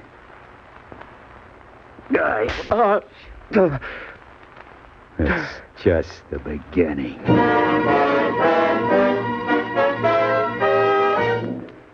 Really did a good job, too. When he was through, I knew I'd been shellacked by an expert, but I didn't talk. I knew I'd be signing my own death warrant by spilling. He wouldn't kill me as long as he thought he could get me to sing. I was alone in the room, still tied to the chair. Downstairs, I could hear the two of them moving around, talking. I had to get my hands free. I pulled and jerked until the blood came. Then I passed out. Must have been hours later when I came to. It was dark and the house was quiet. I tried again to loosen my wrists, and I finally got my right hand free. Free, but almost useless. I rested, flexing my fingers. An hour passed, maybe more. I was picking at the knot that tied my left hand when the door quietly opened. The room was as dark as the inside of a camera, but I knew who it was. I'd know the smell of that perfume anywhere. Danny. Danny, are you awake? Yes, I'm awake. He mustn't hear you whisper. What for? I've got nothing to say. Danny, he's going to kill you. I know it. So what? I don't want you to die. You wouldn't kid me, would you? I'm going to untie you and let you go. Thanks. I mean it. I do mean it. Just tell me where it is, that baggage check. Please, Danny. Your keeping it won't do you any good, believe me. Maybe not. Now, Danny, listen to me. Freddie killed that old woman, and he'll kill you, too. I don't want him to. No? No. Let him have the baggage check, Danny, and then we'll go away, you and I. I hate him. I hate him. He's a beast. You're not getting anywhere, baby. Oh, Danny. You think I want to get the money, don't you? You think I'm lying just to get the money. Well, I'll tell you something, Danny. There isn't any money in that suitcase. Where is it if not in a suitcase? I have it. You have it? Yes, I have. I took it out of the suitcase and put something else in. All right. All right, you have the money. Why didn't you take a powder with it? Because I can't get at it, that's why. You have it, but you can't get at it. That makes sense. Now, listen. The night that Freddie killed her, he came here with the money. I didn't know he was going to kill her. You didn't, huh? No. I didn't know a thing about it until he showed me the money. He put it in the suitcase so he could drive down to New York and check it. Well, while he changed his clothes, I took the money out and put something else in. Yeah? What'd you do with the dough? After he left, I put the money in a big mason jar and dropped it in the quarry. The quarry? Yes. I was sure that I'd be able to dive down and get it up again. Well, I tried, but it was too deep for me. That's why I asked you if you could touch bottom, you see? So please tell Freddie where the check is. He'll go to get it, and while he's gone, we'll get the money and go away. It's quite a yarn. But it's true, Danny. Please, it's true. All the time she talked, I kept working on my left hand, pulling to free it. And finally, it slipped out of the rope. Oh, Danny, we can go out west. Someplace where he'll never find us. Please. Please, you've got to believe me. Danny, I love you, too. If I didn't, I wouldn't tell you all this. I'd keep the money for myself, wouldn't I? How do I know you're not playing me for a sucker? Well, you've got to trust me. Please tell me where the baggage check is. Cut me free first. You don't trust me, do you? Sure, I trust you. But I haven't got it on me, you know that. Where is it? In New York, in a safe place. Fine. I'll tell Freddie and he'll go for it. When he does pick up that suitcase, there'll be a surprise waiting for him. While he's gone, we'll get the mason jar from the bottom of the quarry and we'll be on our way west in the morning. Does he know you're in here now? Yes. Yes, I asked him to let me try talking to you. Danny, he thinks that I'm trying to fool you. But you wouldn't do that, would you, honey? Oh, Danny, can't I make you understand? I could feel the numbness leaving fingers on my left hand. Now I had both hands free, and she was within my reach, lying her fool head off to get me to give up the $75,000 to give her and Freddie. Where is it, Danny? Come closer, Alice. All right. Kiss me. Just to show me you're leveling with me. She came close. Her lips pressed against mine. And then I had one hand on that soft, lying red mouth of hers and the other on her throat. With all my strength, I held on, pulling her down on my knees so her feet wouldn't hit the floor. Suddenly, she was limp, but I didn't let go. Minutes went by. Finally, I took my hand off her mouth. She wasn't breathing anymore. She was dead. Slowly, I let her body down on the floor. Then I untied the knots that held me to the chair. I reached for her, and carefully, with stiff fingers, I took off her jacket. The perfume she'd drenched it with came off in waves. Then I got up, holding the jacket ahead of me like a bullfighter's cape. I walked down the pitch-black hall. Alice? Shh. Did he tell you? I stopped. He'd been waiting there all the time. The perfume on that jacket fooled him the way I thought it would. I was just a couple of feet from him. The next time he spoke, I'd jump. Well, did he talk? No, Freddie, I didn't. My first wild punch in the dark put him out. After that, he wasn't any more trouble than she was. There was a lot for me to do before daybreak. First, I got rid of both the bodies, tying weights to them and sinking them to the bottom of the quarry. Freddie had a fat wallet. I helped myself to that. Next, I changed into one of his suits that was in the house. I closed the place, locked it, and got into the car as the first streaks of light began to show in the east. By afternoon, I'd be in New York.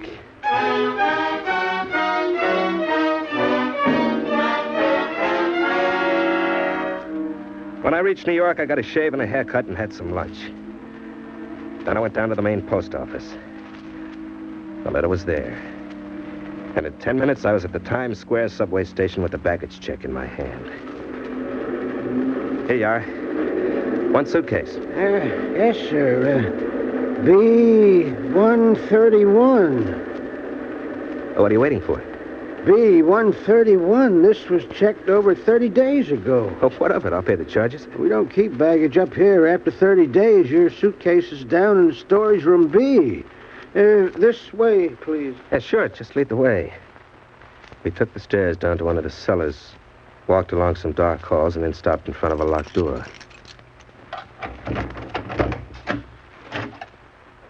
It's in one of the bins down this way.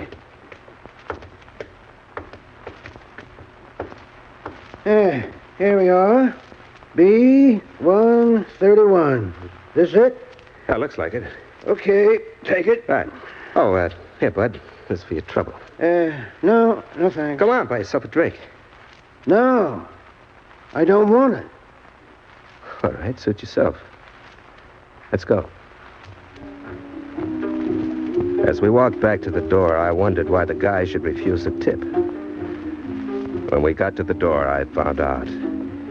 He opened it, and I walked out right into the arms of a big guy in a brown suit. He grabbed my wrists, and before I knew what was happening, he had a pair of bracelets. All right, Matthews, you're under arrest. Arrest?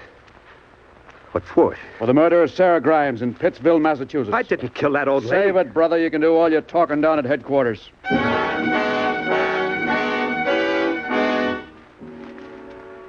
For all the talking I did down at headquarters, there were a lot of things I couldn't explain away. Like, for instance, the bank books belonging to Sarah Grimes they found in the suitcase. My having the baggage check for the suitcase. One thing the cops didn't know, and that was what happened to the 75 grand, which should have been in the suitcase, and wasn't. Yeah, there wasn't a dime in that suitcase. The cops told me that 2 days after old lady Grimes was knocked off, they got an anonymous letter telling them to look into the suitcase checked in Times Square under number B-131. The note said the man who'd called for that suitcase was the murderer of Sarah Grimes.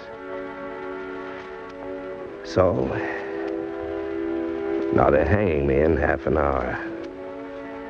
Yeah, I'm getting the surprise that was meant for Fred Bruno. And when I think it all over, two things stand out. Down in that quarry, there's a mason jar with $75,000 in it. And down there, too, is a gorgeous blue-eyed dame with a rock tied around her neck. See what I mean by the brakes going against you? I could have had them both. Yep. I could have had them both.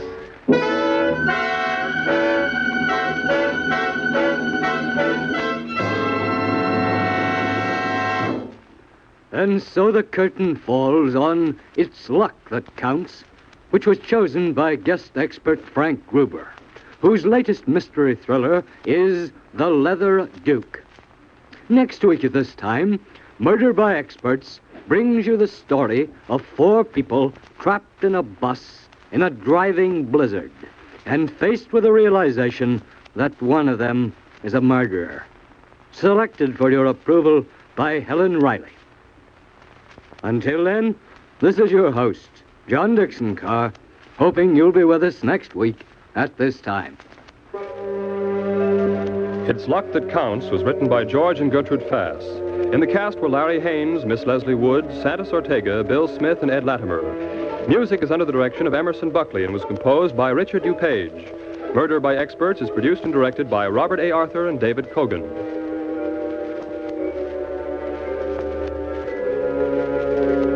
All characters in our story were fictitious, and any resemblance to the names of actual persons was purely coincidental. This is Jack Farron speaking.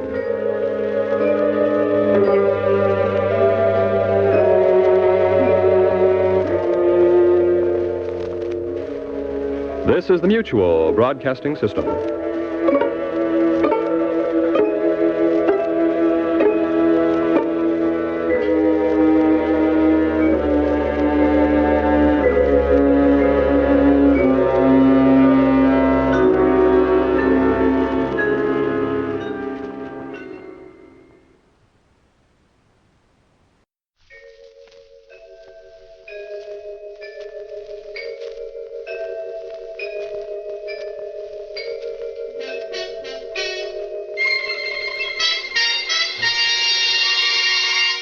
Murder by Experts.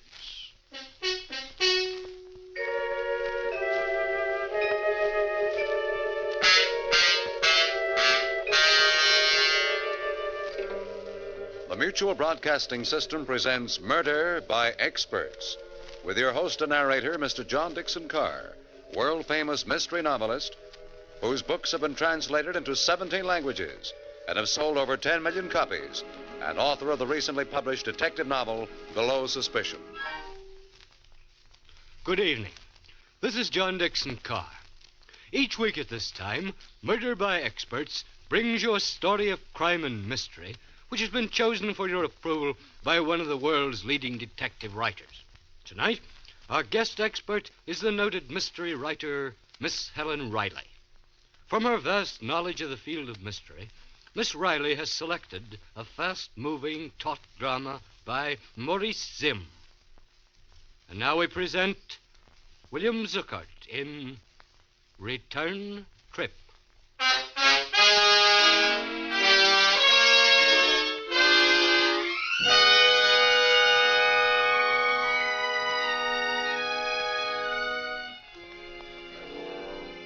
Our scene, a small, plainly furnished hospital room, late at night.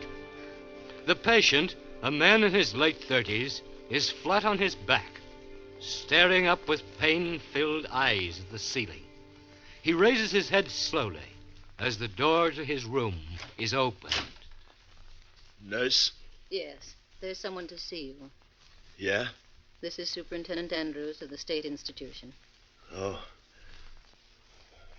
What have you got there? I've set up a recording machine out in the hall. Careful with the wire, nurse, when you close the door. The doctor said not to keep him. Yes, I'll make it as brief as possible. You may go now, nurse. Very well. Do you, mind if I hook this microphone at the head of the bed? Suit yourself, fella. Well, it was a choice between a recording machine and a stenographer, and I figured that in your condition, Well, who said I was beefing? Go on, ask. Ask your questions. I have only one question. What happened? You mean I can tell this in my own way? That's great. Had an uncle once, you know, that was a writer. He wouldn't have gone near this kind of a story, though, with a 10-foot pen.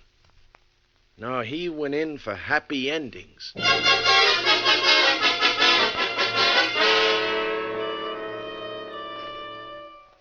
Uncle Mort wouldn't even have liked the beginning of this story.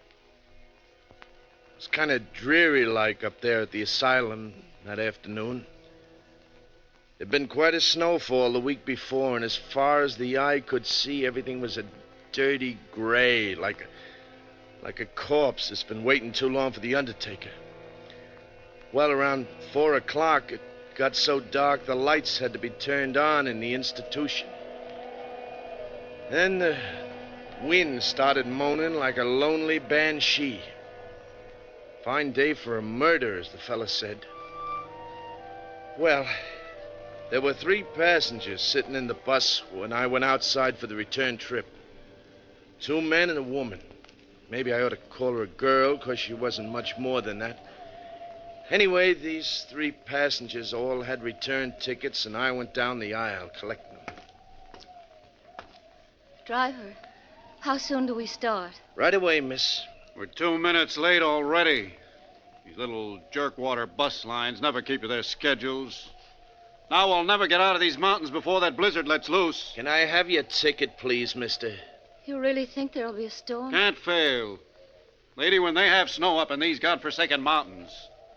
Well, this morning on the bus coming up, a man was telling me about the time... The windbag was sitting right across the aisle from the girls, second row from the front. Halfway back in the bus sat the third passenger, all huddled up in his overcoat. He didn't open his trap. Well, that was the picture as we swung out onto the highway for the return trip. And this guy in back of me seemed to be itchy to start a conversation with somebody as soon as we got rolling. Might as well get acquainted, miss. 50 miles before we get to civilization. John Willard's the name. I said... Oh, beg your pardon.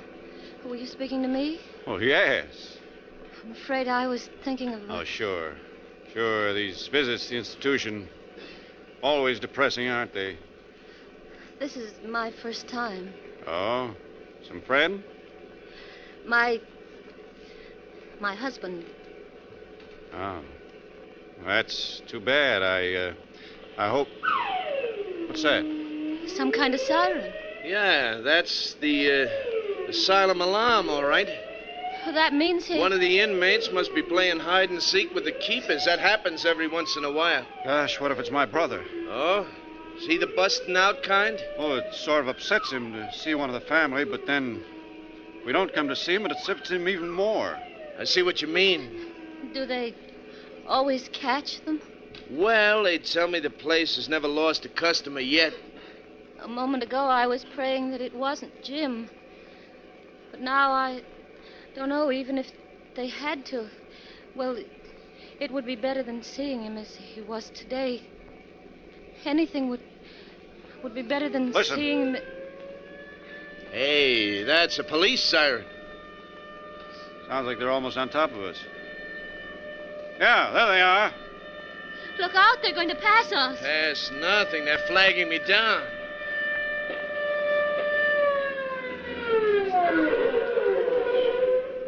All right, now just keep your seats, everybody. Guards. With rifles. We're looking for somebody. Yeah, we heard the asylum alarm and... Seen anyone along the road? No, not even a jackrabbit. Officer, who is it you... Gregg, Steve Gregg. Oh. That's a relief. Holly, take yourself a walk down the aisle. Keep your rifle ready when you look behind those back seats. Are you kidding?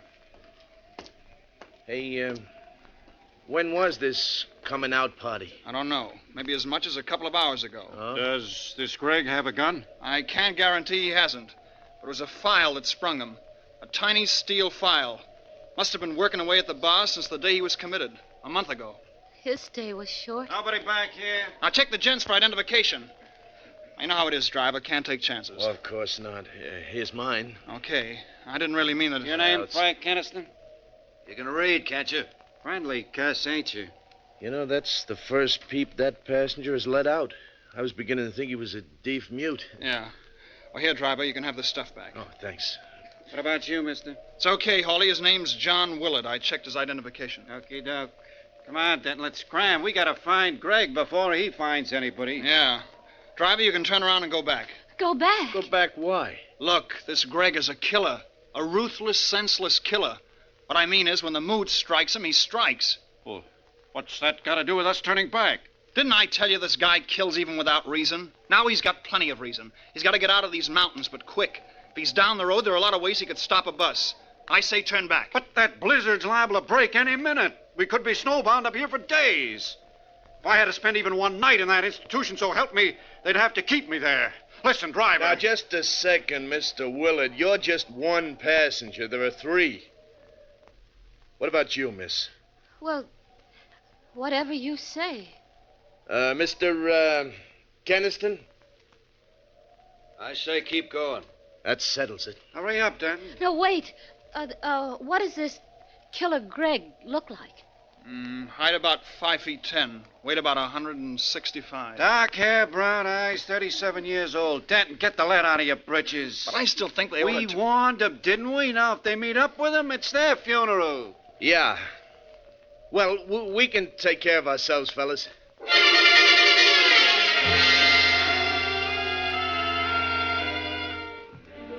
Well, after the guards left, I really set that bus to rolling. Out of the mirror up above the driver's seat, I could see that the girl was plenty scared, but she had nerve, I'll say that for her. Willard, the windbag across the aisle from her, gave up trying to draw her into a conversation. And as for the third passenger, Keniston, sitting halfway toward the back, he kept acting like a clam afraid of losing its oyster. Might as well have had lockjaw, if you get what I mean.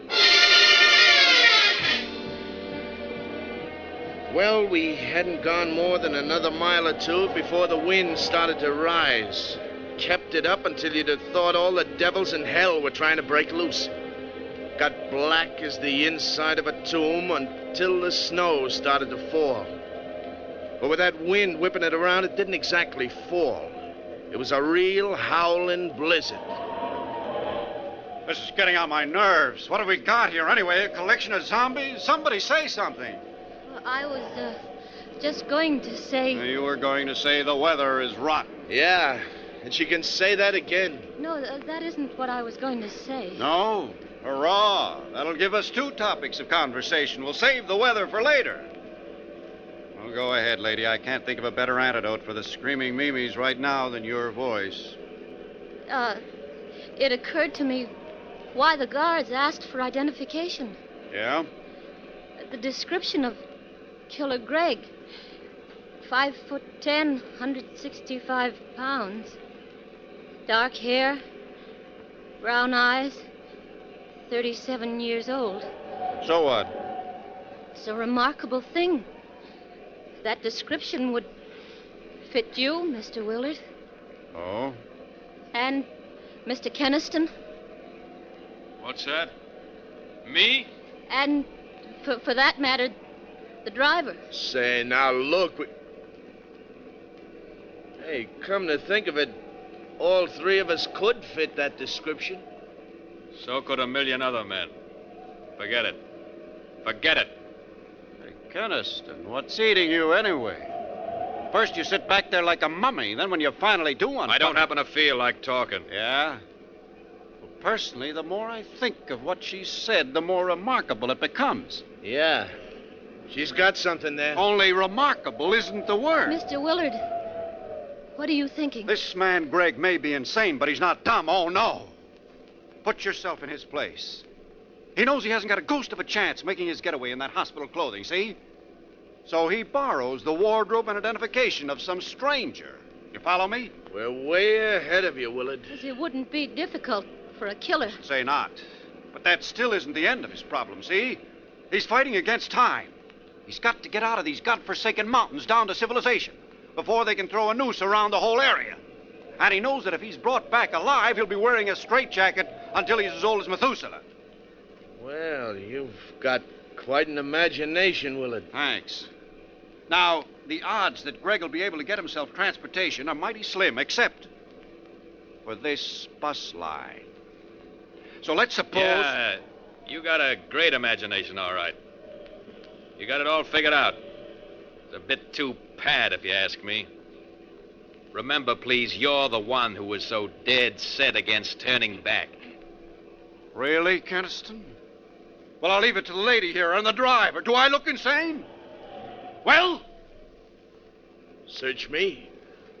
There were times, long periods of time when Jim didn't either. It's my husband, I mean. That was the terrible part of it. He would be just like the old days, and we'd be so happy together, and then all of a sudden, without warning, It's Keniston's been acting crazy, not me. I'll bet it wouldn't take a half a dozen psychiatrists to prove that he... Hey, an avalanche! It's coming down on us! Hold on!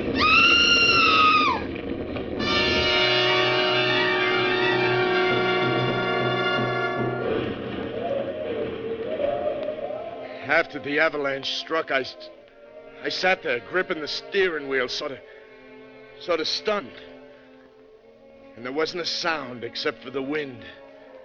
And it was muffled by the snow barrier that packed us in. Even on the far side, the bus was buried up to the middle of the windows. Well, all this was only a matter of seconds, I suppose. And then suddenly the quiet was broken by the most gosh-awful racket. It was as if somebody had up and given the signal for my passengers to go completely crazy. Get me out of here. Now, take it easy, will you? Get me out of here. Look out, Willard's got an axe. The axe, take it away from me. Let go of it, Willard. Let go of that axe. Well, that did it. He's the one. He's the one. Lucky I saw him grab the fire axe from up on the rack. It's what the district attorney likes to call a lethal weapon. And then some. Step back, he's coming too. Yeah, tie him up. Here, you'll find a rope in the dashboard compartment. Get it for me, huh? Driver, I'll report you for this. You will, huh? I was going to smash a window so we could get out of here. Oh, yeah? Sure. What'd you think? Oh, so that's it. Here's a rope, driver. See here, you can't do that. You can't tie me up, you fools. I'm not Killer Greg. Maybe he isn't. Maybe. But like the guard says, we can't take chances. Now, if you're innocent, mister, you can prove it to the authorities. If we ever live that long. Have you forgotten that we're trapped here by an avalanche in a blizzard that could go on and on and on? Just the same. Stop. This is ridiculous. What do you mean, miss? Well, it's just that there's no proof that Killer Greg is on this bus. Well, if you put it that way, It's all my fault, and I'm very sorry. My only excuse is that I was so upset by seeing Jim, my husband. I still say that No. We've got to start acting like rational human beings. You let poor Mr. Willard up from that floor. Thanks, lady. All right. But I'm warning you, Willard, no funny stuff. Snap out of it, driver. We've got to get out of this mess. Hand me that axe. Do I look that dumb? All right, then use it yourself. Smash a window so we can crawl out. Willard, what makes you think the windows won't open? Huh? Then open one. What for? To let in the blizzard? But we've got to get out of here. Not me. Take a bear to make even a city block in that blizzard. But we can't stay here. Why not? We're not freezing yet. Driver's right. Our best chance is to sit pat until the storm lets up. But what if it doesn't? If and when the weather clears, we can send out a party for help, huh? Yeah, or maybe a road clearing crew will come to our rescue. Yes. I suppose that's the sane thing to do. Wait here. Well, how about you, Willard? You also decided to do the sane thing? I don't like that crack, Keniston. One more like now, it. Look, we're not starting that again. It's going to be a long night. We might just as well make ourselves comfortable and try to get some sleep. Sleep? Cut it out. Miss, you take the back seat. That's the only one that runs the full width of the bus. You can use your lap robe for a quilt, huh? All right, driver. I want to apologize again to everyone for the way I behaved. Casting suspicion. Forget it. Need any help? No, thanks. I don't know what came over me, starting that idiotic talk. Please What? What's the matter? Why are you staring at the floor? Well, say something. Look. A file. Tiny steel file. One that... After the avalanche hit, there was a mad scramble. One of you lost it then. One of you is Greg. Killer Greg! Let me out of there! Let me out of there! Well, we just let her wear herself out, kicking and banging on the door. Nobody said a word. Willard and Keniston just stared at me and at each other. By and by, the girl stopped her fussing to stand and stare at the three of us in rotation. Would have made your flesh crawl. And outside, the blizzard was getting worse, if possible. Finally, I reached into the watch pocket of my pants and brought out the old timepiece. What time is it? Broke the crystal. Still says 4:15. It's 5:30. It's only an hour and a half since we started out. Only an hour and a half. 5:30 in the afternoon. And at the very best, we're stuck until morning. 16 hours. Might as well be forever. Now, look, miss, we just got to make the best of it. I still think you ought to go back to the rear seat. And sleep? If you can, yeah. Willard, the driver, and myself will be keeping a rather close eye on each other in the light of recent developments. You'll be all right, especially if you take that axe away from the driver. Huh? Let her have it for her protection. Sure. Let her have it. Yes. You give it to me. Okay. You, holding on to the file, too? Of course she is. The file could also be a lethal weapon.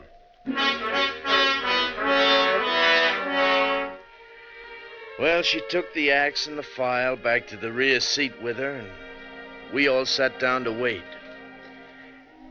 Have you ever fought against sleep? With the cold numbing you and the wind lulling you? You know, sometimes even the fear of sudden death can't win against those odds. Time and time again, the girl's eyes would close just for a second. And then they stayed closed longer, and her head nodded and her body slumped over against the corner of the seat. I got up and started down the aisle. Where you going? Shh, Keniston, can't you see she's asleep? Where you going? Her lap robe slipped to the floor. I was going to pick it up and cover her so she wouldn't freeze. Any objections? I'll do it. Oh, no, you won't, Keniston. Go ahead, driver. There you see, Keniston, Willard thinks I should do it. It makes it 2-1.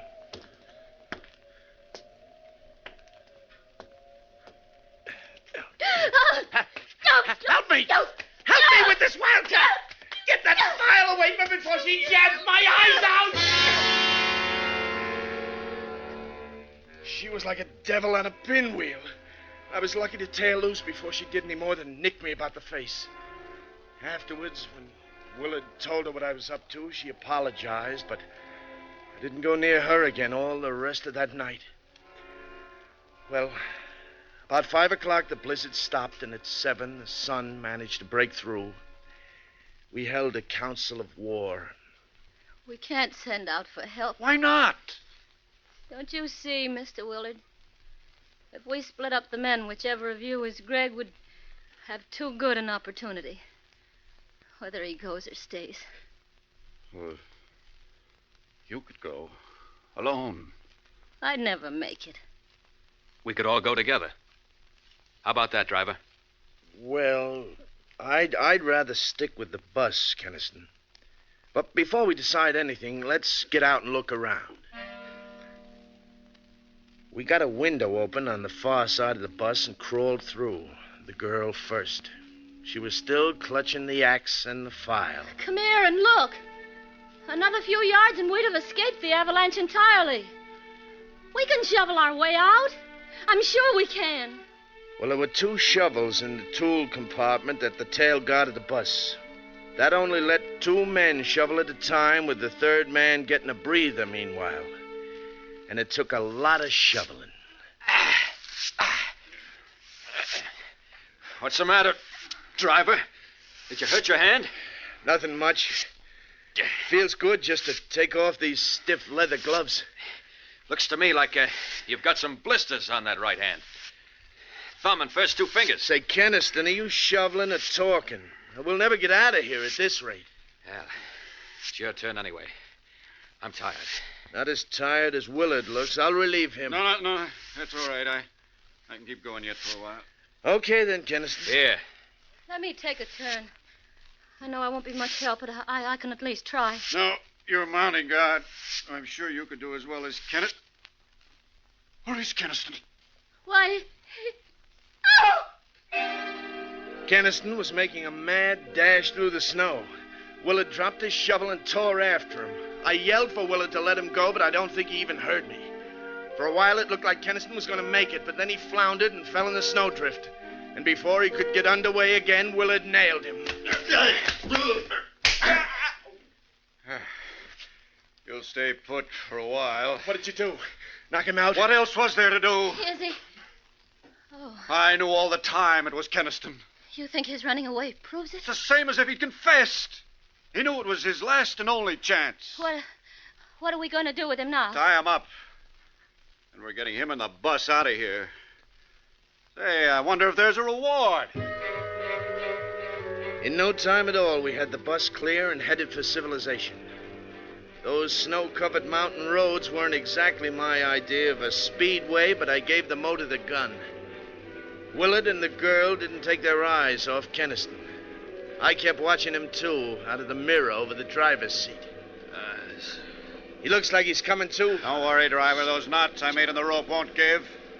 Besides, I'm keeping the axe handy just in case. He's opening his eyes. Watch him now, watch him. Yeah, watch me. And listen to me, too. Shut up, Keniston, or I'll stop this bus and put you out for good. Not before I've had my say. Willard, you too, lady. Why do you think I tried to make a break for it? That's easy. You're Killer Greg. You fools. You blind, stupid fools. Was it my watch that had its crystal smashed at 4:15 yesterday afternoon? So it was mine. So what? At 4:15 yesterday afternoon, Killer Greg waylaid the real driver of this bus and took his place. What? Oh, no. That's how the crystal came to be broken. Shut up, Keniston. You can't talk your way out of this. It could be a coincidence. Sure. Yeah, that's what I thought, too. A coincidence. Until I noticed the blisters on the thumb and first two fingers of the right hand. A file would make blisters like that. A file held in the right hand of Killer Greg. Look at him. It's true. Greg. Greg! Don't come a step closer, any of you. You make the slightest move, I'll crash the whole lot of us. Don't do it, Greg. Stop the bus. We won't do anything. It was a perfect plan. It had to work. Oh, if only that avalanche hadn't come along. Well, I'll still make it. I'll still make it, even if I have to kill us. That turn! Look out for that train!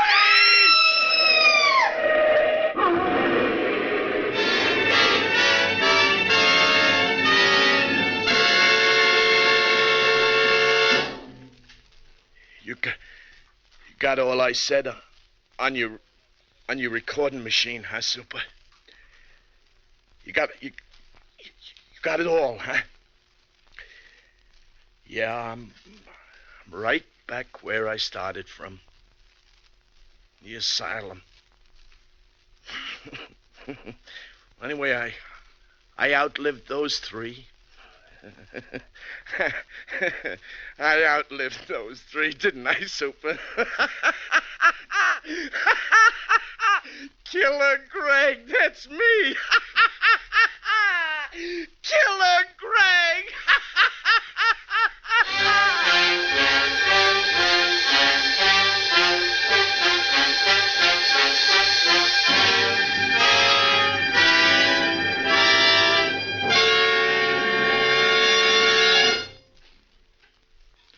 And so the curtain falls on Return Trip, which was chosen by guest expert Helen Riley, whose latest thriller is Staircase 4.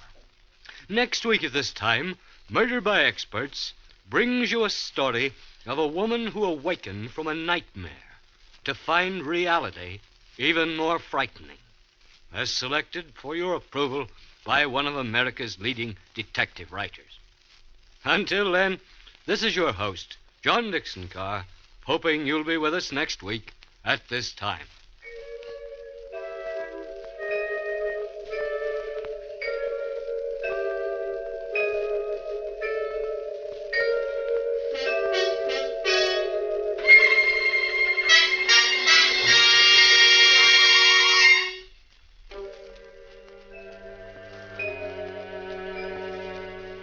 Return Trip was written by Maurice Zimm. In our cast were William Zuckert, Ann Shepard, Roger DeKoven, Frank Behrens, and Alan Manson. Music in our program is under the direction of Emerson Buckley, composed by Richard DuPage. Murder by Experts is produced and directed by Robert A. Arthur and David Kogan.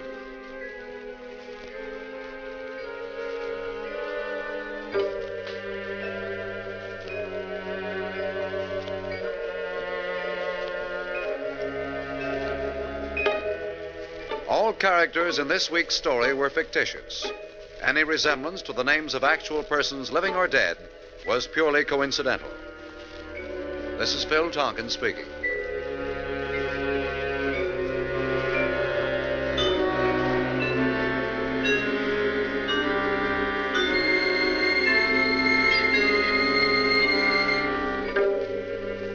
This is the world's largest network serving more than 500 stations, the Mutual Broadcasting System.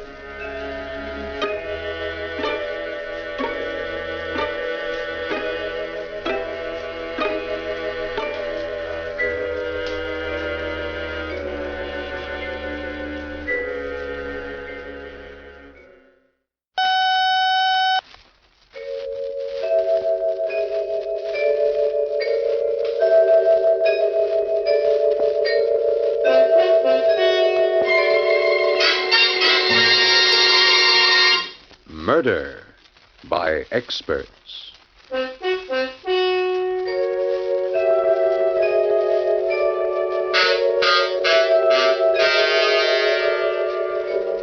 The Mutual Broadcasting System presents Murder by Experts, with your host and narrator, Mr. John Dixon Carr, world-famous mystery novelist whose books have been translated into 17 languages and have sold over 10 million copies, and author of the recently published detective novel, Below Suspicion.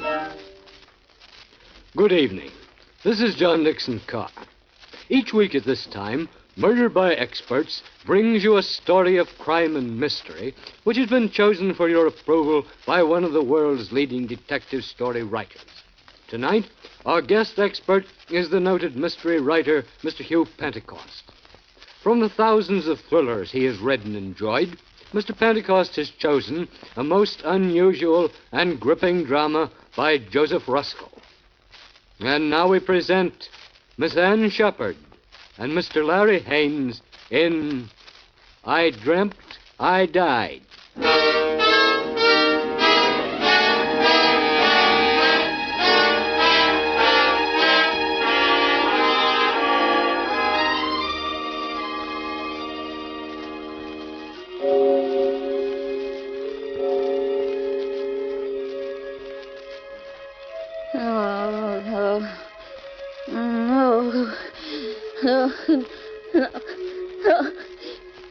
Don't kill me.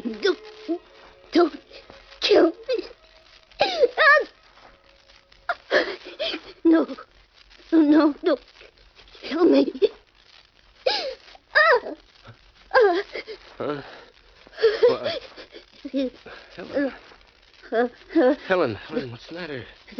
Hey, now wake up for Pete's sake. No. Hey, Helen. Stop that. No. It's me, Ernie. What? Where am I? In bed, where do you suppose? It's 2 a.m. I wish you'd let me get some sleep. Oh. Thank heaven, then it must have been a dream. Oh, Ernie, it was so real. I dreamed someone was leaning over me just now with a pillow. It was horrible, trying to smother me to death. And... Ernie. Yo. It was you. What? Me? Oh, that's a beaut. Oh, where's the light? Oh, my aching back. Why, you poor foolish little... Come here, Butch. I'll kiss you back to life. No, don't touch me. Keep away. Say, what is this? That pillow. There in your hand. Oh, for crying out loud. Can't I even straighten it out? Oh, I'm sorry, dear. Gee, don't mind me, but that horrible nightmare, it seemed so real. Oh, darling, wasn't that crazy? You, the sweetest, gentlest husband in the world. Oh, Ernie, please don't look so hurt. Now I can't even look hurt. I just murdered my wife in her sleep, didn't I? No, you were just about to. I mean... Oh, now, everything's happening tonight. Hello? What? Who? Wrong number. What's more, this is a heck of a time to be ringing. The nerve. What a night. I thought maybe that was the police you phoned in your dream. Now, will you go to sleep now? Ernie Kraft, I'm sure I didn't mean to insinuate anything. I was just telling you my dream. You asked, didn't you? Oh, you're a character. You know, I think I'll put you in that book I never wrote. Now what? That was in my dream, too. Huh? That book you never wrote. Well, you've nagged me about it so much, no wonder. That look when you bent over me with a pillow, like a madman. In your dreams, sweet, a technicality. Lights out. No, wait. Ernie, what on earth do you suppose made me have a nightmare? Well, that's easy, dear. You would insist on eating hamburgers after the show tonight. Yes, I did, didn't I? When we got out of the movies. Hamburgers, of course. Ernie, they were part of my dream, too. Oh. Hamburger. Ernie, stop punching that pillow, please. All right. Okay. Go ahead, then. Tell me your dream, all of it. Neither of us will sleep until you do. Wait till I light this cigarette, huh? All right, let's have it. The gruesome details. Well, if I can terrify me. What happened before I smothered you with a pillow? Well, it's all like a crazy quilt, something about your job. And I was a millstone around your neck. And hamburgers. And you hated me. And September 13th. September 13th? Yeah. I can't imagine what it meant. Well, look. Start at the start, huh? Why did I decide to murder you? Because of that other woman, your secret love. What? Yeah, you promised her you'd kill me tonight when I was asleep. My secret love? Yeah. She had you in her spell. Well, honey, that's kind of bad casting, isn't it? I'm the dishes and dustpan type, remember? In the 5 years we've been married, have I ever looked at another woman? I know. It was a crazy dream, I told you. Yeah, all right. Who was my secret love? Did she have a face? Oh, this is the silliest part of it, Ernie. It's absolutely ridiculous. It was that girl, Betty Daniels. Betty Daniels? Who's she? Remember that tall, dark-haired artist I introduced you to at Cape Cod this summer? Cape Cod? Yeah, the exhibition. No. Oh, wait a minute. Trousers and a long cigarette holder, very intense? Yeah, very intense. Oh, now, what the devil? What was she doing in your dream? Well, we said hello to her, we walked off, and that was that, casual. I know. I hardly remember her myself. I can't imagine why I dreamt of her. Oh, that dream, that awful dream, was so crazy. And yet it seemed to be telling me something, warning me. Strange and weird, you know how dreams are.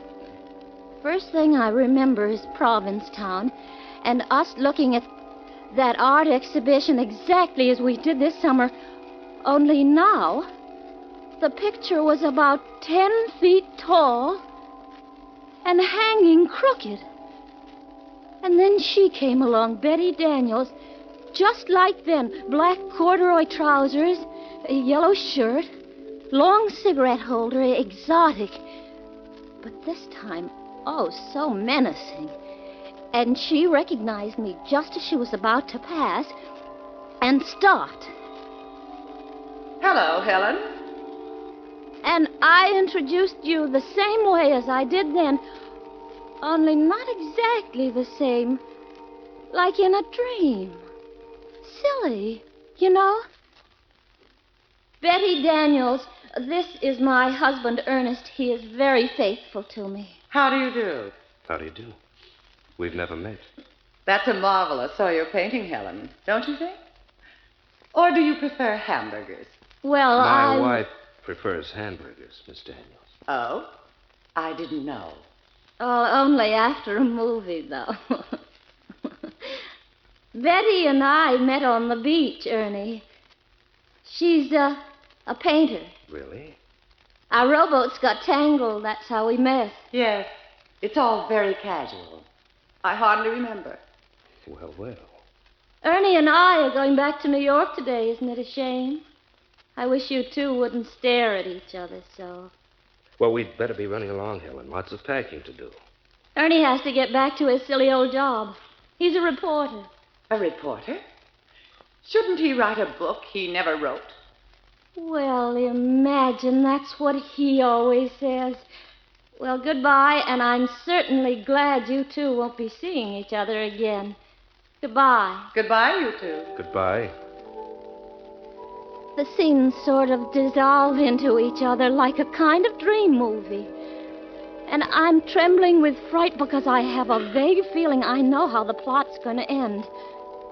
The next thing I remember, Ernie, I'm in a penthouse apartment on Park Avenue. Everything's zigzag, even the butler. And I'm the maid, Marie, there. And what I'm doing is turning pages for Betty Daniels while she plays the piano for you, Ernie. Isn't it crazy? Neither of you hardly notice me at all, and I keep trying to open my mouth, but it's stuck, and I'm absolutely frozen at what I overhear. Darling, Yes, Butch. love our love nest. Mm-hmm. Out of this world. Ah, this is heaven.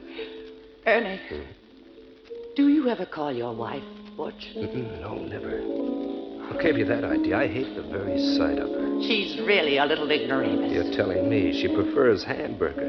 Ernie, do you think she suspects? No, of course not. She thinks I'm at a gin rummy game. Darling, you're blind. She knows. She knows. How'd she find out?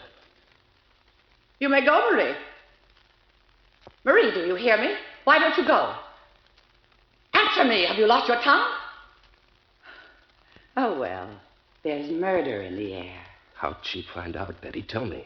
Darling, do you suppose she doesn't know what happened this summer at Provincetown? After we all said goodbye, you came back to look for your cigarette lighter.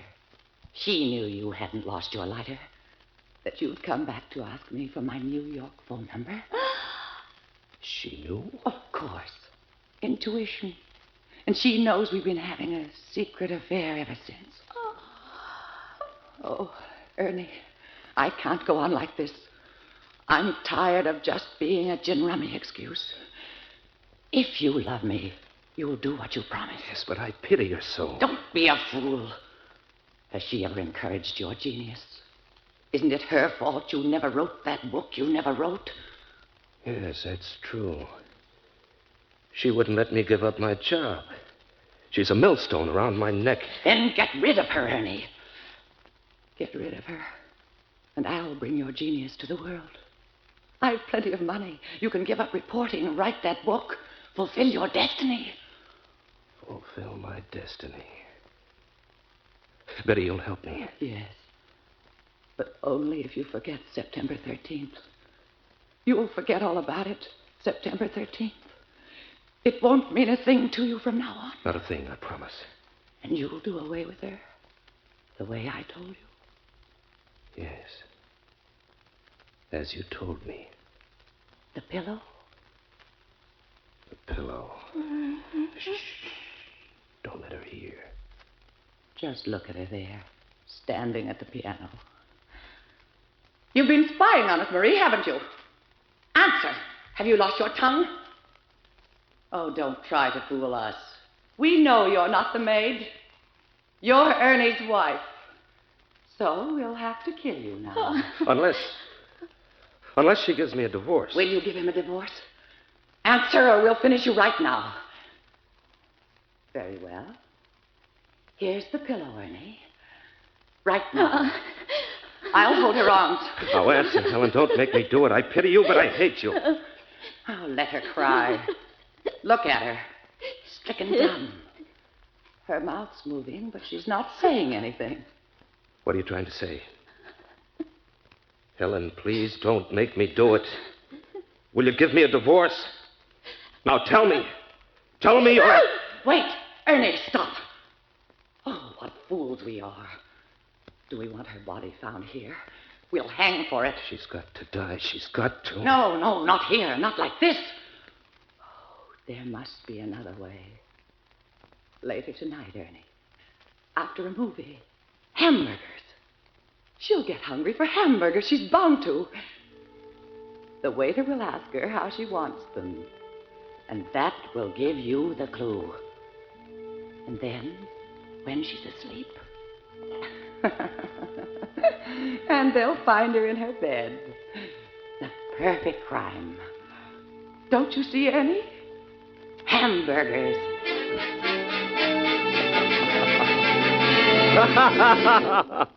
Oh, and so this Betty What's-Her-Name and I were going to commit the perfect crime with a hamburger, huh? No, honey, you ought to sell that dream to Abe Burrows just for the laughs, you know? I know it sounds silly, but it didn't in the dream. It was terrifying and so real, but so real. And then Yeah. you dragged me out into the street and then into a movie and then out again. I looked at you and you were crying because you had made up your mind to finish me off when we got home. Holy smokes. You know, that dream of yours sounds like something out of Alice in Wonderland.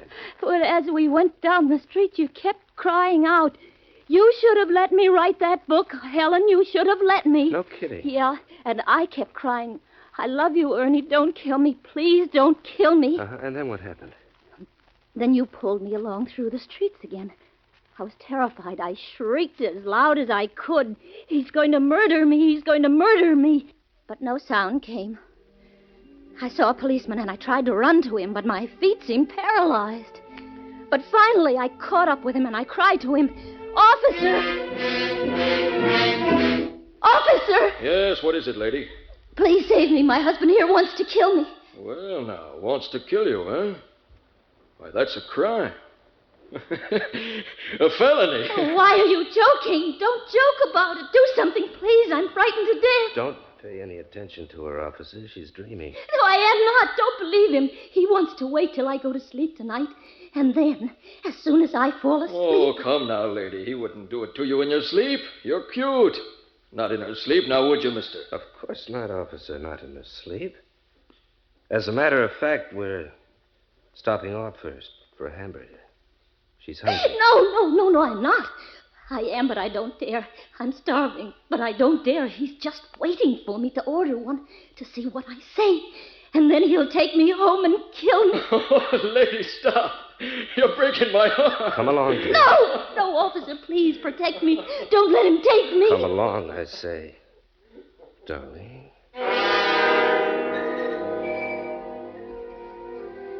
And then we were in a little lunchroom in our neighborhood around the corner from our house, sitting on the stools. The counterman came over to us. He winked at you, Ernie, and you winked back at him, and then he said, Evening, folks. What'll you have? I tell you what, Joe. Make it 2 hamburgers. Right. Rare, medium, or well?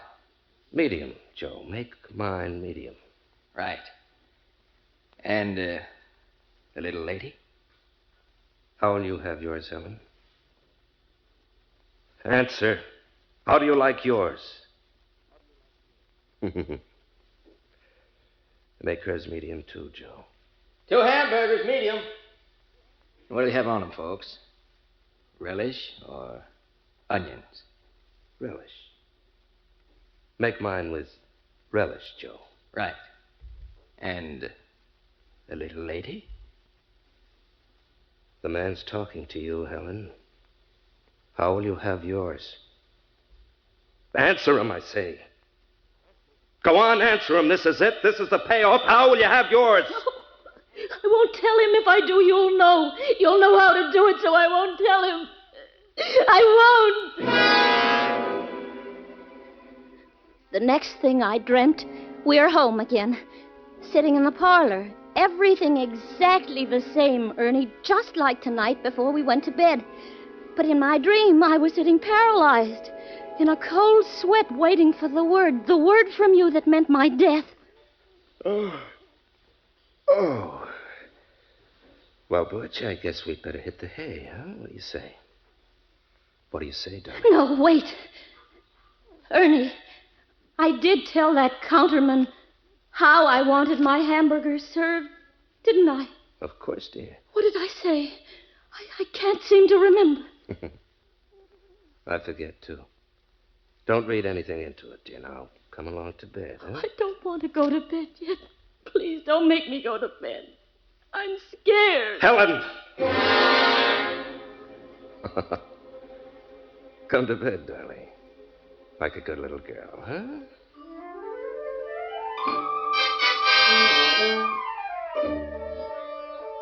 We went to bed. Then you said, And now lights out, huh? That's it. I tried to think of everything I knew to keep awake. I wondered whether I ought to count to 100 or whether counting would put me to sleep. I tried not to count, but I felt myself getting sleepier and sleepier. Asleep, honey? I heard, but I pretended not to. I fought to keep my eyes open. I knew I would die if I closed them. Asleep, Butch? I didn't answer. I couldn't if I wanted to. I was so scared. And then pretty soon I heard you stirring ever so quietly, and in a moment you were leaning over me. Oh, Ernie, I know it was just a dream, but it was so real. And there was hatred in your eyes, and there was a pillow in your hand, and I knew you were going to do it right then. Oh, gee, that's a beaut. You know, that's really a honey. You know, when you have a nightmare, you sure do it up golden brown and creamy. Well, wasn't it crazy? Oh, darling, wasn't it mad? But, Ernie, how does a person have a horrible dream like that? What does it mean? Well, it's a cinch. I'll interpret it for you, and without a dream book. You will? Good, then tell me. All right, easiest thing in the world. Darling, where did we go tonight? To a movie? Uh-huh. What kind of a movie? It was a murder mystery. Gee, that's right. You think that was Don't interrupt, Butch. Now, who was starring in the movie? Betty Davis. Now, repeat that first name. Betty. Uh-huh. And the villainess in the dream, my secret love, the girl we met last summer, was also Betty Daniels, huh? Well, that gave you Betty on the brain when you went to sleep tonight. And movies, and murder, and those hamburgers you did stop to eat after the show wrapped up the whole sequence. And no wonder. They're still lying on my stomach, too. Well, what was the pillow doing in it? Oh, darling, what were you talking about this evening at supper? That chore you intended to do tomorrow? Huh? Oh, I've got to stuff the pillows. They're caved in the way the feathers have come out. Right. That's your pillow you had on your brain. Which brings me back to the hamburger. Yeah, I was going to ask you. I mean, that nonsense of how did I want the hamburgers. What all that mean, for heaven's sake? Precious, how did you order your hamburgers done tonight, remember? No, I don't recall. No. Of course you can't think now. How do you almost always order your hamburgers? Well, smothered in onion. Huh? Oh, Ernie, of course smothered in onion. Smother, pillow, smother with the pillow. Check. Oh, for goodness. Oh, my gosh. So that was it. Well, if that doesn't... Ernie, that was wonderful. Really. The way you did that figured it all. I think you'd make a terrific detective. So I'm a police reporter. Close enough? Ernie, dear. It made me think, though, about maybe I have been a little selfish. So, what do you mean? Well, that book you always wanted to write. Maybe I ought to let you give up your job and try. Oh, not nuts. Have us both starved? No thanks. Anyway, in my sane moments, Helen, I've always known the truth. I'm no writer. If I had it in me, it would have come out of me, job or no job. I could take up nursing again. Well, it was hard. No, nonsense. I won't have it. I don't say any more about it, and that's final. You're a swell guy, though, Butch, to offer to. Oh, Ernie, there was one thing more. Yeah? What do you suppose that was about September 13th, about your forgetting September 13th? What did that mean, do you know? Mm-hmm. Don't you? No, I can't. Well, it does seem familiar enough, but I can't seem... Where are you going? Get something out of my wallet. Wait a minute. Helen. Helen, what's the date of our anniversary? It was September 13th, of course. Tomorrow. Was that... Right. You've had that on the brain, too. By the way, here. Little present for you, darling. Tickets. 2 airplane tickets to Havana. Right again. We're taking an anniversary trip. I wanted to surprise you when you woke up, but... Well, happy anniversary, baby. Oh, Ernie. Oh, you great, big, precious darling. How can I ever... Then you didn't forget. You always did before, but this time you didn't. Oh, Ernie. I can't stand it. First that dream, and then finding out it did mean the opposite. Oh, now, Helen, don't now. Come on. Oh, but it was so sweet of you. I'm so thrilled Havana, where we had our honeymoon, and you haven't forgotten. Oh, Ernie, I do hope I've been a good wife to you. And if there's anything if you want me to, I can always change. Darling, I wouldn't want you any different for the world. I want you to stay just the same sweet little girl I married. And now let's get some shut-eye, huh? Lights out? All right. I'm going to put the tickets right here under the pillow. There. And have a happy dream for a change. Good night, Butch. Hey, you haven't kissed me. Good night, dear.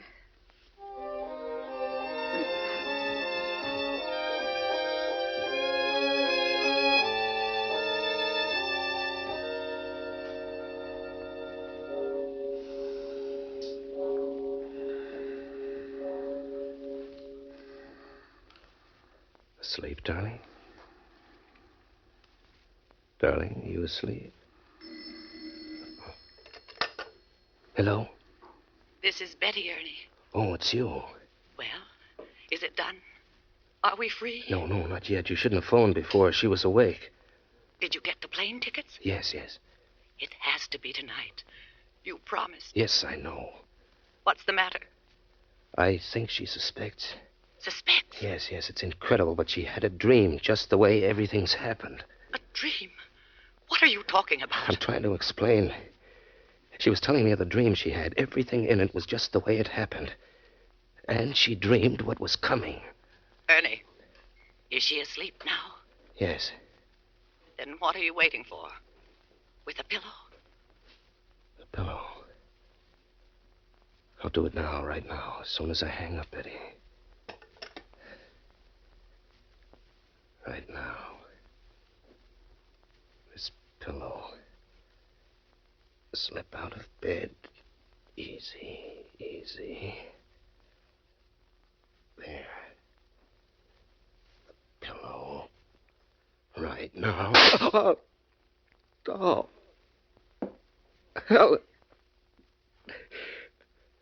Helen, you had it. You had a gun. There was one part of my dream I left out, Ernie. In the end, I killed you.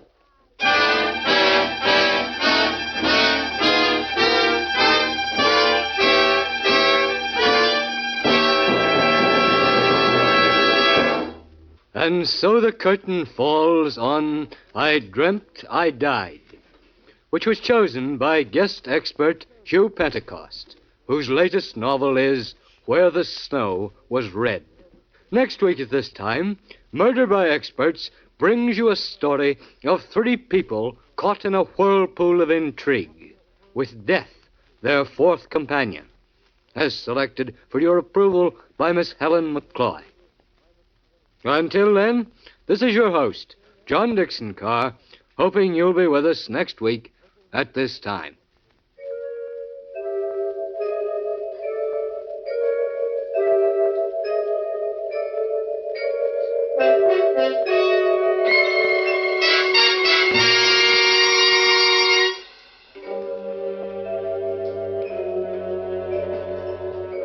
I Dreamt, I Died was written by Joseph Ruskell. In our cast were Ann Shepard, Larry Haynes, Grace Coppin, and James Stevens. Music on the program is under the direction of Emerson Buckley, composed by Richard DuPage. Murder by Experts is produced and directed by Robert A. Arthur and David Coogan. All characters in our story were fictitious, and any resemblance to the names of actual persons, living or dead, was purely coincidental.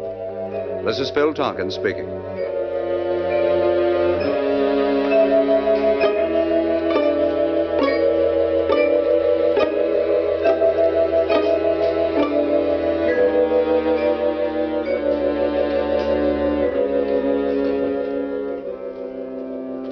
This is the world's largest network, the Mutual Broadcasting System.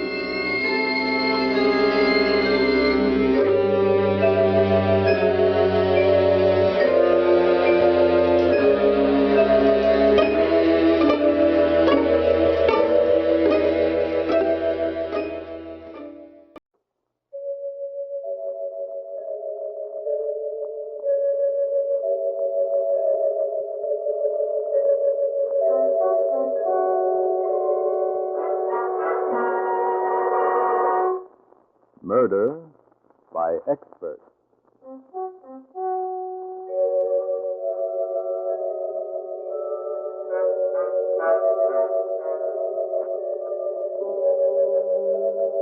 The Mutual Broadcasting System presents Murder by Experts, with your host and narrator, Mr. John Dixon Carr, world-famous mystery novelist whose books have been translated into 17 languages and have sold over 10 million copies, and author of the recently published detective novel, Below Suspicion.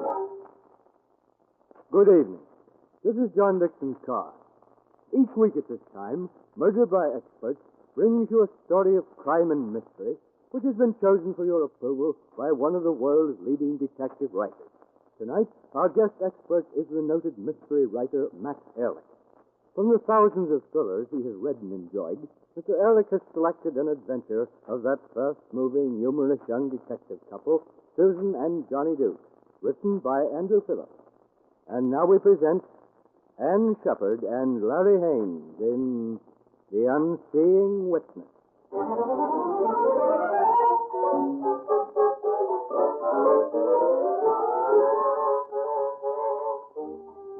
The name's Duke. Johnny Duke. You know, it's a funny thing. In the movies and on the radio, private eyes are always big, handsome, two-fisted guys working day and night on sensational cases, collecting heavy fees and beautiful blondes. Me? I'm 5'7", and if I don't land the first punch, I usually end up on the floor. The cases I get? Well, they're not sensational, and they barely pay expenses, and there's never a beautiful blonde involved. Maybe I shouldn't say that. I'll take that morning last week. I was sitting right here in my office when the door opened, and a dame came in. Yeah, she was a blonde, all right, and beautiful. She stood there for a moment, and we just stared at each other. She crossed to my desk and then slowly and deliberately kissed me. Then she got down to business. Johnny, it's the first of the month. Yeah, I know. We've got $64.23 in the bank. I know, Duchess. Johnny, you'll never guess who I bumped into yesterday. The last person in the world I ever expected. Inspector Ross. Where'd you bump into him, baby? In his office? What a suspicious nature you have. Johnny, I'm sure he'd give you back your job on the 4th. No, Susan. Well, can't blame a girl for trying. I know things are tough, Duchess, but I'll... Well, Kay, what are you doing here? Susan, Johnny, you've got to help me. Oh, what's wrong, Kay? They've arrested Bill. Bill? What for? Murder. Oh, Susan, I've been going crazy. Bill didn't come home all night. They called me from the police station a half hour ago, but they wouldn't let me talk to All them. right, wait a minute, Kay. Now, one thing at a time. Who's been murdered? Duval. Tracy Duval? The mug who owns the Pelican Club? That's right. Well, why do they think Bill did it? I don't know. When he left the house last night, he said he was going to the Pelican Club. Why? Well, Duval asked Bill to handle a lawsuit for him last month. Oh. Didn't he know Duval was a mobster? Yes, and that's why I wanted him to get out of it. Well, didn't he? But that's why he went there last night. But he didn't come back. Oh, Johnny, what'll I do? What'll I do? All right. Now get hold of yourself, Kay. It's one thing to bring a murder charge and another to make it stick. Now, you just sit tight. I want to get to the Pelican Club before the cops and Inspector Ross, in particular, mess up the evidence.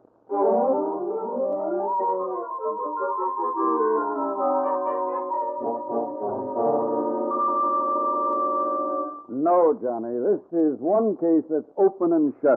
That's what you say about all of them, Inspector. Yeah, well, this time I can prove it. Well, look, would you mind letting the Duchess and me look over the room where Duval was killed? Not at all. Right through this doorway. Mrs. Duke doesn't mind corpses. Doc isn't through his examination yet. Oh, no. I'm used to them. Bill Carlson's a friend of mine, Inspector. I can't believe he's a murderer. You don't have to take my word for it, Johnny. Hey, Kelly, bring Benedict in. Benedict was Duval's manager. He'll tell you. Did you want to see me, Inspector? Yes, Benedict. This is Johnny Duke. Tell him what you told me a little while ago. Well, a fellow Carlson came into the club last night a little before midnight. He had an appointment with Duval. I showed him in here, and I left the club. This morning, when I knocked on the door, it was unlocked by Carlson. Duval was lying on the floor, dead. Get that, Johnny? Carlson was here all night. Doc, You finished looking at the body? Yes.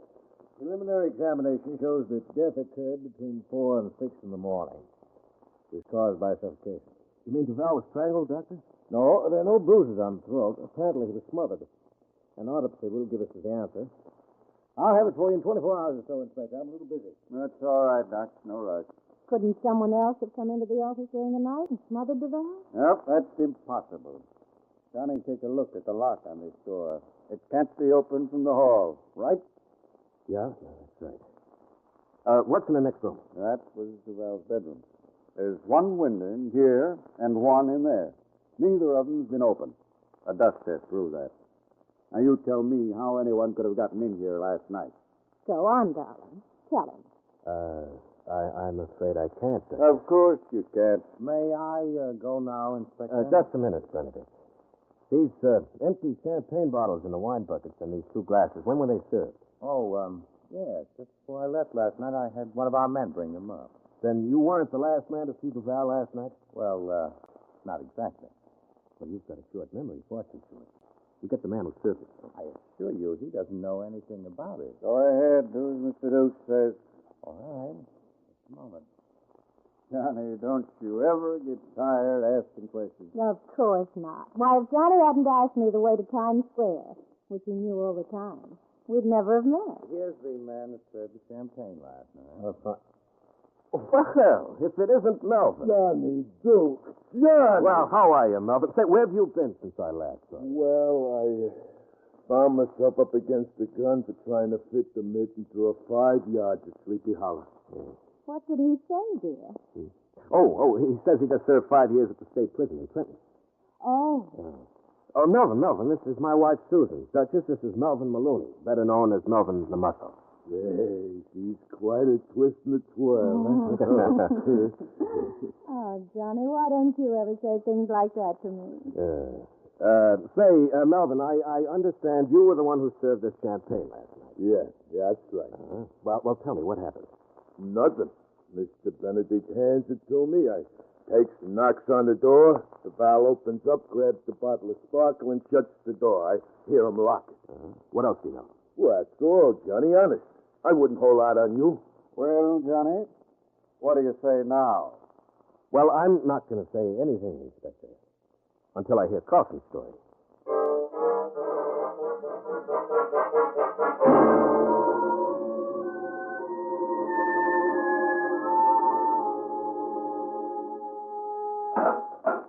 Hello, Bill. Johnny.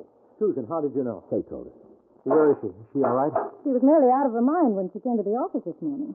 She must have been, poor kid. They wouldn't let me talk to her. Said they'd call her. Bill, did you kill Duval? I never wanted to kill anybody in my life. Did you kill him, Bill? I don't know. All right, I'm here to help you if I can. Now, tell me what happened.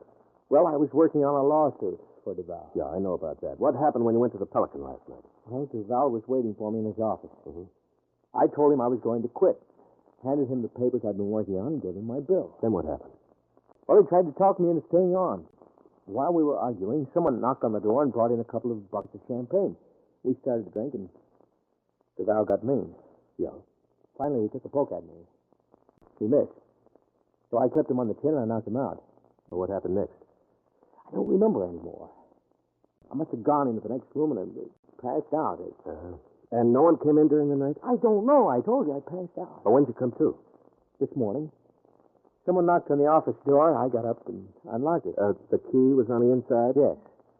When I opened the door, Benedict was standing there, and Duval was sprawled on the floor, dead. Is that all you can tell me, Bill? That's all I know. How do you think it looks, Johnny? Well, the trouble is you haven't told me anything that breaks down the case against you. Mountain, we'll find a way. So long, Bill. So long, Johnny. Thanks. Goodbye, Bill.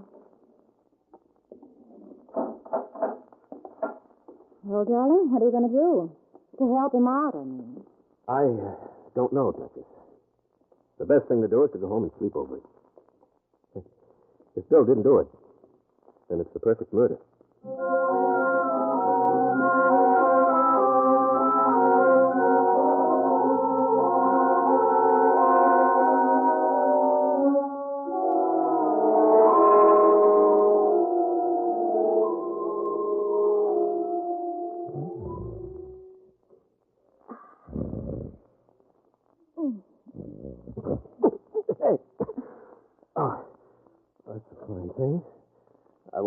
find my wife choking.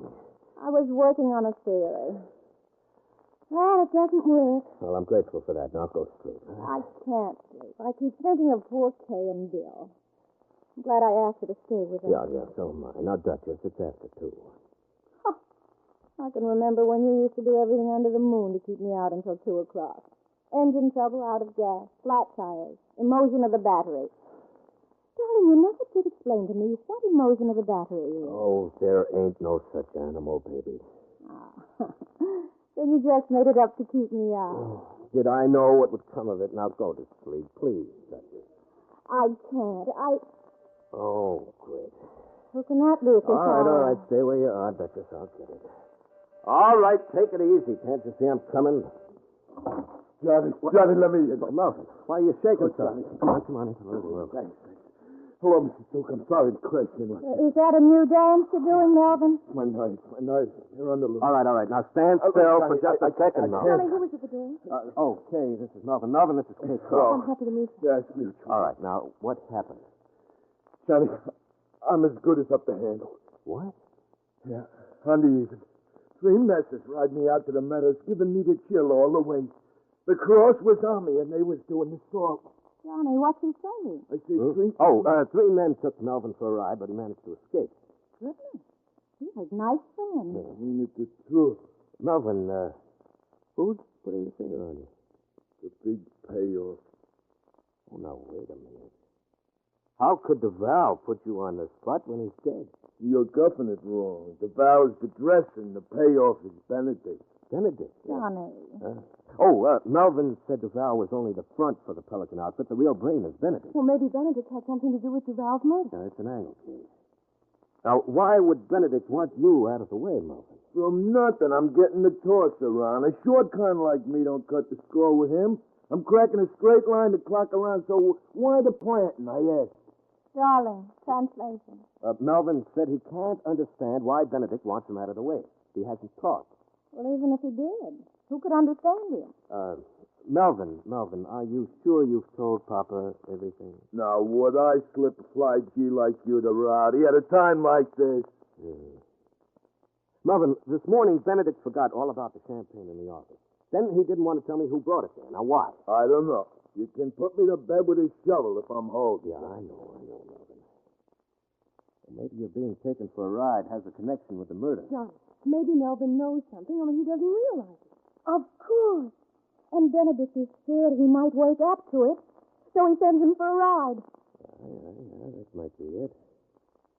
I tell you what, Melvin, you're staying here until you remember what Benedict doesn't want known. Well, I already told you everything I know, honest. Melvin, what you need is to be psychoanalyzed. Huh? And I'm just the one to do it. Let me question him, Johnny. Well, nothing else seems to work.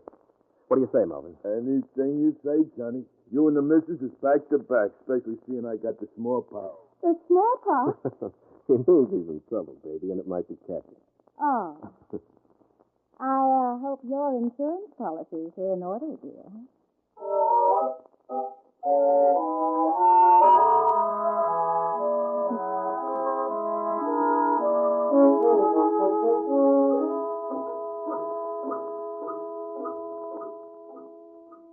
Please, Melvin, think hard. It means so much. I'm practically blowing the fuse.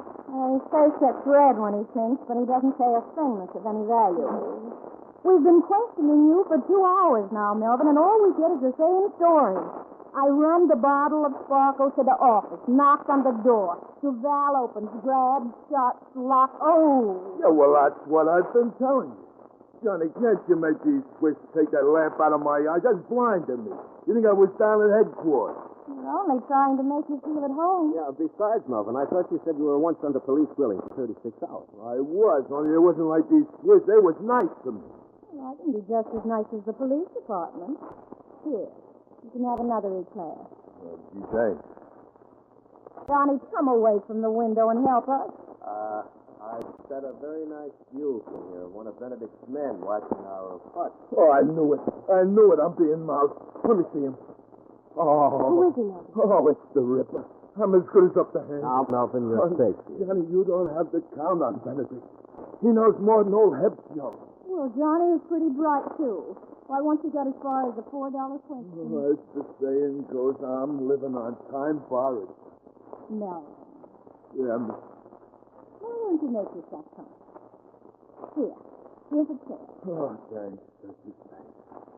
Oh, hey, Johnny, she's putting the lights in the eyes again. Melvin, you start singing for Kay. I've got to do some shopping for dinner. Well, get some A-class, will you? Well, like I was saying, I run the bottle of sparkle to the office, knocks on the door, DeVal grabs...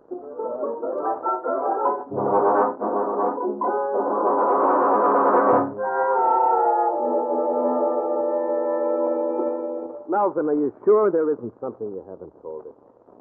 Well, I got a girl in Jersey City. Johnny, come over to the window. The men watching the apartment, they're gone. There you are, at that. You think Benedict has given up trying to get Melvin? Not Benedict. That bloodhound never gives up. Oh, that must be Susan. I'll answer. I wonder why Benedict called his gorillas off. Oh, Good evening. Is Mr. Duke in? right. Johnny, it's him. He's come to plant me. Hello, Benedict. Come on in. Evening, Mr. Duke. How are you, Melvin? Well, I'm all right. Relax, Melvin. I only came up for a little talk. What do you want?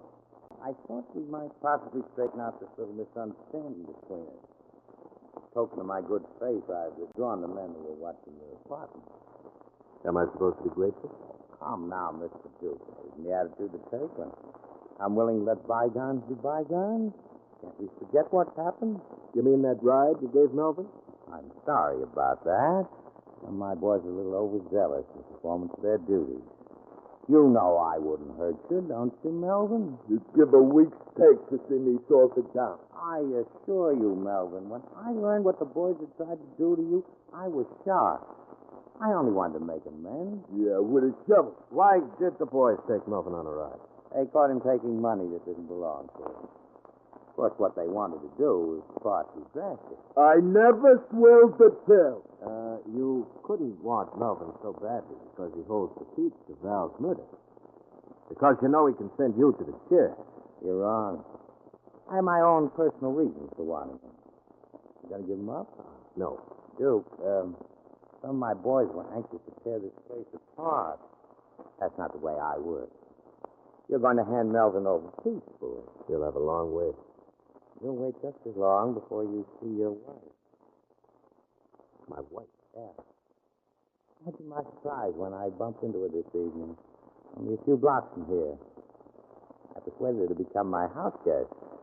For the time being. Boy, you dirty louse. If you lay a hand... Take it easy, Johnny. See, if I'm not back at the Pelican Club in half an hour, the boys have their instructions. You can't get away with it, Benedict. I don't scare easy, Duke. Give you 24 hours to think it over. When I get Melvin, you get your wife back.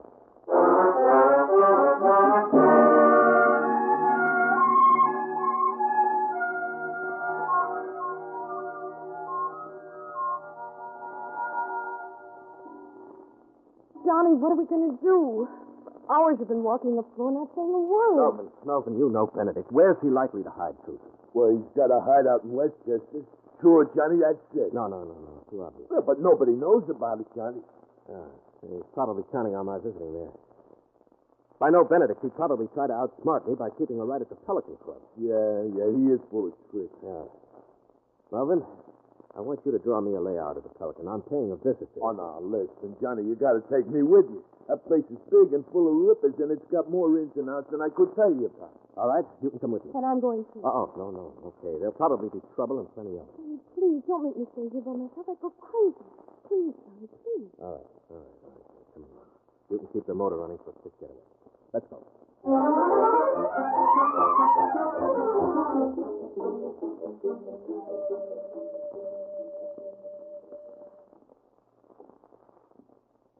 There's the back door, Johnny.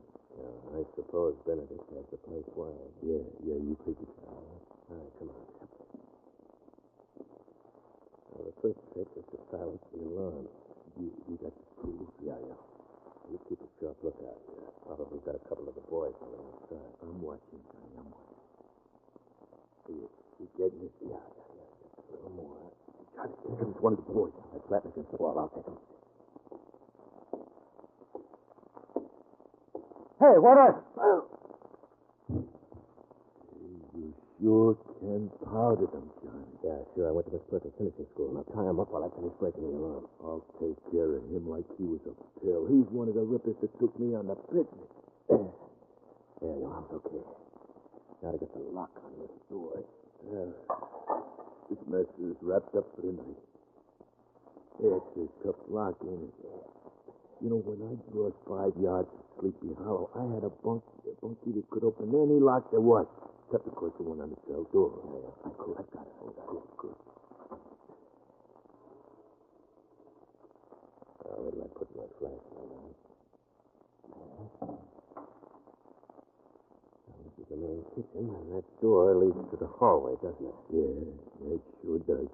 Melvin, I wish you'd make your teeth stop chattering. I'll put them in the pocket. All right. Come on, we're going into the hallway. Yeah.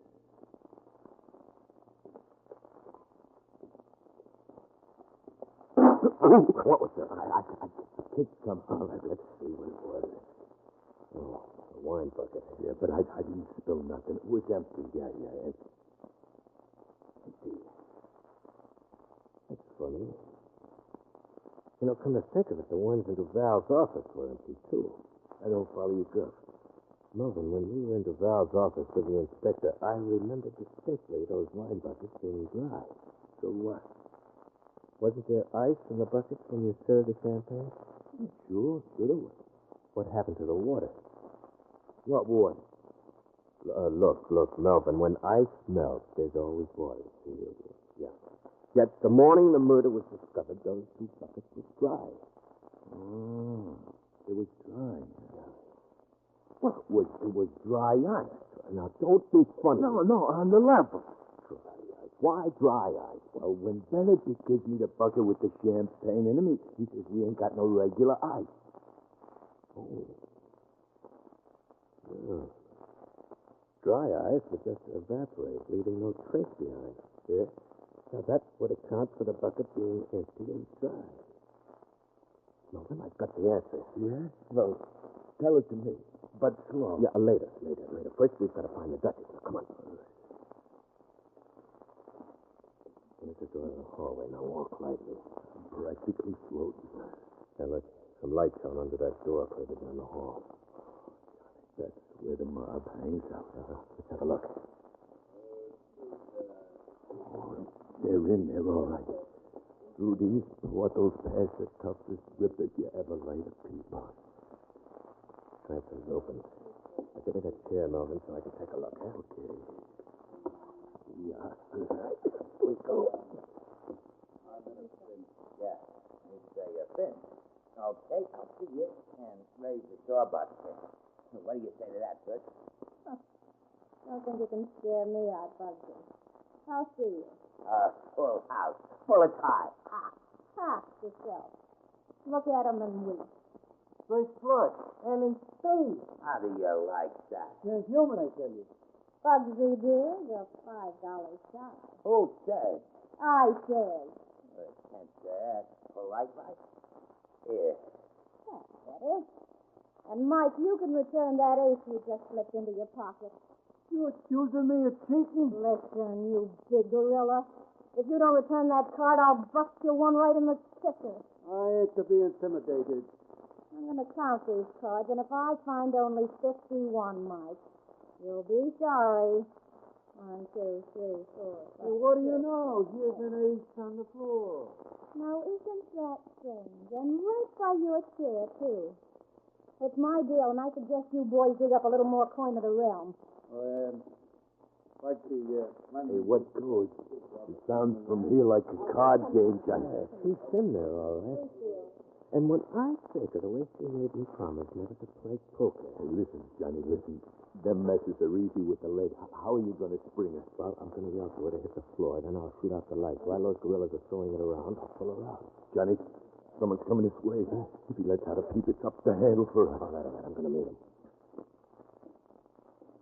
Is that you, Mike? Oh, why aren't there some lights on? Oh, let go, I can't. Oh. Did you get him, Johnny? Yeah, it's Benedict. He's not cold. Sling him over your shoulder, Melvin, and take him out to the car. I'll get the Duchess. Johnny, it's too risky alone. Come on, now. Here's Benedict. Go ahead, do it. Okay. But look out for them guys when they turn on the heat. Yeah, don't worry, I will. What do you say? I'll stay with it, too. No danger's bluffing me out. I'm playing along. I wish the boss would show up before she cleans me out. I'll see you, boys. I'm ready for your sawbuck. Susan, hit the floor. Somebody shut out the lights! What's the Johnny Doe? I think I got it. Hold on. I got you, Duchess. Come on. Where do you want to go? Come on before I ring your neck. Who's in the door? I got him. Oh, it's me. I got him by the leg. All right, wait. This way, dear, not the back. Johnny, I think they're coming after us. He has the car ready for a fast getaway. All right, hit the back door. Now, this way. Come on, Johnny. Get going, Kate. All right. Susan, you all right? Yeah. I'm just out of breath. Johnny Melvin said you solved the murder. Yeah. Look where you're driving, All right. Kate. All right. You can take us to headquarters. We're going to exchange Benedict for Bill. Johnny, how did Benedict kill Duval? With dry ice, maybe? Dry ice. Uh-huh. You see, the champagne buckets Melvin delivered to Duval were full of it. After Bill knocked Duval out and went into the bedroom, the dry ice evaporated into carbon dioxide, see? Duval regained consciousness, but fell asleep on the floor next to the champagne bucket where his body was found. Carbon dioxide is heavier than air, and it made a layer on the floor of suffocating gas. Duval breathed it in and died of suffocation. Well, if Bill hadn't been in the bedroom, he would have been... No wonder Melvin was so valuable. He was the only one who knew that Benedict gave him the dry ice. Yeah, that's what I was telling you. I runs the bottles of sparkle to the office, knocks on the door... Oh, no, not again. Duchess, would you mind telling me why you didn't want to leave just now? I practically had to carry you out of that You room. certainly did. Why couldn't you have waited a few more minutes?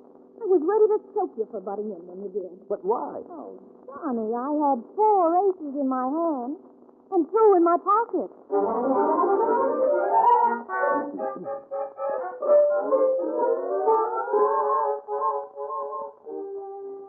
Well, we turned Benedict over to Inspector Ross, and he very reluctantly released Bill Crossan.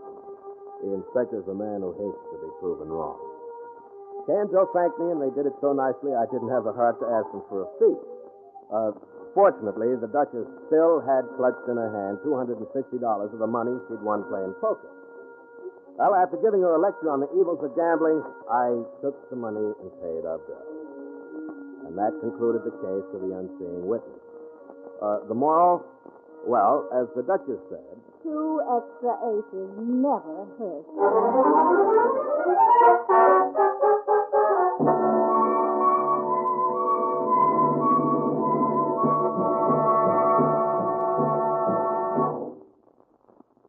And so the curtain falls on The Duke and the Duchess and the case of the Unseeing witness, which was chosen by guest expert Matt Ehrlich. Mr. Ehrlich is author of the newly published novel, The Big Eye. Next week at this time, Murder by Experts brings you a story of 2 men who pitted their wits against each other. One, a professor of psychology. The other, a big-time mobster. As selected for your approval by Brett Halliday.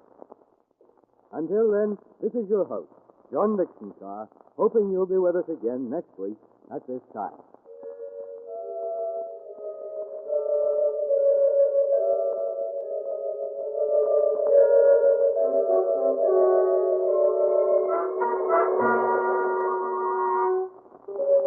The Unseeing Witness was written by Andrew Phillips. In the cast were Larry Haynes, Ann Shepard, Bill Zuckert, Joyce Gordon, Kermit Murdoch, Lawson Zerby, and Roger DeCoven. Music is under the direction of Emerson Buckley and was composed by Richard DuPage. Murder by Experts is produced and directed by Robert A. Arthur and David Cogan. Russ Dunbar speaking. This is the world's largest network serving more than 500 radio stations, the Mutual Broadcasting System.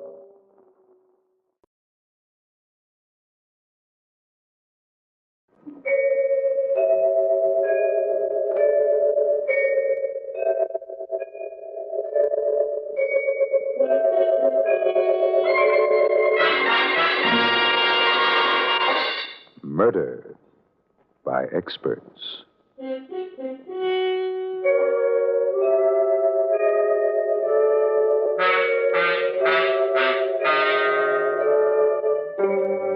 The Mutual Broadcasting System presents Murder by Experts, with your host and narrator, Mr. John Dixon Carr, whose books have been translated into 17 languages and have sold over 10 million copies, and author of the recently published detective novel, Below Suspicion.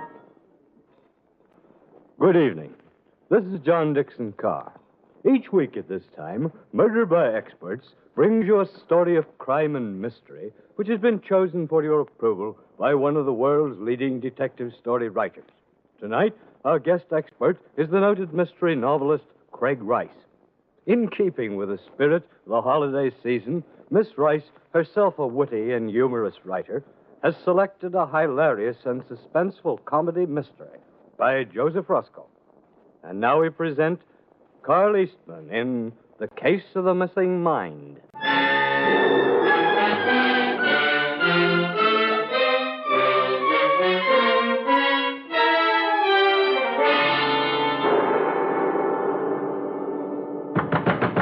Let me out! You hear me, someone? Open this door and let me out! You again, Mr. Andrews? Doc! Aren't we the troublesome patient? Oh, Doc, you gotta believe me. It's all a mistake, a terrible mistake. You see, Doc? What's your angle, huh? I tell everybody the truth, the honest truth. So I'm a lunatic? What am I doing in a nut house? Now, look. Our nice cousins are coming to visit, all the way from Two Forks. So let's be a good boy and watch our excitement curve, Good boy, huh? Just wait till they show up. I'll tell them the way I got shanghaied here. They'll sue you for $1 million. They'll sue everybody. Meanwhile, if your hallucinations persist, those fantastic tales, that alleged man you murdered... But it was all real, I say. You got cotton in your ears? All that abracadabra? Aladdin and the princess, Ali Baba. There was no Ali Baba. I never said anything about Ali Baba, just Aladdin and the princess. I can't help it if nobody believes me. It's true, every word. Now, calm down there, or I'll be forced to put you in a straitjacket again. Now, we wouldn't like that at all, would we? Of course not. Pleasant dreams, Mr. Andrews. And remember, this is not the Arabian Nights. No, all this can't be happening to me. Not me, Kenny Andrews. Everybody's known me before. I always know the right time. But I tell this story, they look at me queer. So it does sound screwy. So it's my fault? My golly, the thing transpired, I swear it. Listen to me, someone, listen! All right. Only 2 weeks ago, everything's normal, see? Like always, I'm doing the best I can with an angle. Only the best wasn't so hot the last few months. I've been up the creek, the horses were dogs. My one unhocked suit was all ripped and torn by a certain Broadway bookie. That is important. Keep your eye on that suit. I was absolutely from hunger, sitting in the lobby of a cheap hotel in the 40s, when, lo, this strange-looking character walks into my life. Good morning, friend.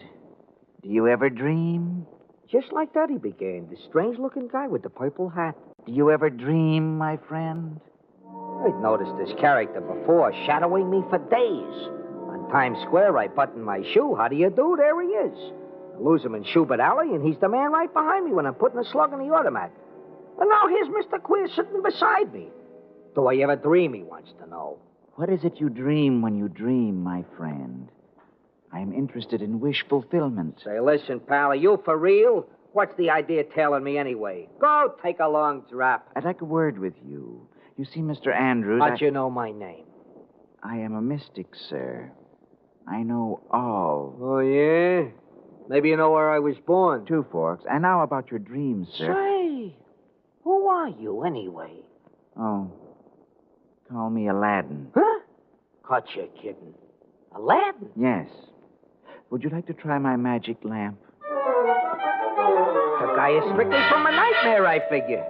But let him talk. Look who's selling who to Brooklyn Bridge. Answer, friend. You began to rub my lamp the wrong way. Now look at Mr. Aladdin. Suppose you scram before... Freeze, fellow. Put up your hands. Reach for the moon. Suddenly, the crazy little guy had me covered. With a little green gun. Reach! Hey, what is this? This thing up? You fool! To throw away good fortune when it seeks you out. For the last time, sir, what is it you dream when you dream? The theme that keeps returning. Your heart's desire. Like a nightmare. Watch your step, Kenny, I says to myself. You're dealing strictly with a query. Humor him or you're a dead pigeon. Oh, okay, sure, bud, I get you now. I always dreamed that somebody suddenly handed me 50 grand and a beautiful princess. Ashkenazi! My gosh, I hardly get it out of my mouth when it happened. You got to believe me, you got to, I tell you. This weird character in the purple hat, he whips out a huge envelope, he counts out 50 $1,000 bills, he hands them over to me, he shouts, "The princess, my friend, will come later." And he disappears out of the hotel. On my honor, on my mother's grave. That's the way it all started. I warned you my story would sound like a hophead's fantasy.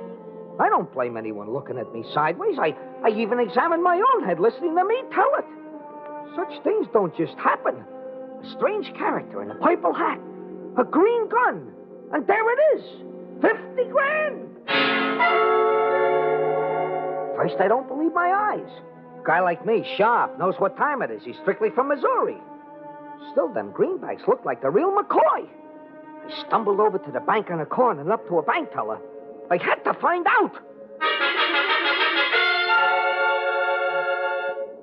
Would you kindly mind breaking this bill for me like a good fella? Well, let's... The guy stared at the bill. Stared and stared. And then at me, suspicious. Say... Goodbye, Kenny Andrews. 10-year stretch. $1,000 bill? Well, He's casing it, but good. Easy, Kenny. Keep that heart still. Keep that heart still. Keep that heart still. He'll hear you. Here it comes. Yes, You know, we don't get these very often at this branch, and... how would you like to have your change, sir? Clean. It was clean. 50,000 cabbages. A minute ago, I couldn't crash a needle stand, and now I'm king. My head spun round and round. I nearly passed out. Next thing I know, I'm spread out on a bed, back in my crummy hotel room. I feel in my shirt. It's still there. I count the bills again. All there. Passports to heaven. Hold on to that green. Hold on. All the money in the world at your feet. First, buy a new suit. Don't answer. Get rid of these rags. It's sweet at the Waldorf. Ignore it. You're not here. Don't talk. It's yours. Guy in a purple hat, he came over to you. So it's magic. So what? I heard of such a thing. I read of such a thing. You're such a wise guy. Maybe I'm dreaming. No, not that. No, please, the one time in my life. Hello? It is real, my friend.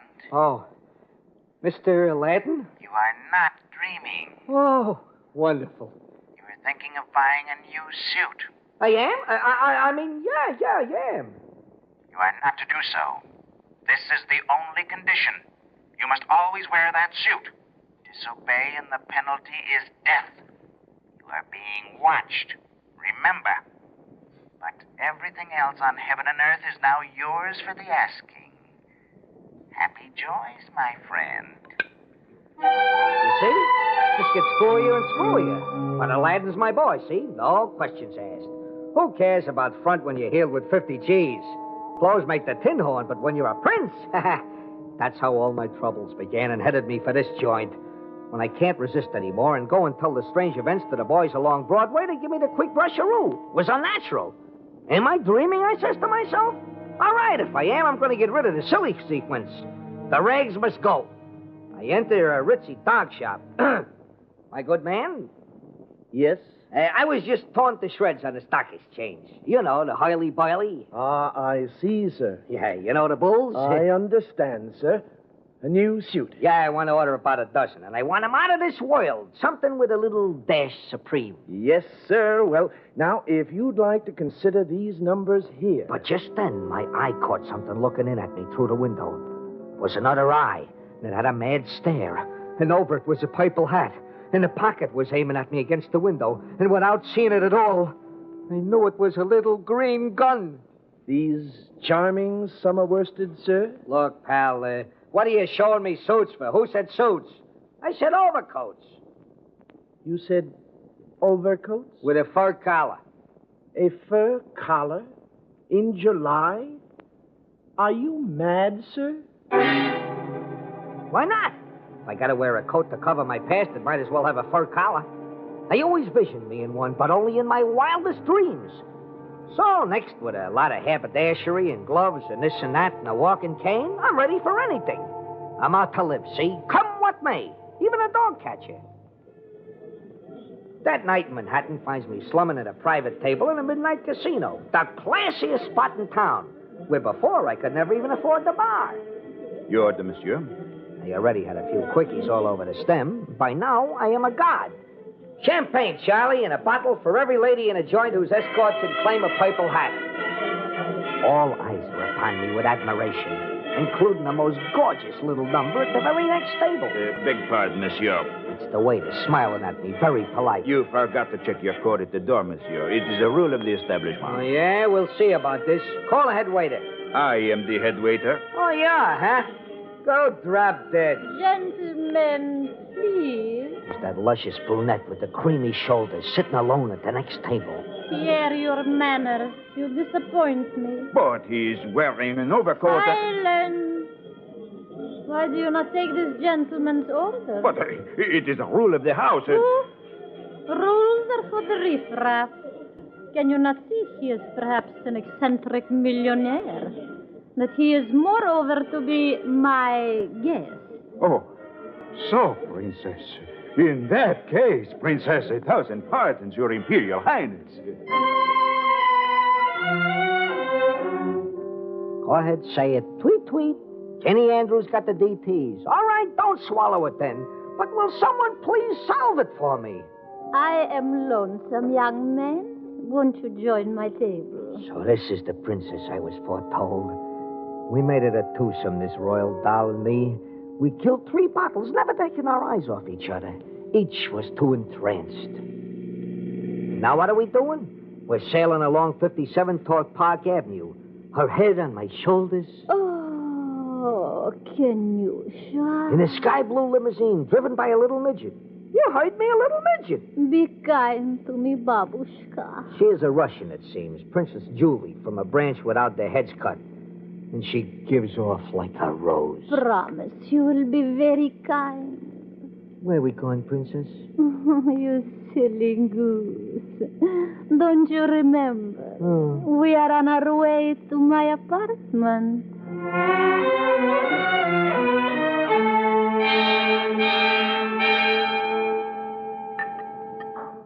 Sit closer.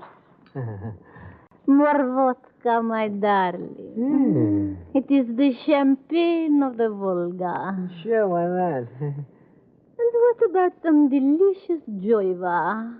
What's that? Joiva is the love candy of the Orient. Open your mouth, my little Kenyusha. Oh, it's wonderful stuff.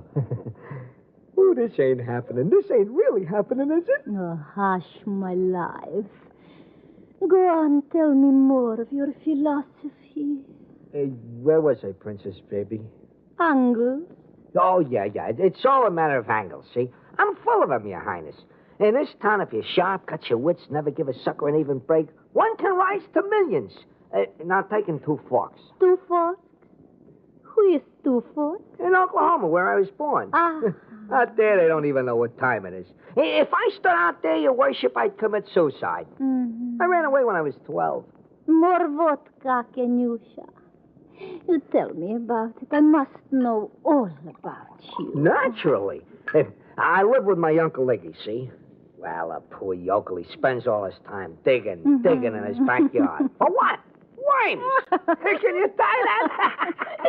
How quaint. Go on. Yeah, my cousins, Your Excellency. Just as dopey. Joe and Fanny and all the rest. The cows giving milk today? It stifles me, get it? There's no room for a smart guy with an itch in a place like that. You listening? Yes, drink up, my love. So I get my first angle. I organize a cousins club, elect myself treasurer, buy me a ticket to New York, and shake the dust forever. That's pretty good, huh? Your Grace. Your Grace, the room's turning sideways. Oh, come closer, my heart. Kiss me again. Kiss me. It's hot in here. Then why not take off your overcoat, Kenyusha? Oh, no. I'm all right now. Say, Princess, whose cane is that over there by the piano? It's not mine. No, my sweet. It is my husband's. Some music. You what? Oh, don't be alarmed, Kenny. He's out of town.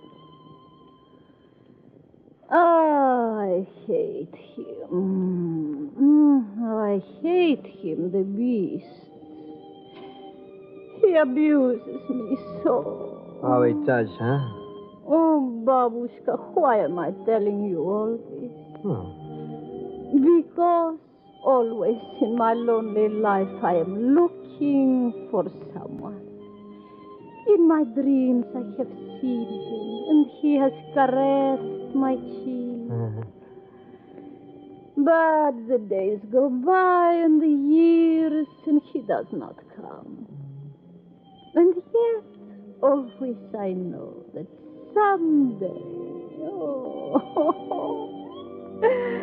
and tonight it happened at the midnight club, one glance. Oh, Your Honor.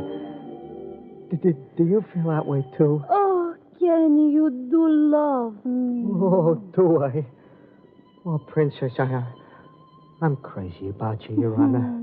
With all my heart and soul, and it's a great privilege I never visioned. I'd do anything for you. You do anything. Anything, just to have you. Would you commit murder for me? Murder? Would you commit murder for me, Kenny? What's that? Speak low. This is a speaker. My husband. It's his knock. Your husband? I thought you... Would you kill for me, Kenyusha? He's got his key in Then the door. here's my gun. Take it. When he opens the door, shoot. Yeah, but Do you love me, Kenyusha? Do you want me? Oh, my heart, think only that monster stands in the way. The door, it's opening. He's coming in. There he is. What are you waiting for? Shoot. What do you dream when you dream, my friend? You killed him. My golly, it was him, Mr. Aladdin.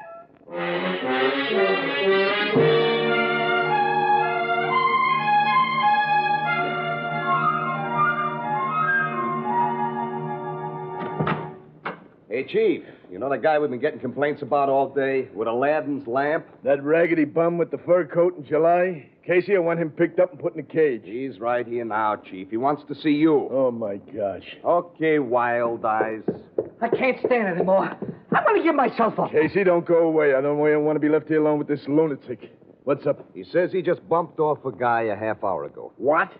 Who'd he bump off? Aladdin. Aladdin? Ain't that a hot one now? I don't know what made me do it. I killed him in cold blood. I don't know what come over me. But she's absolutely in a clear, I tell you, and I'm willing to fly alone. Hold on there. She. Who is she? The princess whom I was doomed to meet. The princess? Why, sure. Now, don't give me any more of that Arabian Nights. What the devil are you wearing a fur coat in July? I think you're crazy. I'm beginning to think so, too. Shut up. Stop shaking. Now, what about that 50 grand fairy tale? It's gone. After we killed him, we ran out of her apartment. I felt in my shirt and it was gone. We killed him. Where's the princess? She had an appointment with a hairdresser. What? Sit down. You mean that murderess... What murderess? I absolve her. I turned her head. For once in my life, I'm going to act like a man. I killed him. But I can't stand it anymore. My conscience been haunting me. It's like a nightmare. You expect me to swallow that hocus pocus? What do I look like? Then don't swallow it, but please solve it for me. Where is the corpus, if any? Laying dead in 2B. All right, let's go. But if you're dragging me along on a wild goose chase, I'll put you away in a padded cell. Now, come on.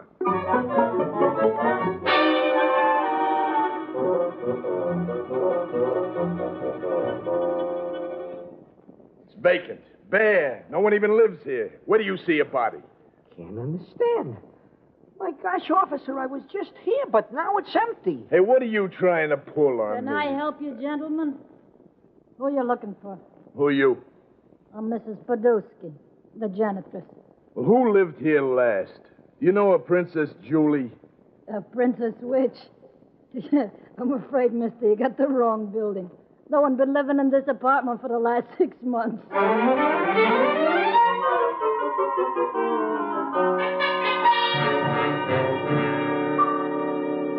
What about it, Pierre? You're the head waiter in this nightclub. Do you ever know or wait on such a dame? Princess Julie. Yeah. But no, Monsieur Inspector. She is utterly unknown in this establishment. That's a lie. You remember darn well just a couple hours ago. My fur coat. She was sitting at the next table and... Yeah, do you know this eccentric jerk here? Take a good look at him. Monsieur, I have never before seen him in my whole life.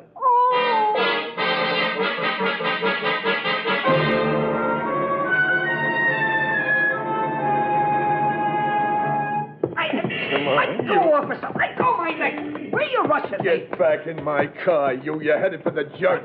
Princess Julie. No, wait a minute. Wait. I remember something now. She gave me a piece of paper. It's somewhere. A phone number. Here, look. The phone number. Her hairdresser's, where I was to call her. Instead, I gave myself up. Honest, look. Let's see. Here. There's a phone in that store. Go ahead, call it. Ask for her. See if I'm crazy. All right. Kenny, just one more chance I'll give you.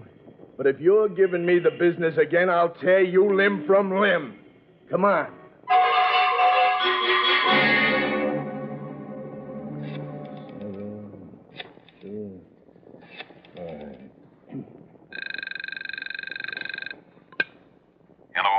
Hello, is this a hairdressing parlor? What's it? What number do you want? Who is this? Describe her. A ravishing brunette. Shut up. This is Inspector Ross Police Department. Is this a hairdresser's? My dear fellow, this is a private sanitarium for the insane. What? Dr. Bennett speaking. Tell him her teeth are like a pearl. Tell him... Shut up, you. Sorry, Doc. I guess this is just a bum steer. You see, I got a prisoner here told me that a Princess Julie... What? What's that? What's your prisoner's name? Kenny Andrews. Kenny Andrews. That's him. Don't let that man away. Get him right back here. He's an escaped lunatic. What? Well, I'll be... Now this makes sense. Look, Doc, give me your address, quick. I'm delivering him myself in person, and it'll be a pleasure. Is the princess there? What do they say, huh? What do they say? Brother, you're going home. Let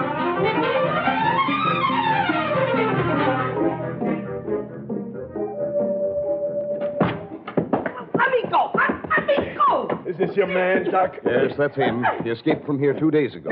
You're a liar! I never seen you before in my life. Attendant, give me a hand, quick. Now, let me alone. What are you doing? I'll bust you one. Hey, please, this is a terrific...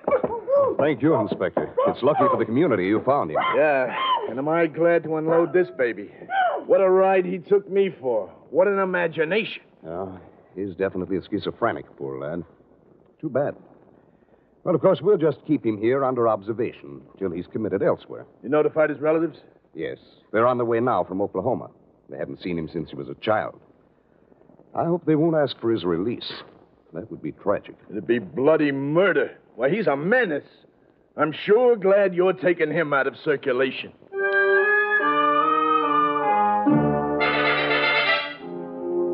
And that's my story. See, the whole truth. I swear it all transpired. Listen to me, someone. You don't believe it, then at least solve it for me. Let me out, you hear me? Open this door and let me out. Just while my cousins get here. That Sorbo's a liar. I tell the honest truth, so I'm a lunatic. I'm Kenny Andrews. I always know the right time. What am I doing in the hospital? Such things shouldn't happen to a dog. Open up, I say. Let me out.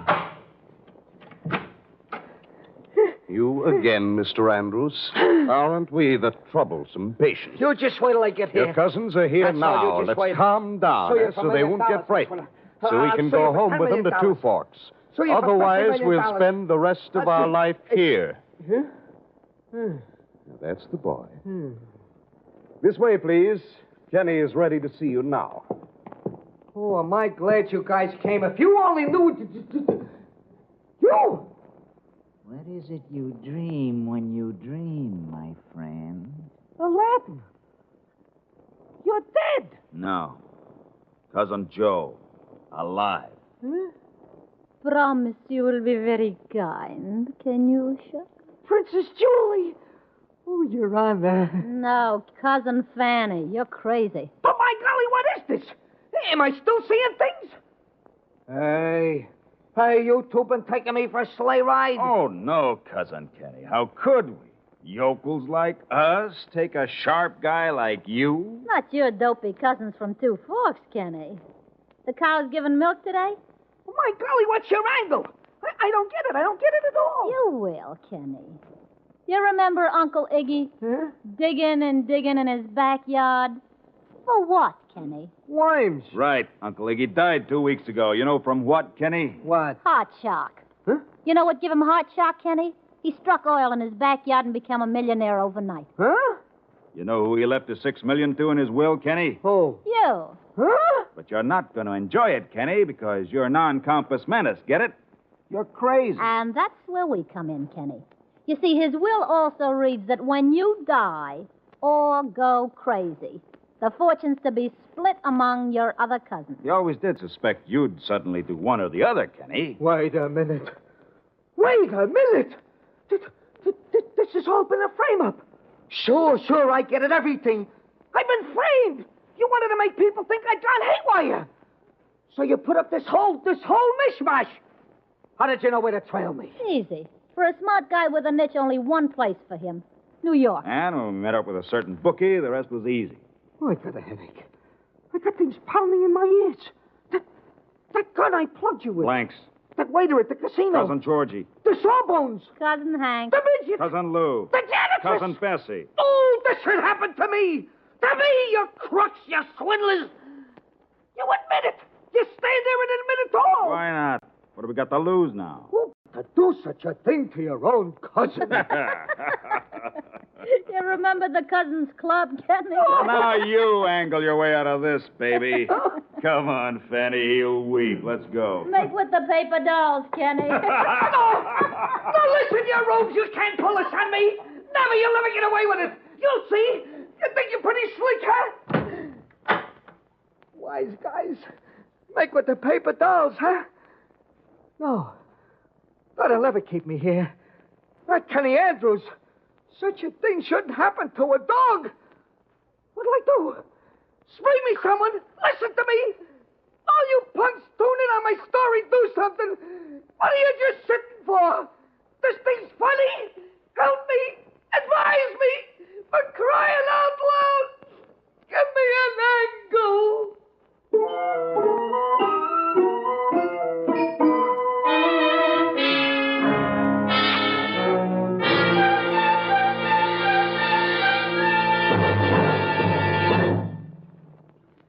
And so the curtain falls on the case of the missing mind, which was chosen by guest expert Craig Rice. Miss Rice is the author of Having a Wonderful Crime.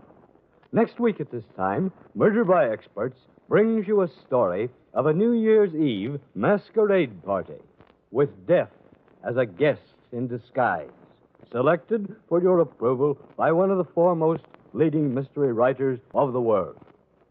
Until then, this is your host, John Dixon Carr, hoping you'll be with us again next week at this time. Case of the Missing Mind was written by Joseph Rusko. In our cast were Carl Eastman, Ann Shepard, Bill Zuckert, Ralph Camargo, and Bert Cullen. Music under the direction of Emerson Buckley, composed by Richard DuPage. Murder by Experts is produced and directed by Robert A. Arthur and David Kogan. Phil Tonkin speaking. This is the Mutual Broadcasting System.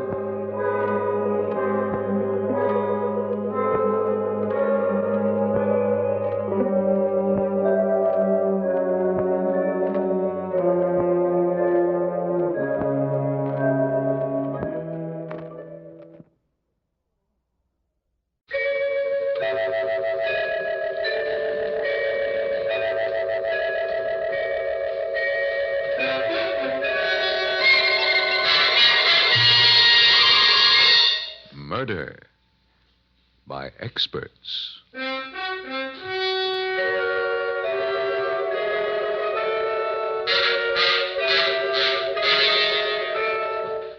Mutual Broadcasting System presents Murder by Experts, with your host and narrator, the noted mystery writer, Brett Halliday. Mr. Halliday is creator of the world-famous detective character Michael Shayne, author of 25 mystery novels, and whose latest work, This Is It, Michael Shayne, has just been published. Good evening. This is Brett Halliday. Each week at this time, Murder by Experts brings you a story of crime and mystery which has been chosen for your approval by one of the world's leading detective story writers. Tonight, our guest expert is the noted mystery novelist Harold Q. Masur. From his vast knowledge of the field of mystery, Mr. Masur, with tongue in cheek, has chosen a light and fast-moving comedy mystery by that very witty writer, Milton Lewis. And now we present Lawson Zerby and Marilyn Erskine in Two Can Die as Cheaply as One.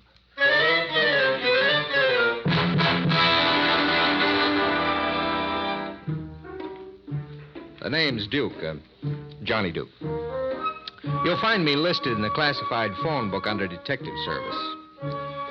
If there's anything I hate, it's violence, especially to myself. Of late, so many characters have showered me with blows that Susan, my slightly gorgeous wife, has given up calling me the Eye and refers to me now as the Black Eye. You have only to take that last case of mine to see what I mean. It all began on a beautiful spring day. Susan and I were standing in front of our apartment house waiting for a cab. Now, in New York, there must be at least 5,000 cabs, and this one, out of 5,000, had to come along. Taxi, mister? Yeah. Get in, baby. 34th Street and 5th Avenue. Right. Oh, Johnny, what a lovely day. I don't see why we ever tolerate winter when we can get days like this. Yes. And for once, I'm without a case. That won't last long. Oh, yes, it will. Darling, I'm seriously thinking of quitting this racket. And let a crime wave loose in our fair city? Well, I don't want to see any more corpses. I don't want any more beautiful murderesses throwing themselves at me.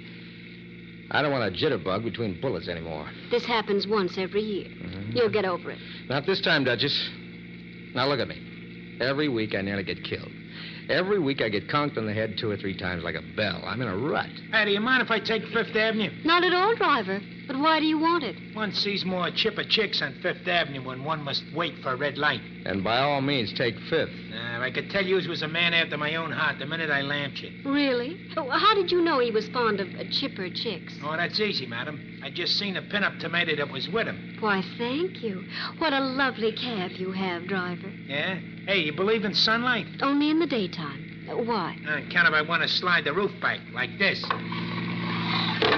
Yeah, you can have sunbeams at no extra cost. Oh, thank you. You know, sunlight's a very healthful and also ultra. Also what? Ultra. You know, ultra this, ultra that, ultra expensive, ultra dumb. Ultra. Now, what's so ultra about sunlight? Ultraviolet rays, of course. You don't seem to understand me, so I'll have to give you a lecture 10 or 15 minutes. We heard about sunlight, Tootsie. Say, is that really your name? Certainly. Who else would want a name like that? Lots of people think it's very funny. Why? How could a guy with a puss like mine be a Tootsie? Hey, get over to the side, Jago! Mr. Tootsie, we feel that heaven can wait. Won't you please take it easy? I am. It's them other guys who are always getting in one's way. But don't worry. This cab's falling apart anyway. And if we crash, we'll be killed instantly with no suffering. So sit back and relax. Johnny, what's the matter? Hey, what's he yelling for? I didn't hit no trucks yet. Something socked me on the head. Oh, you got that kind of a wife, too, huh? Oh, it's something that came through the open roof of the cab. Even when I'm not on a case, I'm not safe. Was this it, dear? That must be. It's an envelope. Johnny, darling, look what's inside. Oh, what is it? It's an antique bracelet. Look at those stones. Well, it must be worth scads and scads of money. Why don't things like that ever fall on my head? Hey, I'll let you split it with me happy. You can give me my half in cash. Oh, can I? Certainly. What can I do with half a bracelet? Give him a check, Johnny. Oh, nuts. You both know this bracelet must be returned. Don't be silly, dear. It'll go perfectly with my new dress. Besides, how will you ever find the owner? There's a name on this envelope. James Maxwell, importer. Oh, the address is one of the office buildings we just passed. Well, all I can say is that anyone who throws a bracelet like this at a perfectly innocent head doesn't deserve to get it back.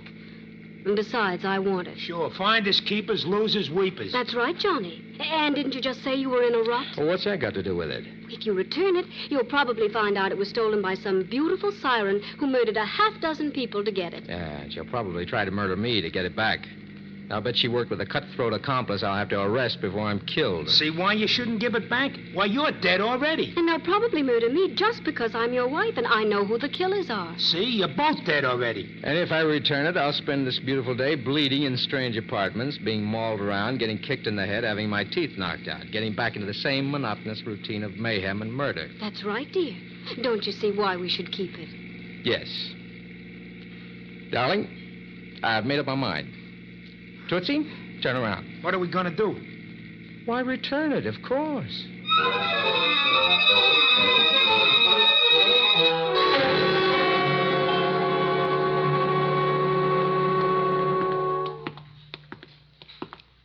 James Maxwell Importer. That's the office, dear. Yeah, come in. Try to make it snappy, darling. Remember, Tootsie's waiting downstairs in his cab. Seems to be no one here. Well, try that inner office, darling. Excuse me, miss. We'd like to see... Johnny, what's the matter with her? I don't know. She seems asleep. At her desk. Oh, don't touch her. Oh, but Susan, I said... Steady, baby. Look, she's been murdered. 2 slugs in places where they count. I knew we should have kept that bracelet. Oh, if you'd only listened to Now, me. that open window in back of her faces a street. She or the killer must have thrown it out there and it landed in our cab. Don't move. Either of you. Hello? You both do exactly as I tell you, or you'll get a bullet in your brain. Do as the man says, dear. You know your brain isn't large enough to hold bullets, darling. What's the idea? I'll take that bracelet. Bracelet? What bracelet? He must have wandered into the wrong place. Give me that bracelet. Humor him, dear. He's obviously a homicidal maniac of the crazy type. Yeah. What's the racket, pal? How'd you know I had it? I know why she was killed. I know who killed her. And I know exactly what I'm going to do about it. He's a smart murderer, Johnny. He knows a lot. Oh, take that gun away from Johnny's head. You'll muss his hair. I'm going to do more than that, madam. I'm going to kill him. Now. Oh, Johnny, it's Tootsie. What Tootsie? This Tootsie, pal! Oh. Ah! That was a nice ride for an underdeveloped guy. Thanks.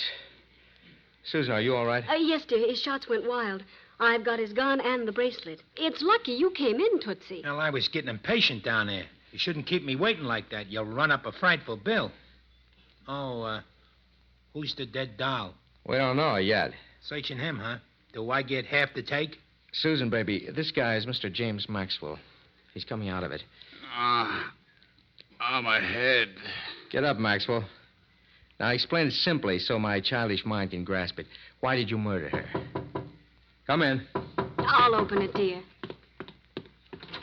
Yes, what do you... No! No, don't! Oh. I've got a gun, gentlemen. Now, will you please tell a poor, innocent girl what this is all about? And play no tricks, or you'll be covered in your own gore. I told you should have stood in bed with that bracelet. Who owns the female I hit over the head with the hat rack? I do. She's my wife. You'd better pick her up.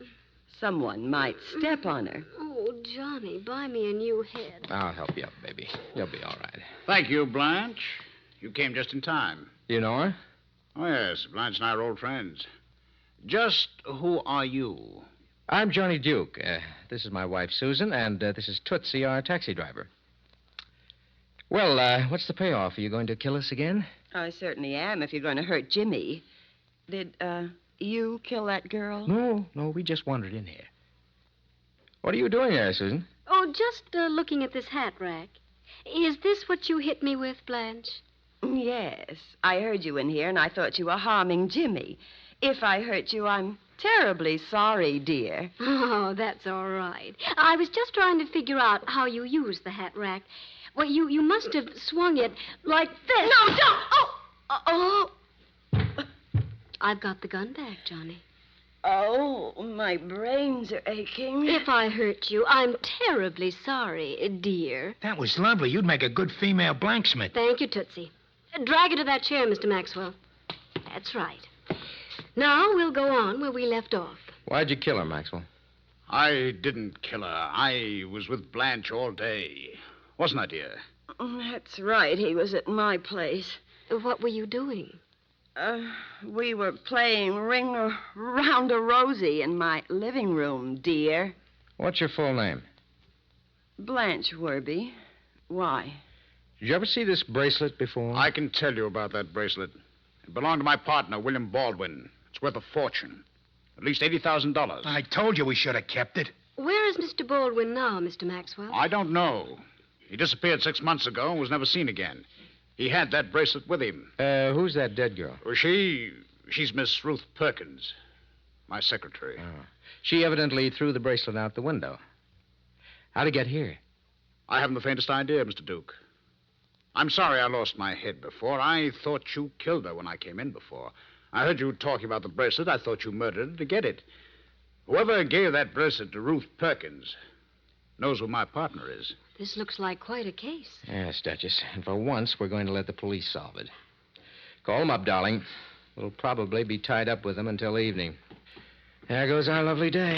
And that should teach you a good lesson. Next time you get hit on the head with an $80,000 bracelet, you keep it. Police headquarters, please.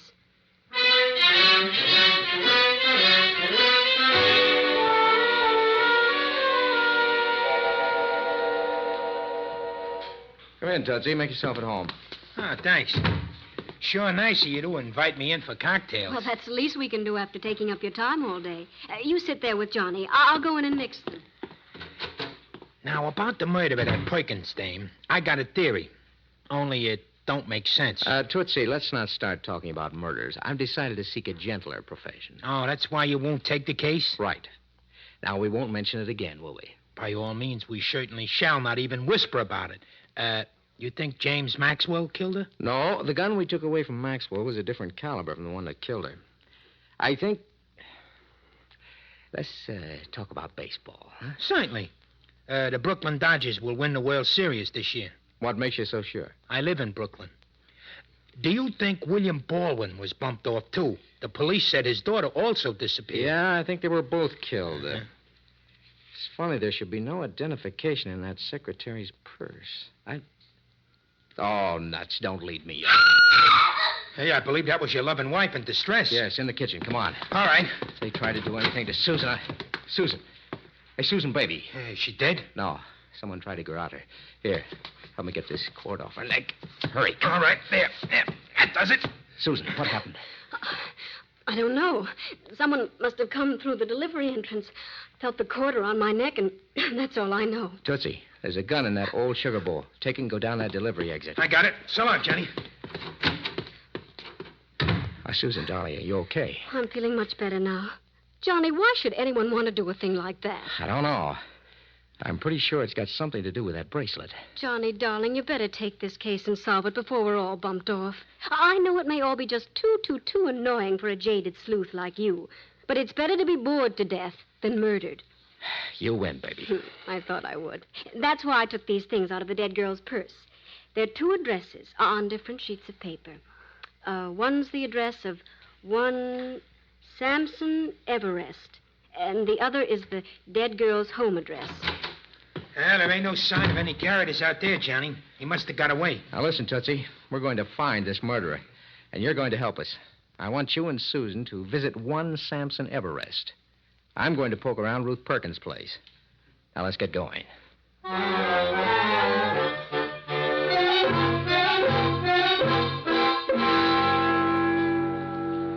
Welcome to the Solid Comfort Funeral Parlors, madam. Samson Everest at your service. How do you do, Mr. Everest? I'm Mrs. Johnny Duke. How do you do? You've seen our advertisement for a bargain in funerals, no doubt. We're running a sale, you know. Is it for someone close to you, your husband, perhaps? No. In fact, we didn't know you were an undertaker at all. Oh, by the way, this is Tootsie. Hiya, Samson. How do you do, sir? You remind me of a very dear, dear friend of mine. Yeah? Yes. I buried him 5 years ago. Ah, yes. Whom do you wish to put to rest, Mrs. Duke? Well, no one exactly. Come now. Surely you can think of someone. A sale like this doesn't come along every day. Dear me, no. Why, two can be buried as cheaply as one. I just want to ask you a few questions. Do you know someone named Ruth Perkins? Is she among the living or dead? The dead. I've never buried anyone by that name. She was murdered today.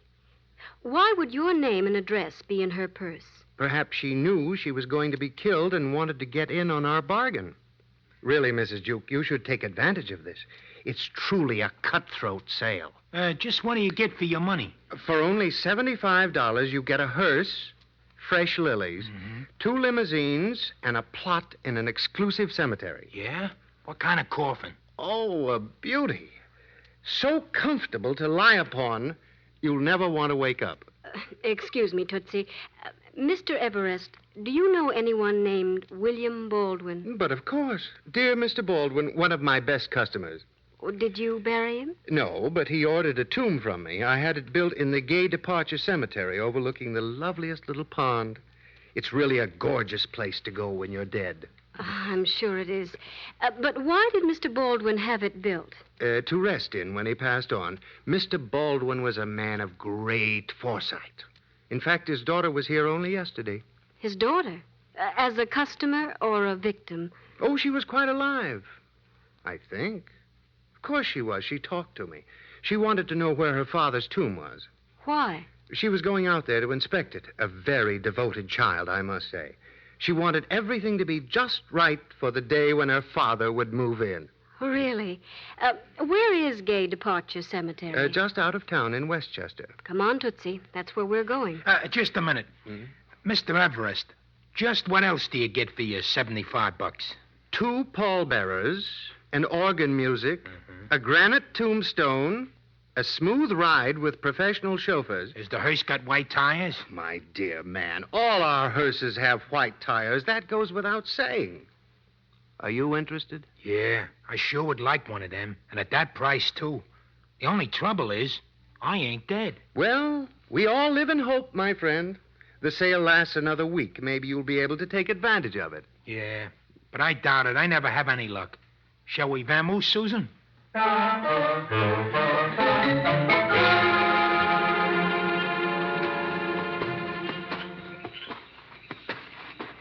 must be the tomb, Tootsie. It's right near the pond. How picturesque. Susan, don't you think we should have told the caretaker to let us in? I didn't want to wake him up. Besides, I don't think he'd permit us to come here at this hour. Get out your flashlight.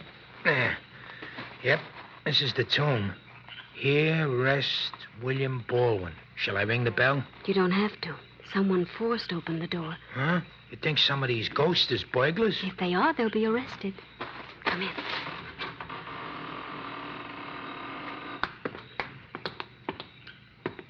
You don't have to take your hat off, Tootsie. Well, I've never been in no tombs before.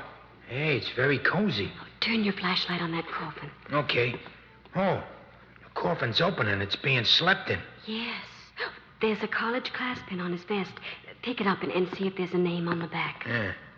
William G. Baldwin, class of 1902. Hey, this is Baldwin. Yes, and he was murdered. Look at those 2 bullet holes. The killer is very sweet. He not only murders his victim, but puts him in his tomb. Who ripped the guy's jacket? I don't know.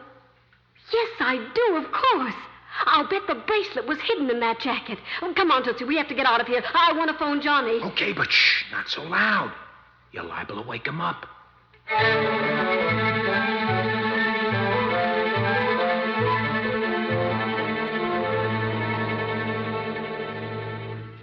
Yes, Inspector Farrell. Yeah, I relieved the flatfoot you had here at the Perkins girl's place. I'm about finished now.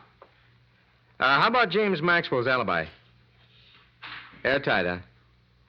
Well, what's Blanche Werby's address? Wait a second, Inspector. There's someone in the hall. In trouble. Goodbye, Inspector. I'll call you back. Help me! Who shot you? Oh, I don't know. Someone in the shadows in the hall. Don't leave me. I'm frightened. I'm just going to put you on the bed and call a doctor. No, doctor. It won't do any good. Who are you? Ruth Perkins. Ruth Perkins. Yeah, but that's impossible. She was killed this afternoon. I don't lie. I'm not lying. I was out of town. Oh, don't go away. Did you see the evening papers? Yes. That girl in the office who was killed. She's Helen Baldwin. William Baldwin's daughter? Yes. The one who disappeared after her father did. I knew her. I used to work for her father. Go on. You know who killed her? I think... Miss Perkins, Oh. Dead. Hello? Oh, Susan. Yes. Go on. Baldwin, huh? Okay, baby. I'm going over to Blanche Werby's joint at 889 East Drive. Bring Tootsie along and meet me there. Yes, goodbye.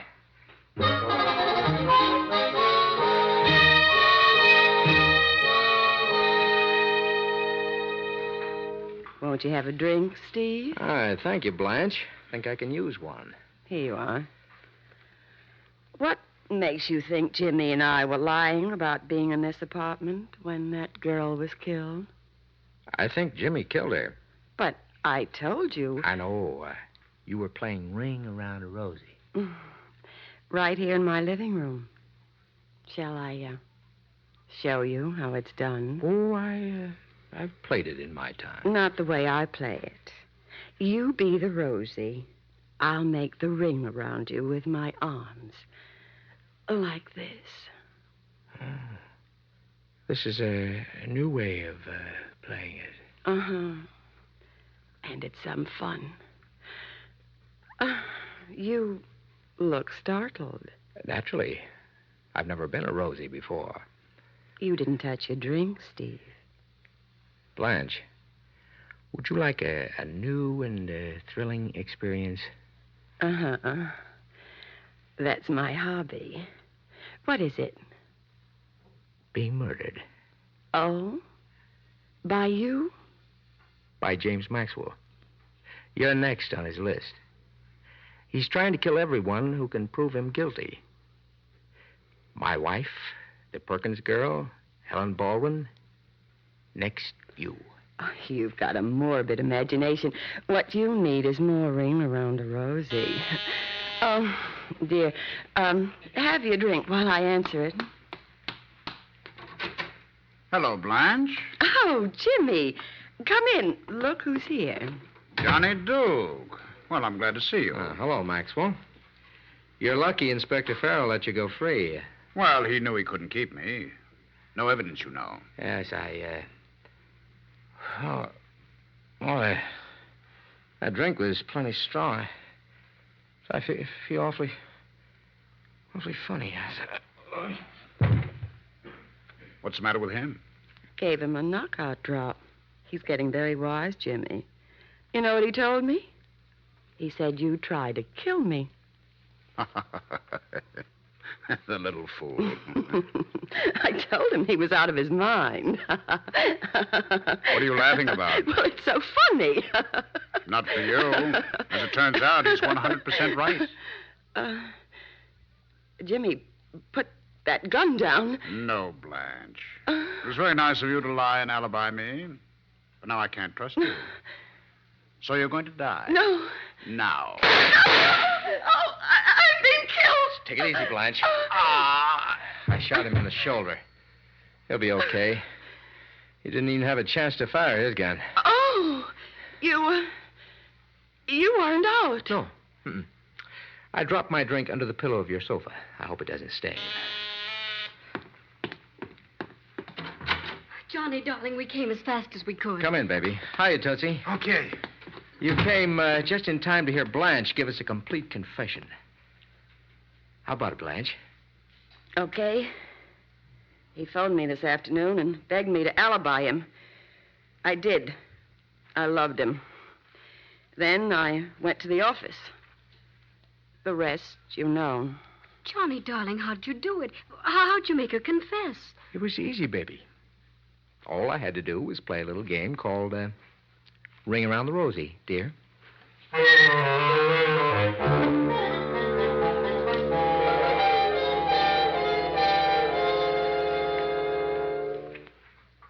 There's no place like home.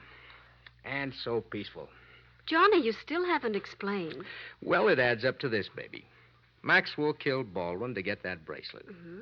He didn't know that Baldwin had it sewed into his suit.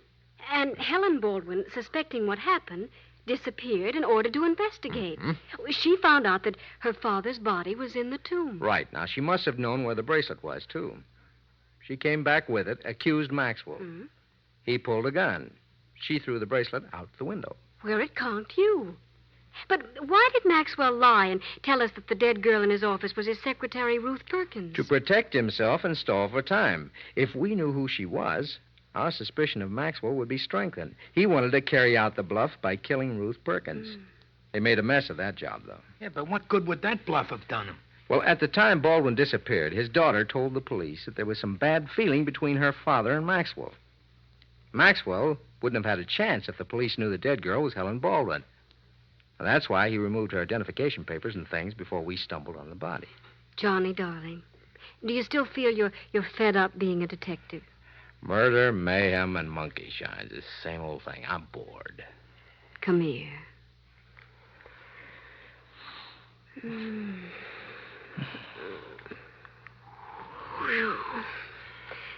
Still bored? Still feel you're in a rut? Mm-hmm. But, who says I want to get out of it? Come here, baby.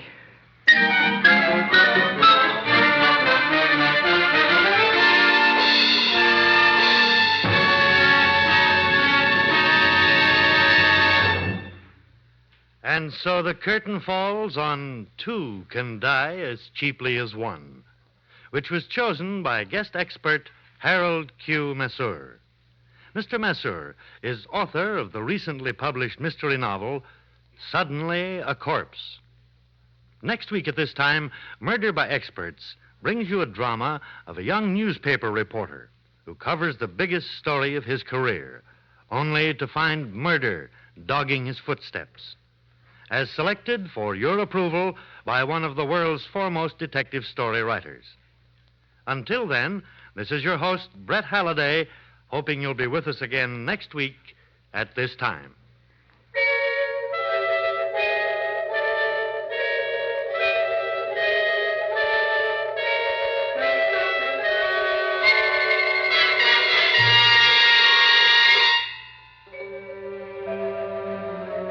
Two Can Die as Cheaply as One was written by Milton Lewis. In our cast were Lawson Zerby, Marilyn Erskine, George Matthews, Gene Ellen, Ralph Bell, John Gibson, and Bob Donnelly. Music is under the direction of Emerson Buckley, composed by Richard DuPage. Murder by Experts is produced and directed by Robert A. Arthur and David Cogan. All characters in our story were fictitious, and any resemblance to the names of actual persons was purely coincidental. We welcome all comments on this program, Murder by Experts. All letters should be addressed to Murder by Experts, care of the Mutual Broadcasting System, New York 18, New York.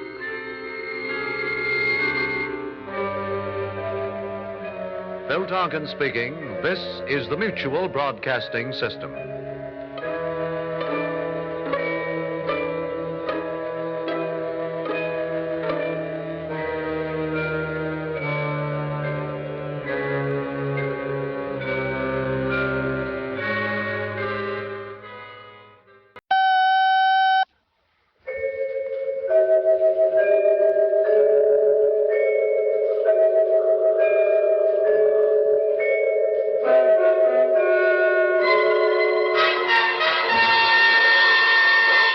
Murder by Experts.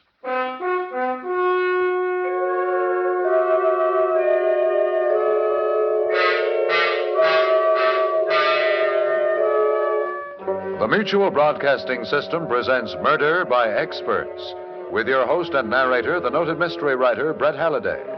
Mr. Halliday is creator of the world-famous detective character Michael Shayne, author of 25 mystery novels, and whose latest work, This Is It, Michael Shayne, has just been published. Good evening. This is Brett Halliday. Each week at this time, Murder by Experts brings you a story of crime and mystery which has been chosen for your approval by one of the world's leading detective story writers. Tonight, our guest expert is the noted mystery novelist Ursula Curtis. From the thousands of thrillers she has read and heard, Miss Curtis has selected a fast-moving, intriguing story of a man seeking to use the elements to cover murder, as written by that master of suspense, Harold Swanton. And now we present Lawson Zerbe in Conspiracy.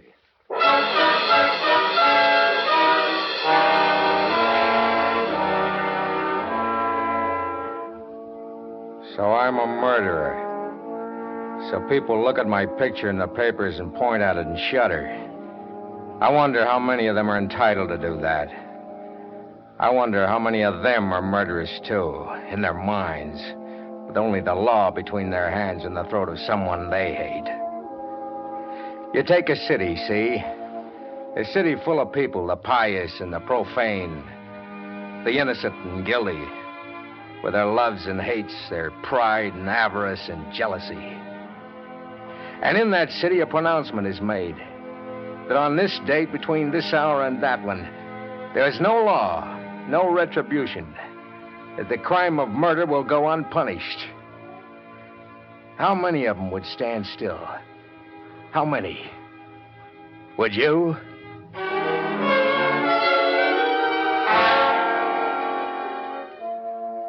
It sounds like a philosophical problem, but it happened.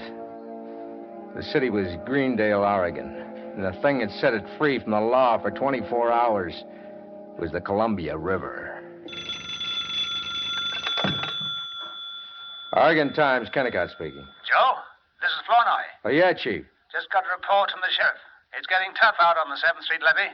Yeah, I just heard the news over the radio. If the river busts through, they'll start looking for Greendale somewhere off the coast of Japan. But they got the army out there. I thought they'd take They're losing ground, Joe. The levee might hold another hour, maybe more, but you'll go tonight, and I want you there when it happens. You're liable to pick me up off the coast of Japan. I'll send a boat after you, sweetheart, but phone that story in first. You know, color stuff. I was there. I saw it happen. Hot coffee, sweating soldiers. Man versus nature. Got it? Yeah. Okay, Chief. Great. Now get going. You've got 15 minutes to get there.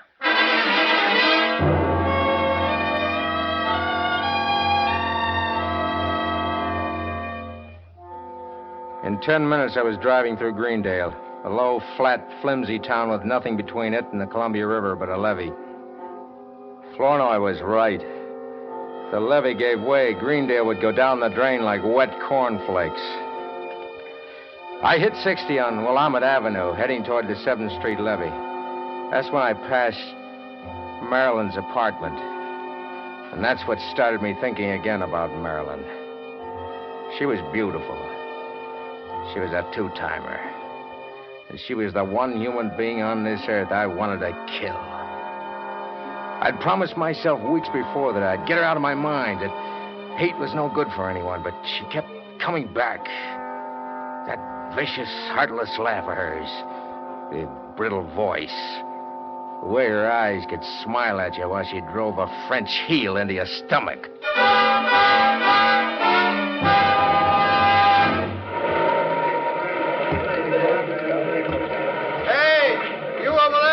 Yeah, Major. What are you doing here? Joe Kennicott, Oregon Times. Reporter, huh? Okay. How's it look? You can see for yourself. Look at that river boil down there. Yeah. Levee's like a hunk of Swiss cheese. Hey, over there, pull the truck around. No, to the left, man. It was a weird scene. Men, trucks, equipment fighting the river in the glare of those gas lamps. Heaving sandbags, pouring gravel, trying to save a town they all knew was doomed. My eyes took it all in. My pencil was making notes, but my mind was on Marilyn. Wondering if she was back in that apartment in Greendale, hoping she was asleep. That somehow she'd get washed out to sea with the rest of the rubbish. Then suddenly, everything stopped still. My pencil stopped writing. My eyes shut out the scene in front of me. It was so simple. I could kill Marilyn. The river would cover for me.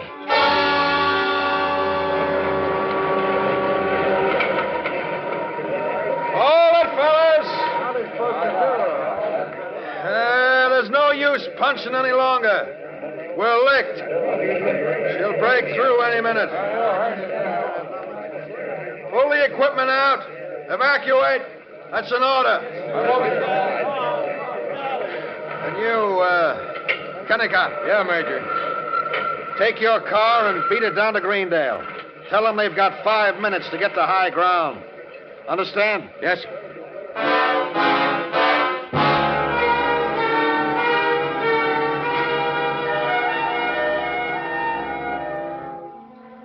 They say all murderers are crazy. Maybe they're right. All I know is that I hit 70 on the river road down to Greendale, hoping against hope that Marilyn would still be in that apartment, so I could kill her before the flood came. Marilyn! Marilyn! Joe! Joe, what are you... There's a flood on the way, baby. Yeah, it came over the radio. I was just throwing a few things together to take with me. You're wasting your time. What do you mean, Joe?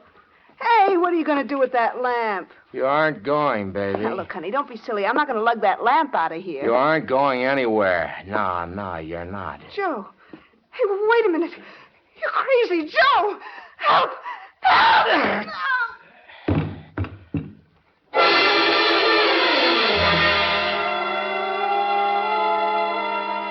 I looked down at her for a minute and set the lamp back on the table. I began to feel dizzy. The floor seemed to be swaying underneath my feet. I wasn't faint, just dizzy. The door was open. Then I watched it close, then open again. I wasn't dizzy at all. The building was swaying. The flood had come. I ran into the hall. Right smack into a guy. A little pasty-faced guy standing right outside the door. Look, mister, let me out of here. No, you don't. You can't stop me. Oh, wait a minute. Let go of me here. Let go. No use yelling for help. Come on. Hell, no one's good. Let go of me. Hey! I got him. I got it. I tackled him at the end of the stairs.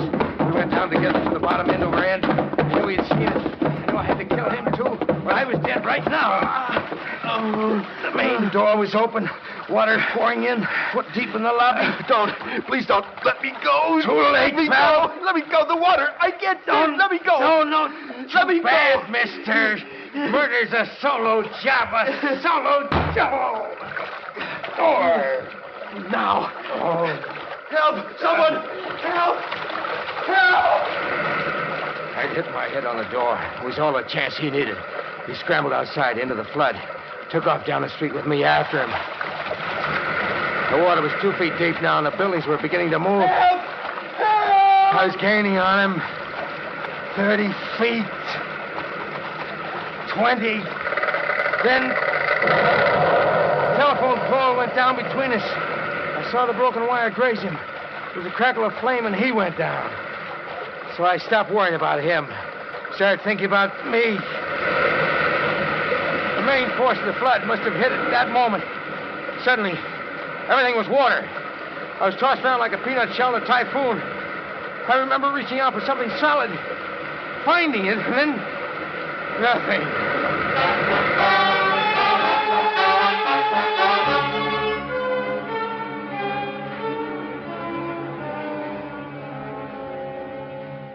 Just relax now. You're all right. All right. Where am I? In the hospital. What happened? You're a lucky man. They picked you up right in the middle of it. Had quite a time making you let go of that telephone pole, too. Oh, yeah. telephone pole. Nothing wrong with you but a few bad bruises and shock. Nurse, give me a hand with this patient, will you? Yes, Doctor. Just take it easy now. Everything's all right. Yeah. Everything's all right.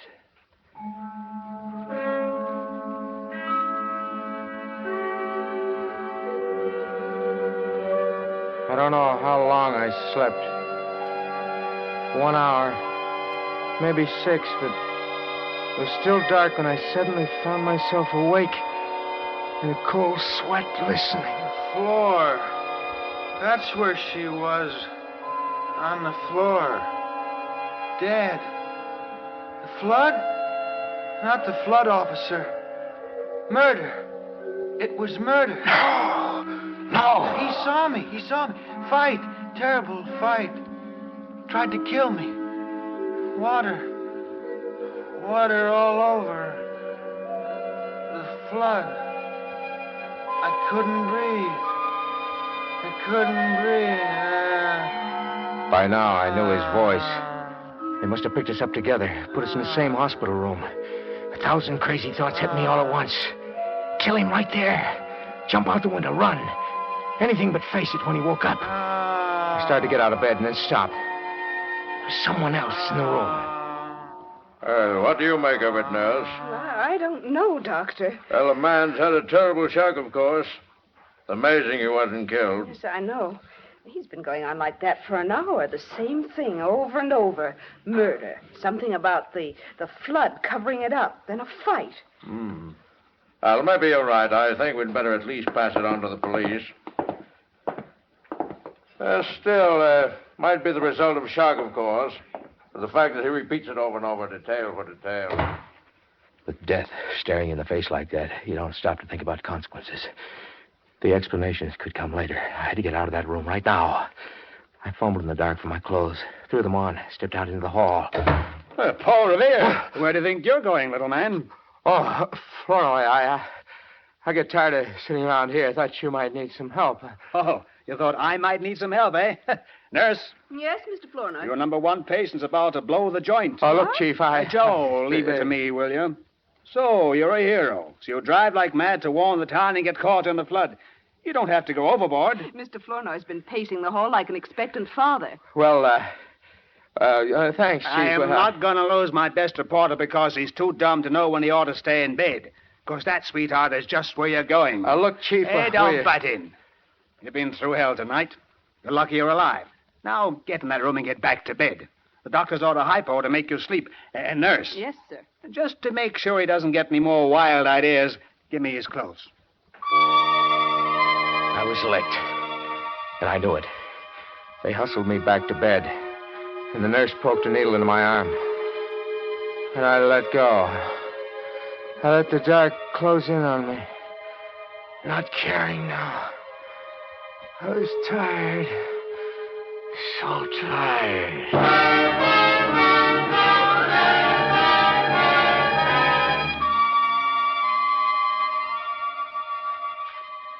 Well, good morning, Mr. Kennicott. About time you woke up. It's almost 10 o'clock. It's 10? How about some breakfast? Oh, no breakfast, nurse. Oh, looking for your roommate? He's still asleep. We put the screen around his bed to cut down the light a little. I see. Mr. Willis is waking up, too. I better have a look. Wait a minute. Yes? No use disturbing, Mr. Willis. Let me get dressed and get out of here first. Only take me a minute, huh? Oh, I'd better get rid of that screen. Yes, Mr. Willis. Well, how are you feeling this morning? Better, thanks. I saw her start for the screen. Out of our way. Turned away just in time. My stomach was tied in knots, knowing it could happen any minute now. I don't know. Any minute, Mr. Willis would point the finger at me and say, hungry. "There's the man." Mr. Kennicott. Yeah. This is Mr. Willis. Hello, Mr. Willis. How do you do? Mr. Willis had a little flood trouble, too. Nurse, those bandages on his head. Here, now, take it easy. Electric shock. He's blind. I know now how that guy in Louisiana felt when they sat him in the electric chair and the switch didn't work. Willis. The guy who saw me standing over Marilyn's body just before the flood hit was blind from that jolt of electricity he got when the pole fell. I took my time now, waiting for the strength to come back to my knees. I dressed carefully and left. Flournoy was waiting for me in the hospital lobby. With someone with him. This is Lieutenant Belshaw of Homicide. Joe Kennicott. I heard about you, Joe. Nice work. Thanks. Homicide? Yeah. We got a murder on our hands. Or the lieutenant has a murder. We got a story. A great one. What's that? Conspiracy. Huh? Oh, now, wait a minute, Flournoy. No, that's right. Conspiracy to commit murder. A partnership. We know who one of the partners is already. Yeah? Who? The Columbia River. The cover-up. Accessory after the fact. I don't get it. Flournoy is trying to say we picked up a woman's body this morning. Knocked around pretty badly. No identification yet. He thinks she was murdered.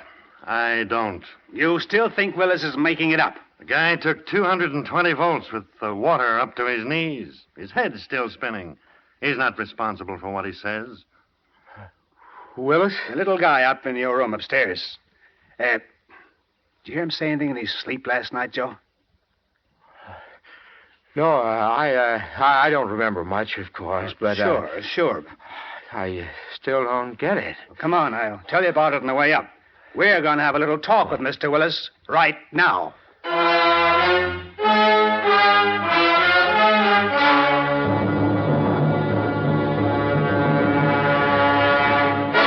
Please, gentlemen, I can't remember now. I don't know what happened. It's all very confusing. You've got to try, Willis. Look, Chief, the guy's sick. I don't know about that. What do you mean, Lieutenant? Willis, you've had a pretty rough ride during the past 18 hours. I know that. I want to make it as easy for you as I can. Well, then please go away, will you? Sure. After you level with us. 10 minutes ago, I was willing to write this thing off as a flood death. Now, I'm not so sure. Listen, Lieutenant, I told you. You've got to understand one thing, Willis.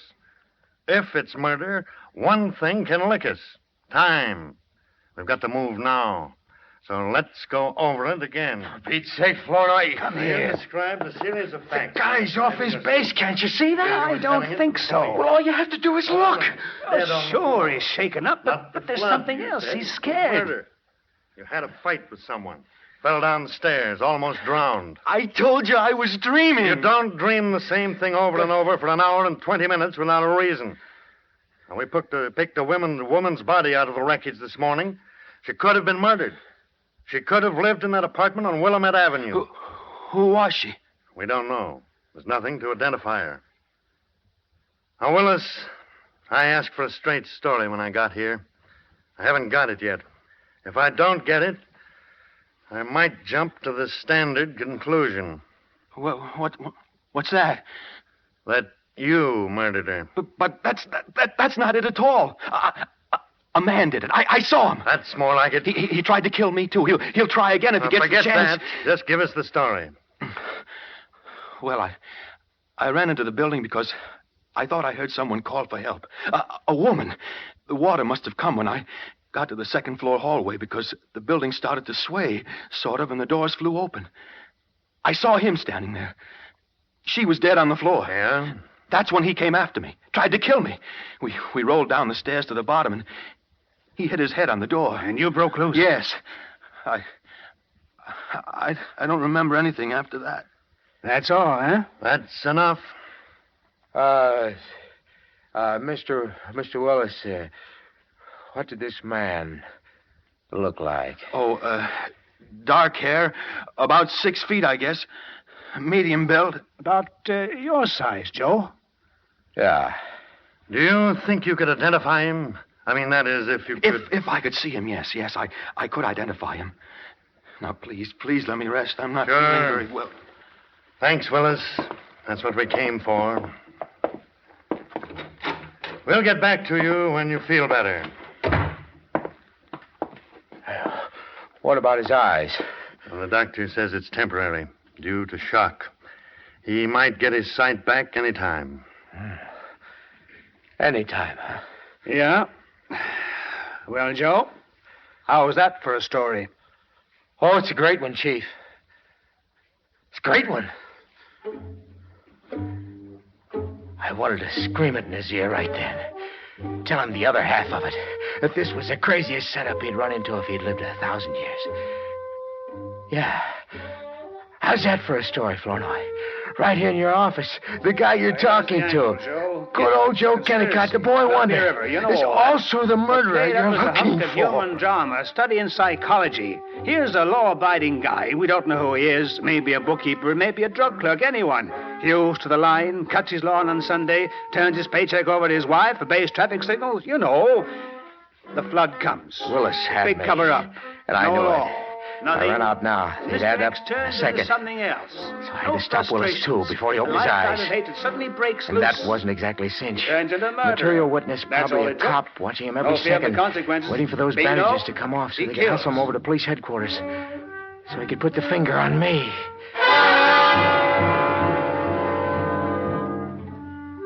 It was 11 that night. Just 23 hours after I killed Marilyn that Flournoy rushed into my office. Joe, get your coat. Huh? We're meeting Bellshaw at the hospital. Mr. Willis just came out of it. He can see.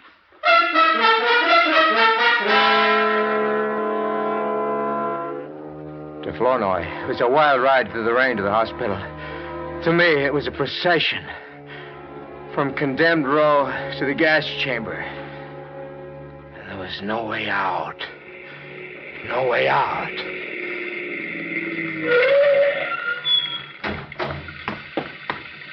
Come on, Joe. Lieutenant. Flournoy, Kennicott. You got here in a hurry. Let's go up. You better wait here. They're bringing him down. Gonna take him over to headquarters. Oh, there he comes now. Just got out of the elevator. Lieutenant, wait a minute before you go. What is it? About this guy, Willis. Lieutenant, there's something I want to tell you. Oh, Lieutenant. Kelly? The main levee's starting to go. Hold the parts is ordered there immediately. The main levee? Holy cow, she'll take the whole north end of town. All right, Kelly. Oh, let me go with him. No, I'm at bat this time, kid. I'll go with the lieutenant. You take care of Mr. Willis. Yeah. Yeah. I'll take care of Mr. Willis.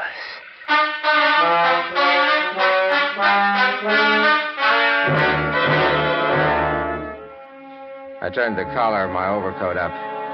Kept my face away from him as I bundled him into the car, the back seat, of course. Hoping he wouldn't spot me until I got him away from there. Alone. Just stay on North 2nd Street a ways, Mr. Kennicott. Yeah, Mr. Kennicott. I guess it's best you take me home, under the circumstances. You, live in the North End? Yes. Good.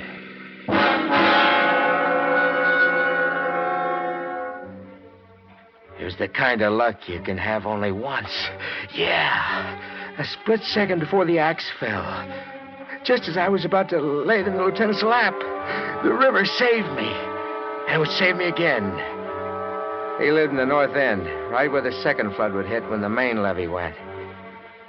He wouldn't get away this time because I'd made sure. And no matter what the question was, I had the answer. Willis lived in the North End. I was driving him home. We hit a deserted section, manufacturing district. It was dark, blinding rain. Just right. Then... Stop the car, Mr. Kennicott. Huh? I said stop the car.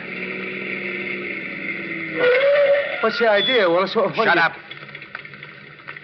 Now get out. Hey, look, wait a minute. Did you hear what I said? This is a 38, Kennicott.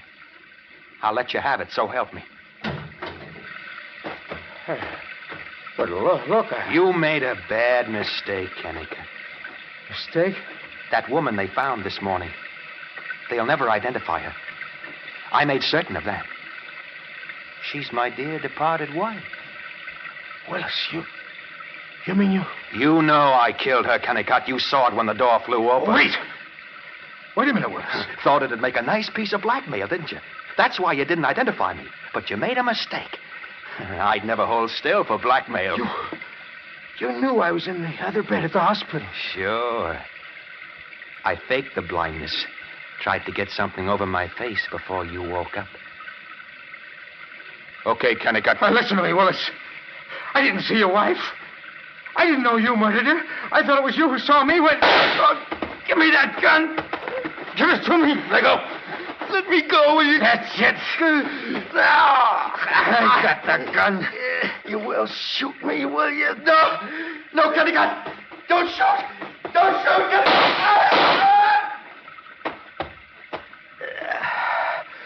That takes care of you, Willis.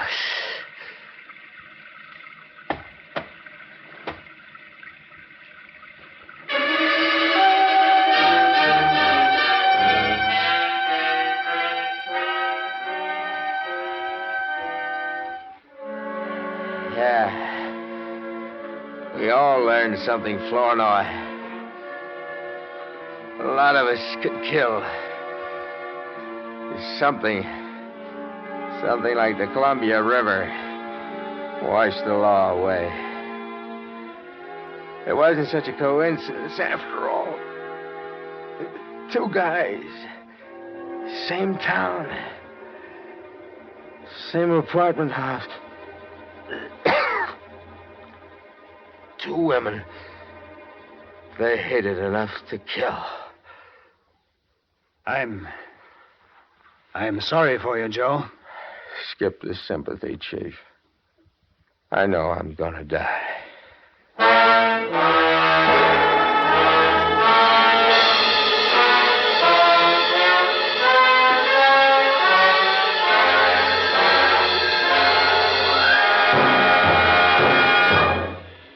And so the curtain falls on Conspiracy, which was chosen by guest expert Ursula Curtis. Miss Curtis is author of the newly published novel, The Second Sickle.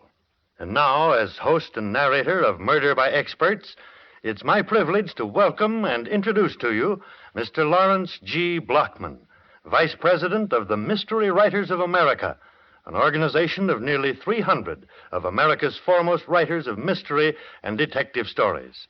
Mr. Blockman. Thank you, Brett. Each year, the members of the Mystery Writers of America are called upon to vote for what, in their opinion, is the best radio mystery program of the year. To the winning program goes a statuette of Edgar Allan Poe, known as an Edgar, which is to mystery writers what an Oscar is to Hollywood.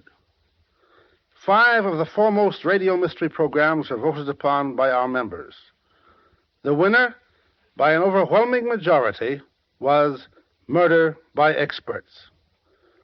It gives me great pleasure, on behalf of the Mystery Writers of America, to present to Robert Arthur and David Cogan, the producer-directors, the Edgar Allan Poe Award for the Best Radio Mystery Program of 1949. Mr. Cogan? Mr. Blockman, it makes me very happy to receive this tribute from the Mystery Writers of America. On behalf of Mr. Arthur and myself, I want to take this opportunity to thank those who made the winning of this award possible. The writers and actors who lent their talents to this program, our music director, Emerson Buckley, our arranger, Richard DuPage, engineer Don Williamson, soundman Walter Shaver, our announcer Phil Tonkin, and a mutual broadcasting system. And too, I want to thank our many listeners for their thousands of kind letters.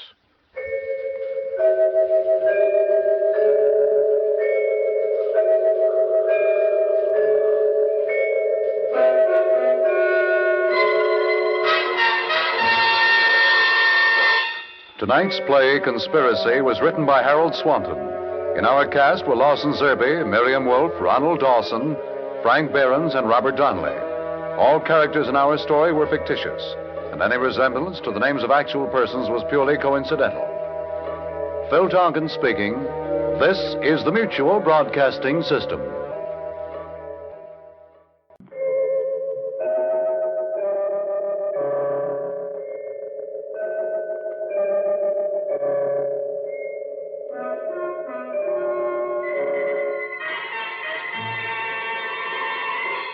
Murder by Experts.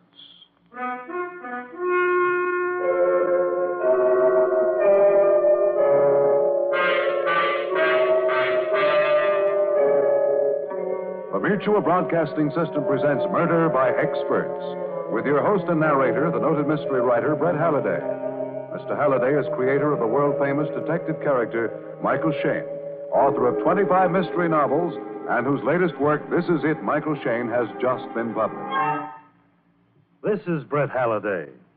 Each week at this time, Murder by Experts brings you a story of crime and mystery which has been chosen for your approval by one of the world's leading detective story writers.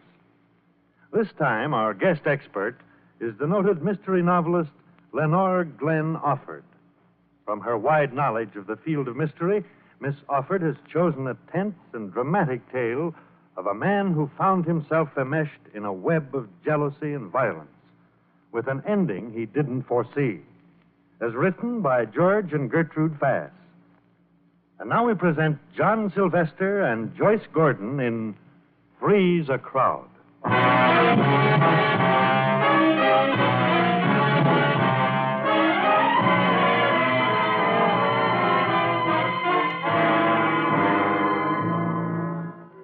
suitcase full of clothes and 100 arrangements of pop tunes sure can get heavy on a hot day. My arms felt as if they'd been unhinged at the joints by the time I'd walked a mile from the main road to the Hedge Hop Inn.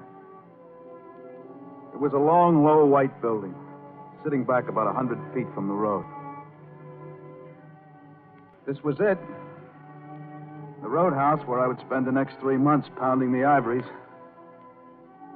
At this hour of the morning, the entrance hall was empty, and so was the dining room.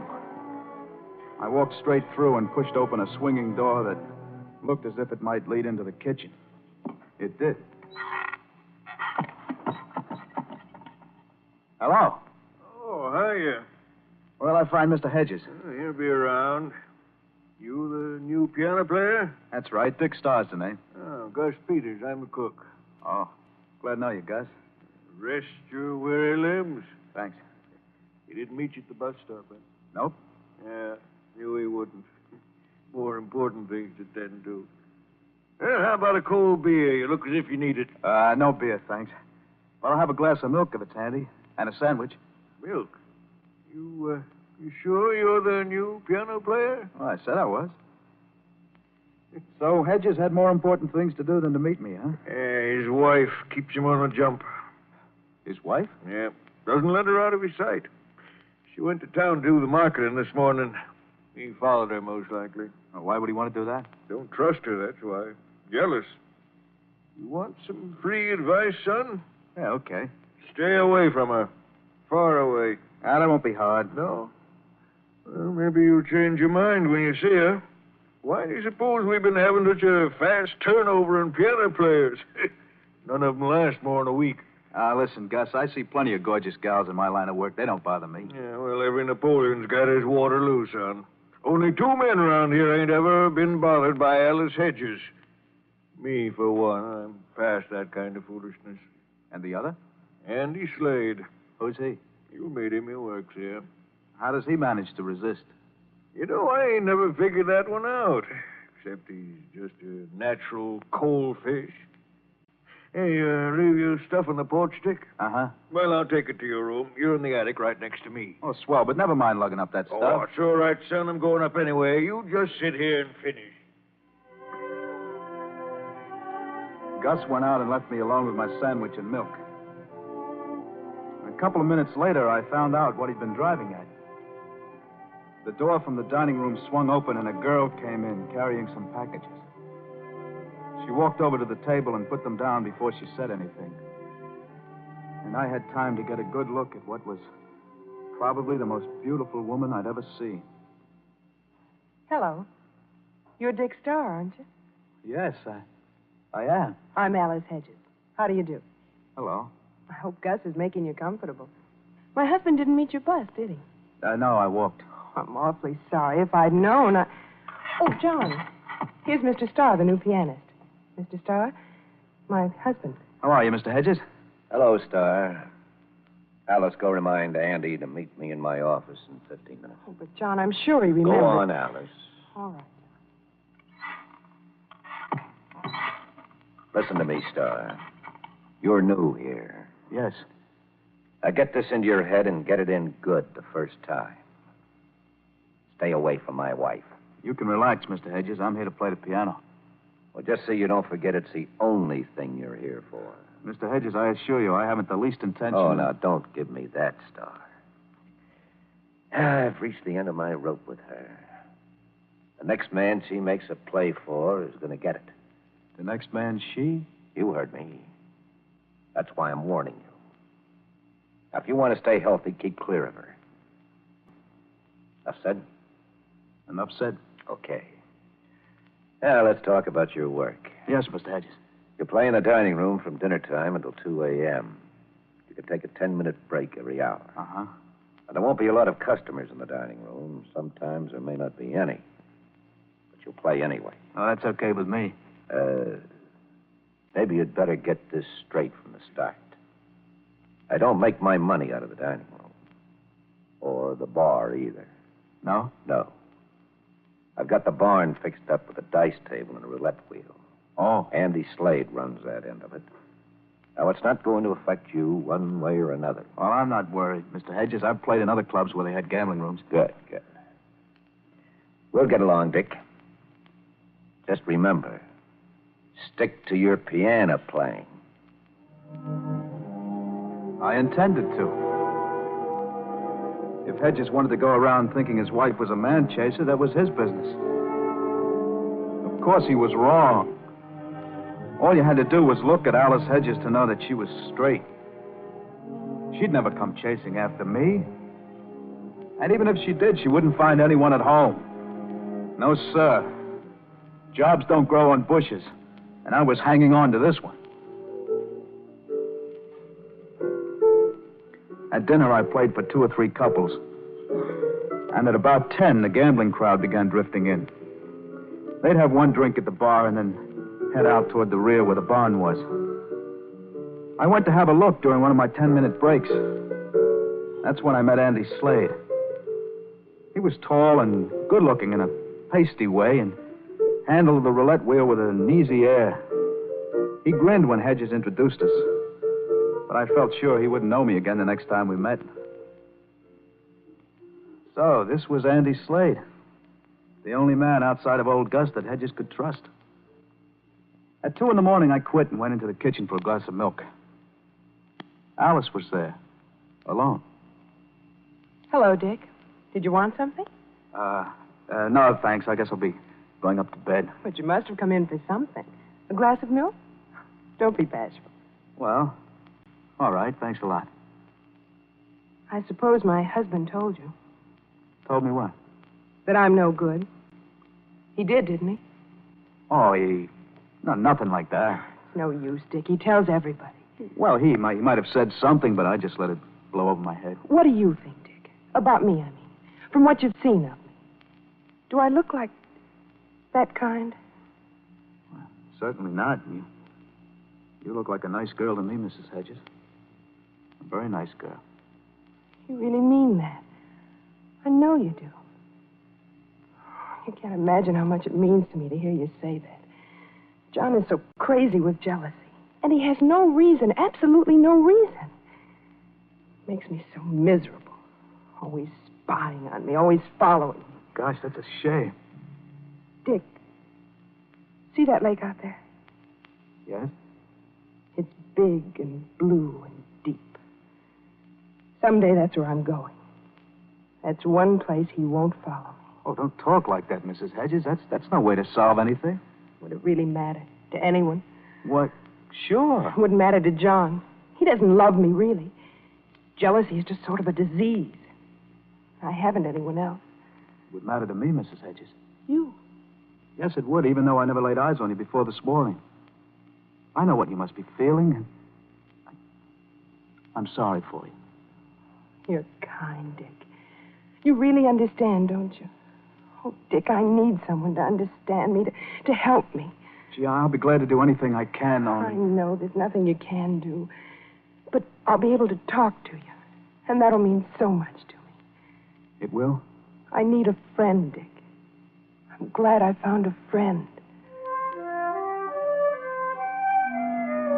I went up to my room, but I didn't sleep kept thinking about Alice. What a tough spot she was in. And feeling sorry for her and wondering what I could do to help. But 5 hours of tossing didn't help solve her problem any. I got up, washed, shaved, and dressed, and started down for breakfast. And then I noticed a piece of paper lying just inside my door.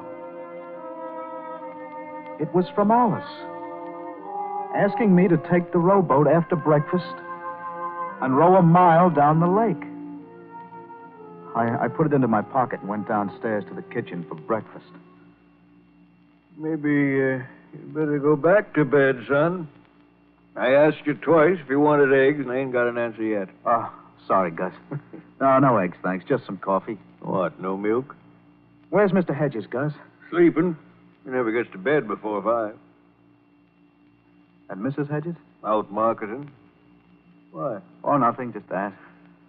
The old man laid it on the line for you yesterday, huh? Well, so what? I never was interested in another man's wife. She's no exception. Fine. That's fine, son. Is there a rowboat around, Gus?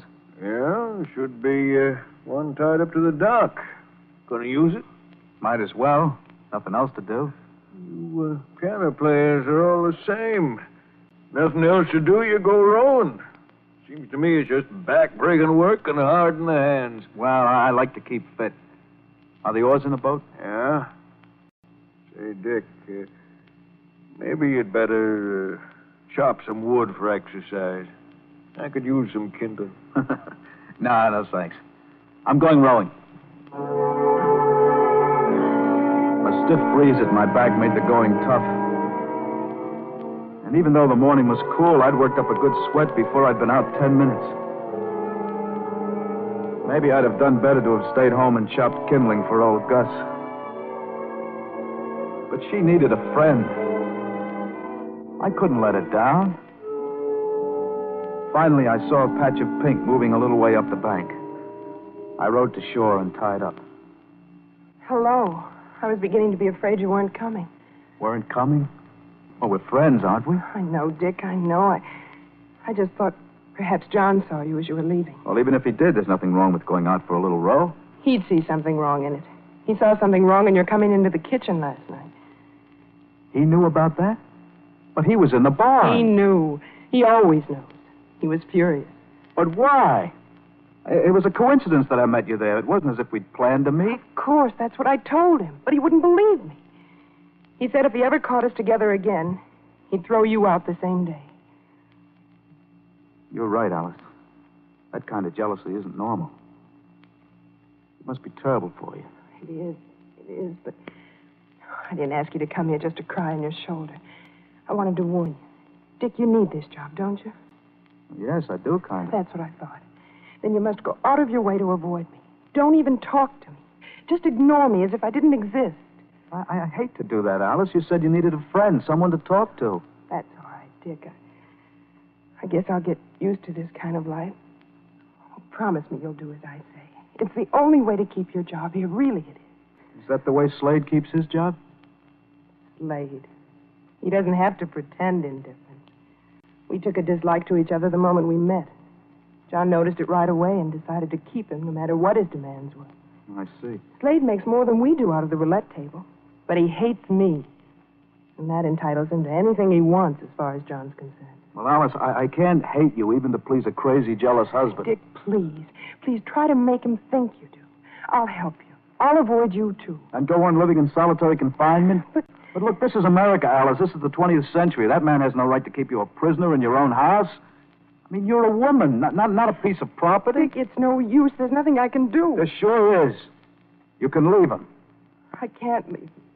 He'd follow me. He'd bring me back or kill me. Oh, Dick, I'm lost. I'm lost. We've been sitting side by side on a log. Now Alice covered her face with her hands. I put my arm around her. And then she turned and buried her face in my shoulder. Oh, Dick. Dick.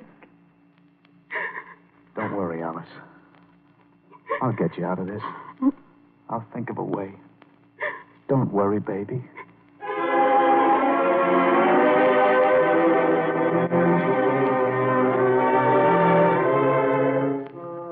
Alice driving the car got back to the inn sooner than I did in the rowboat. Gus winked at me when I walked into the kitchen and nodded toward the dining room. Through the closed door, I heard their voices. I say you're a rotten liar.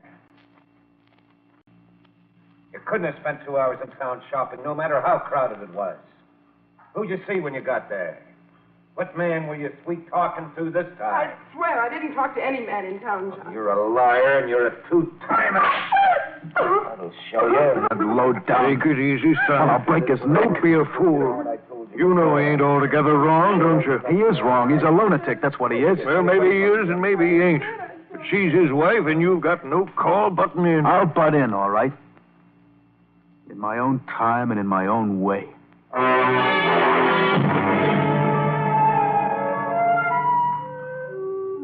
I didn't see or hear from Alice again that day. I knew it wasn't because she wanted to avoid me. She was doing it for my sake, to keep me out of hot water. But the next morning, I felt I had to see her. And I had a hunch she wouldn't be too hard to find. After breakfast, I went down to the boat dock. The boat was there, but the oars were missing. I went back to the kitchen and asked Gus where they were. Oh, the oars, huh? Well, there's a funny thing about them. I happened to notice that they had something wrong with them.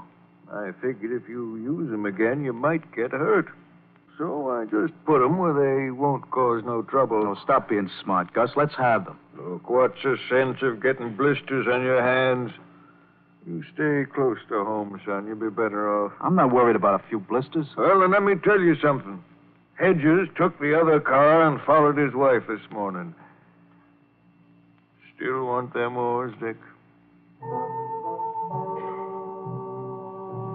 I walked out on him and let the porch door slam behind me. I'd wanted to tell Alice about the idea that had come to me at about 3 that morning. It was so simple, I couldn't understand why it hadn't popped into my head the minute I was sure that Alice had to be rid of that man. Gambling was illegal. If Hedges was in jail, he couldn't bother Alice, could he? I went out to the public phone booth in the bar and called the police and told them about the gambling going on in the barn over at Hedge Hop Inn. As simple as that. I was feeling pretty good that night, playing to an empty dining hall and thinking how pretty soon Alice's troubles would all be behind her, with that precious husband of hers safe behind bars.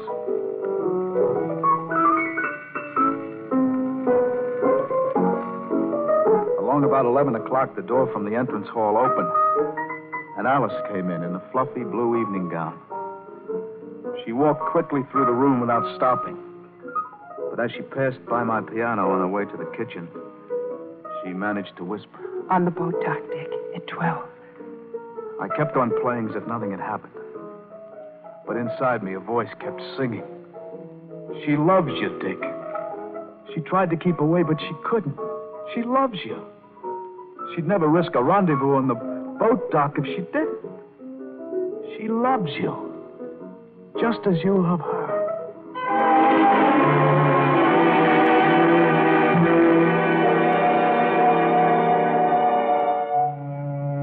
At 5 to 12, I was on the dock.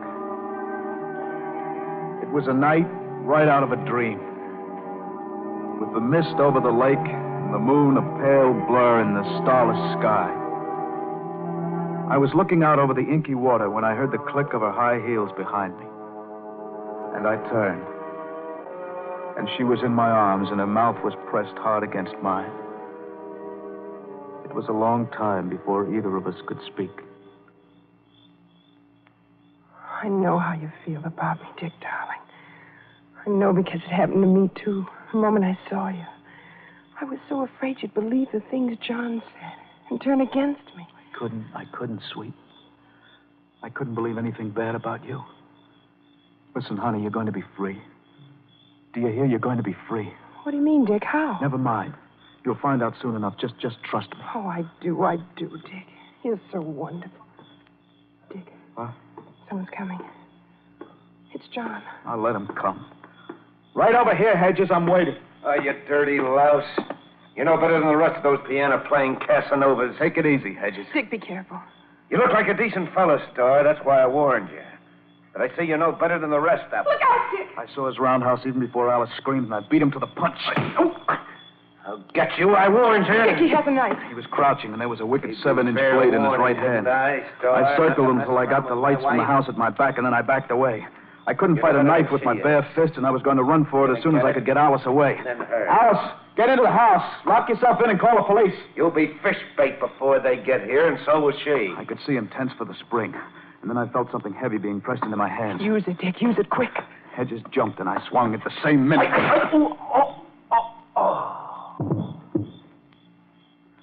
I must have crushed his skull in because he fell like a sack of flour. In the darkness, I saw Alice bending over him. She stood up slowly. He's dead. You killed him, Dick. He's dead. Don't worry, darling. It'll be all right. It was self-defense. It was either him or me. I know it, Dick, but the police will think it's murder. What do we do? We'll get the police ourselves and tell them just how it happened. That's what we'll do. No. They won't believe you. We need time, Dick. Time to think. No, that's not good, Alice. If we try to cover For up... my sake. Once the police get here, you're lost. They'll never believe us. What's your idea? Hide him. Get him out of sight. Then we can make up a story. Hide him? Where? I don't know. Wait a minute. His car. It's parked at the end of the dock. Okay. The luggage compartment.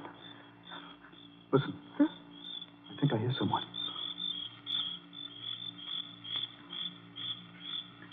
We stood and listened. But there wasn't a sound except the crickets, shrilling so loudly the noise seemed to beat inside my brain. So we dragged Hedges' body off the dock, and I carried it to the car. Luckily, there wasn't any blood. I pushed it into the luggage compartment and closed the lid. It would be safe there until I could think of something to do with it. Then we separated. I went back to my piano while Alice gave the people gambling in the barn some story about Hedges suddenly getting sick.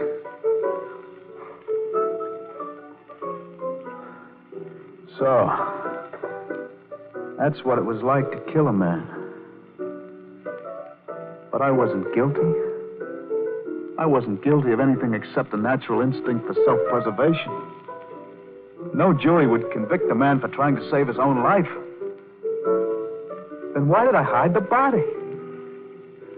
I shouldn't have listened to Alice. She was a girl. She didn't understand these things. It was a mistake, a terrible mistake. And then I heard it. The state police. I jumped up from my piano and started for the barn. And then I remembered they weren't coming for me. They were coming to investigate that tip I'd given them about the gambling. So I stayed where I was in the dining room, listening to the racket and commotion as the troopers closed in on the barn. 2 minutes went by. And then a police sergeant came in, leading Alice by the arm. No use, Mrs. Hedges. We know your husband's on the grounds, and we're going to find him. So you might as well tell us where he is. I don't know where he is. He must have gotten away. Nobody got away. We've got this place surrounded. 2 of my men are looking through the house now. We'll find him if we have to tear the place apart. Who's this? Dick Starr. He plays the piano here. Uh-huh. Sergeant, would it be all right if I left? I had nothing to do with the gambling. We're taking everybody in, Bud. Sergeant, could I talk to you alone for a minute? Sit down over there, Mrs. Hedges. All right, what is it, Starr? Listen, I'm the one who tipped you off about the gambling here. I phoned headquarters this morning. You're not going to pull me in, are you? You tell that to the captain when we get to headquarters. Maybe he'll let you off. My orders are to take everyone, and that's just what I'm going to do. I'll be reasonable, Sergeant. Sorry, that's how it is. In that case... Dick, he's unconscious. Yeah. I've got to get out of here. I've got to get that car away. Do you think you can? I'll have to, or we'll be facing a charge of murder. I'll be back as soon as I've managed it. I slipped out and, keeping to the shadows, made my way to the car. And then they saw me. Hey! Stop there! Stop!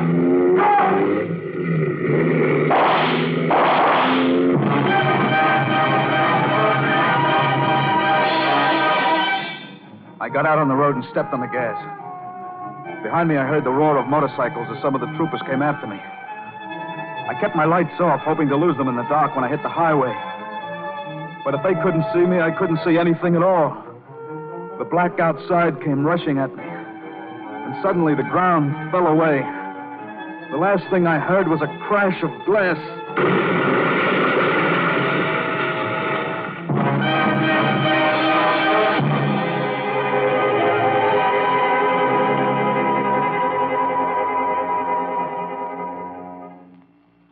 Ooh.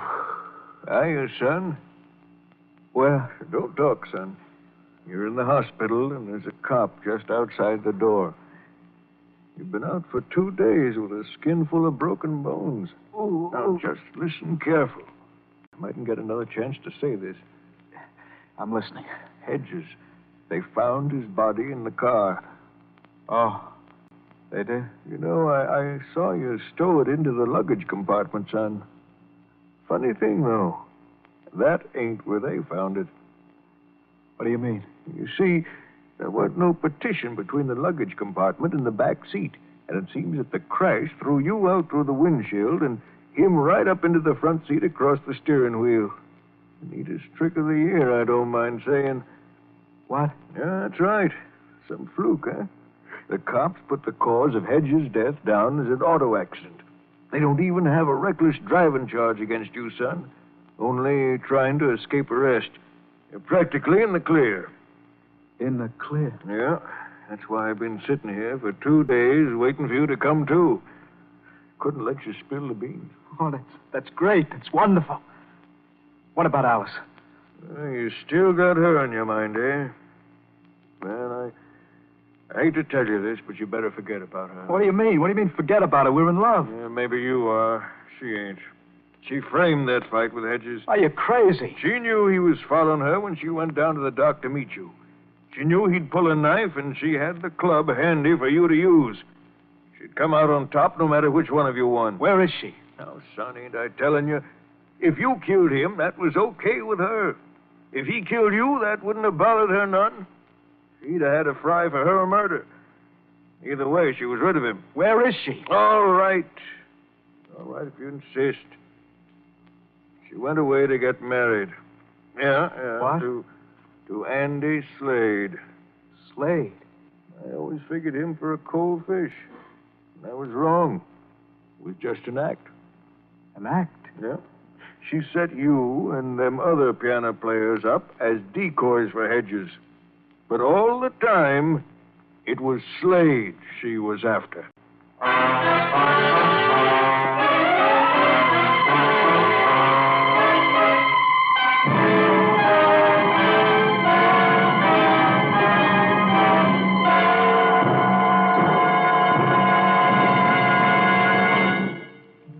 And so the curtain falls on Three's a Crowd, which was chosen by guest expert Lenore Glenn Offord. Miss Offord is author of the recently republished mystery novel, The Smiling Tiger. Next week at this time, Murder by Experts brings you a story of 3 killers and a victim who refused to die, as selected for your approval by one of the world's foremost detective story writers. Until then, this is your host, Brett Halliday, hoping you'll be with us again next week at this time. Program was transcribed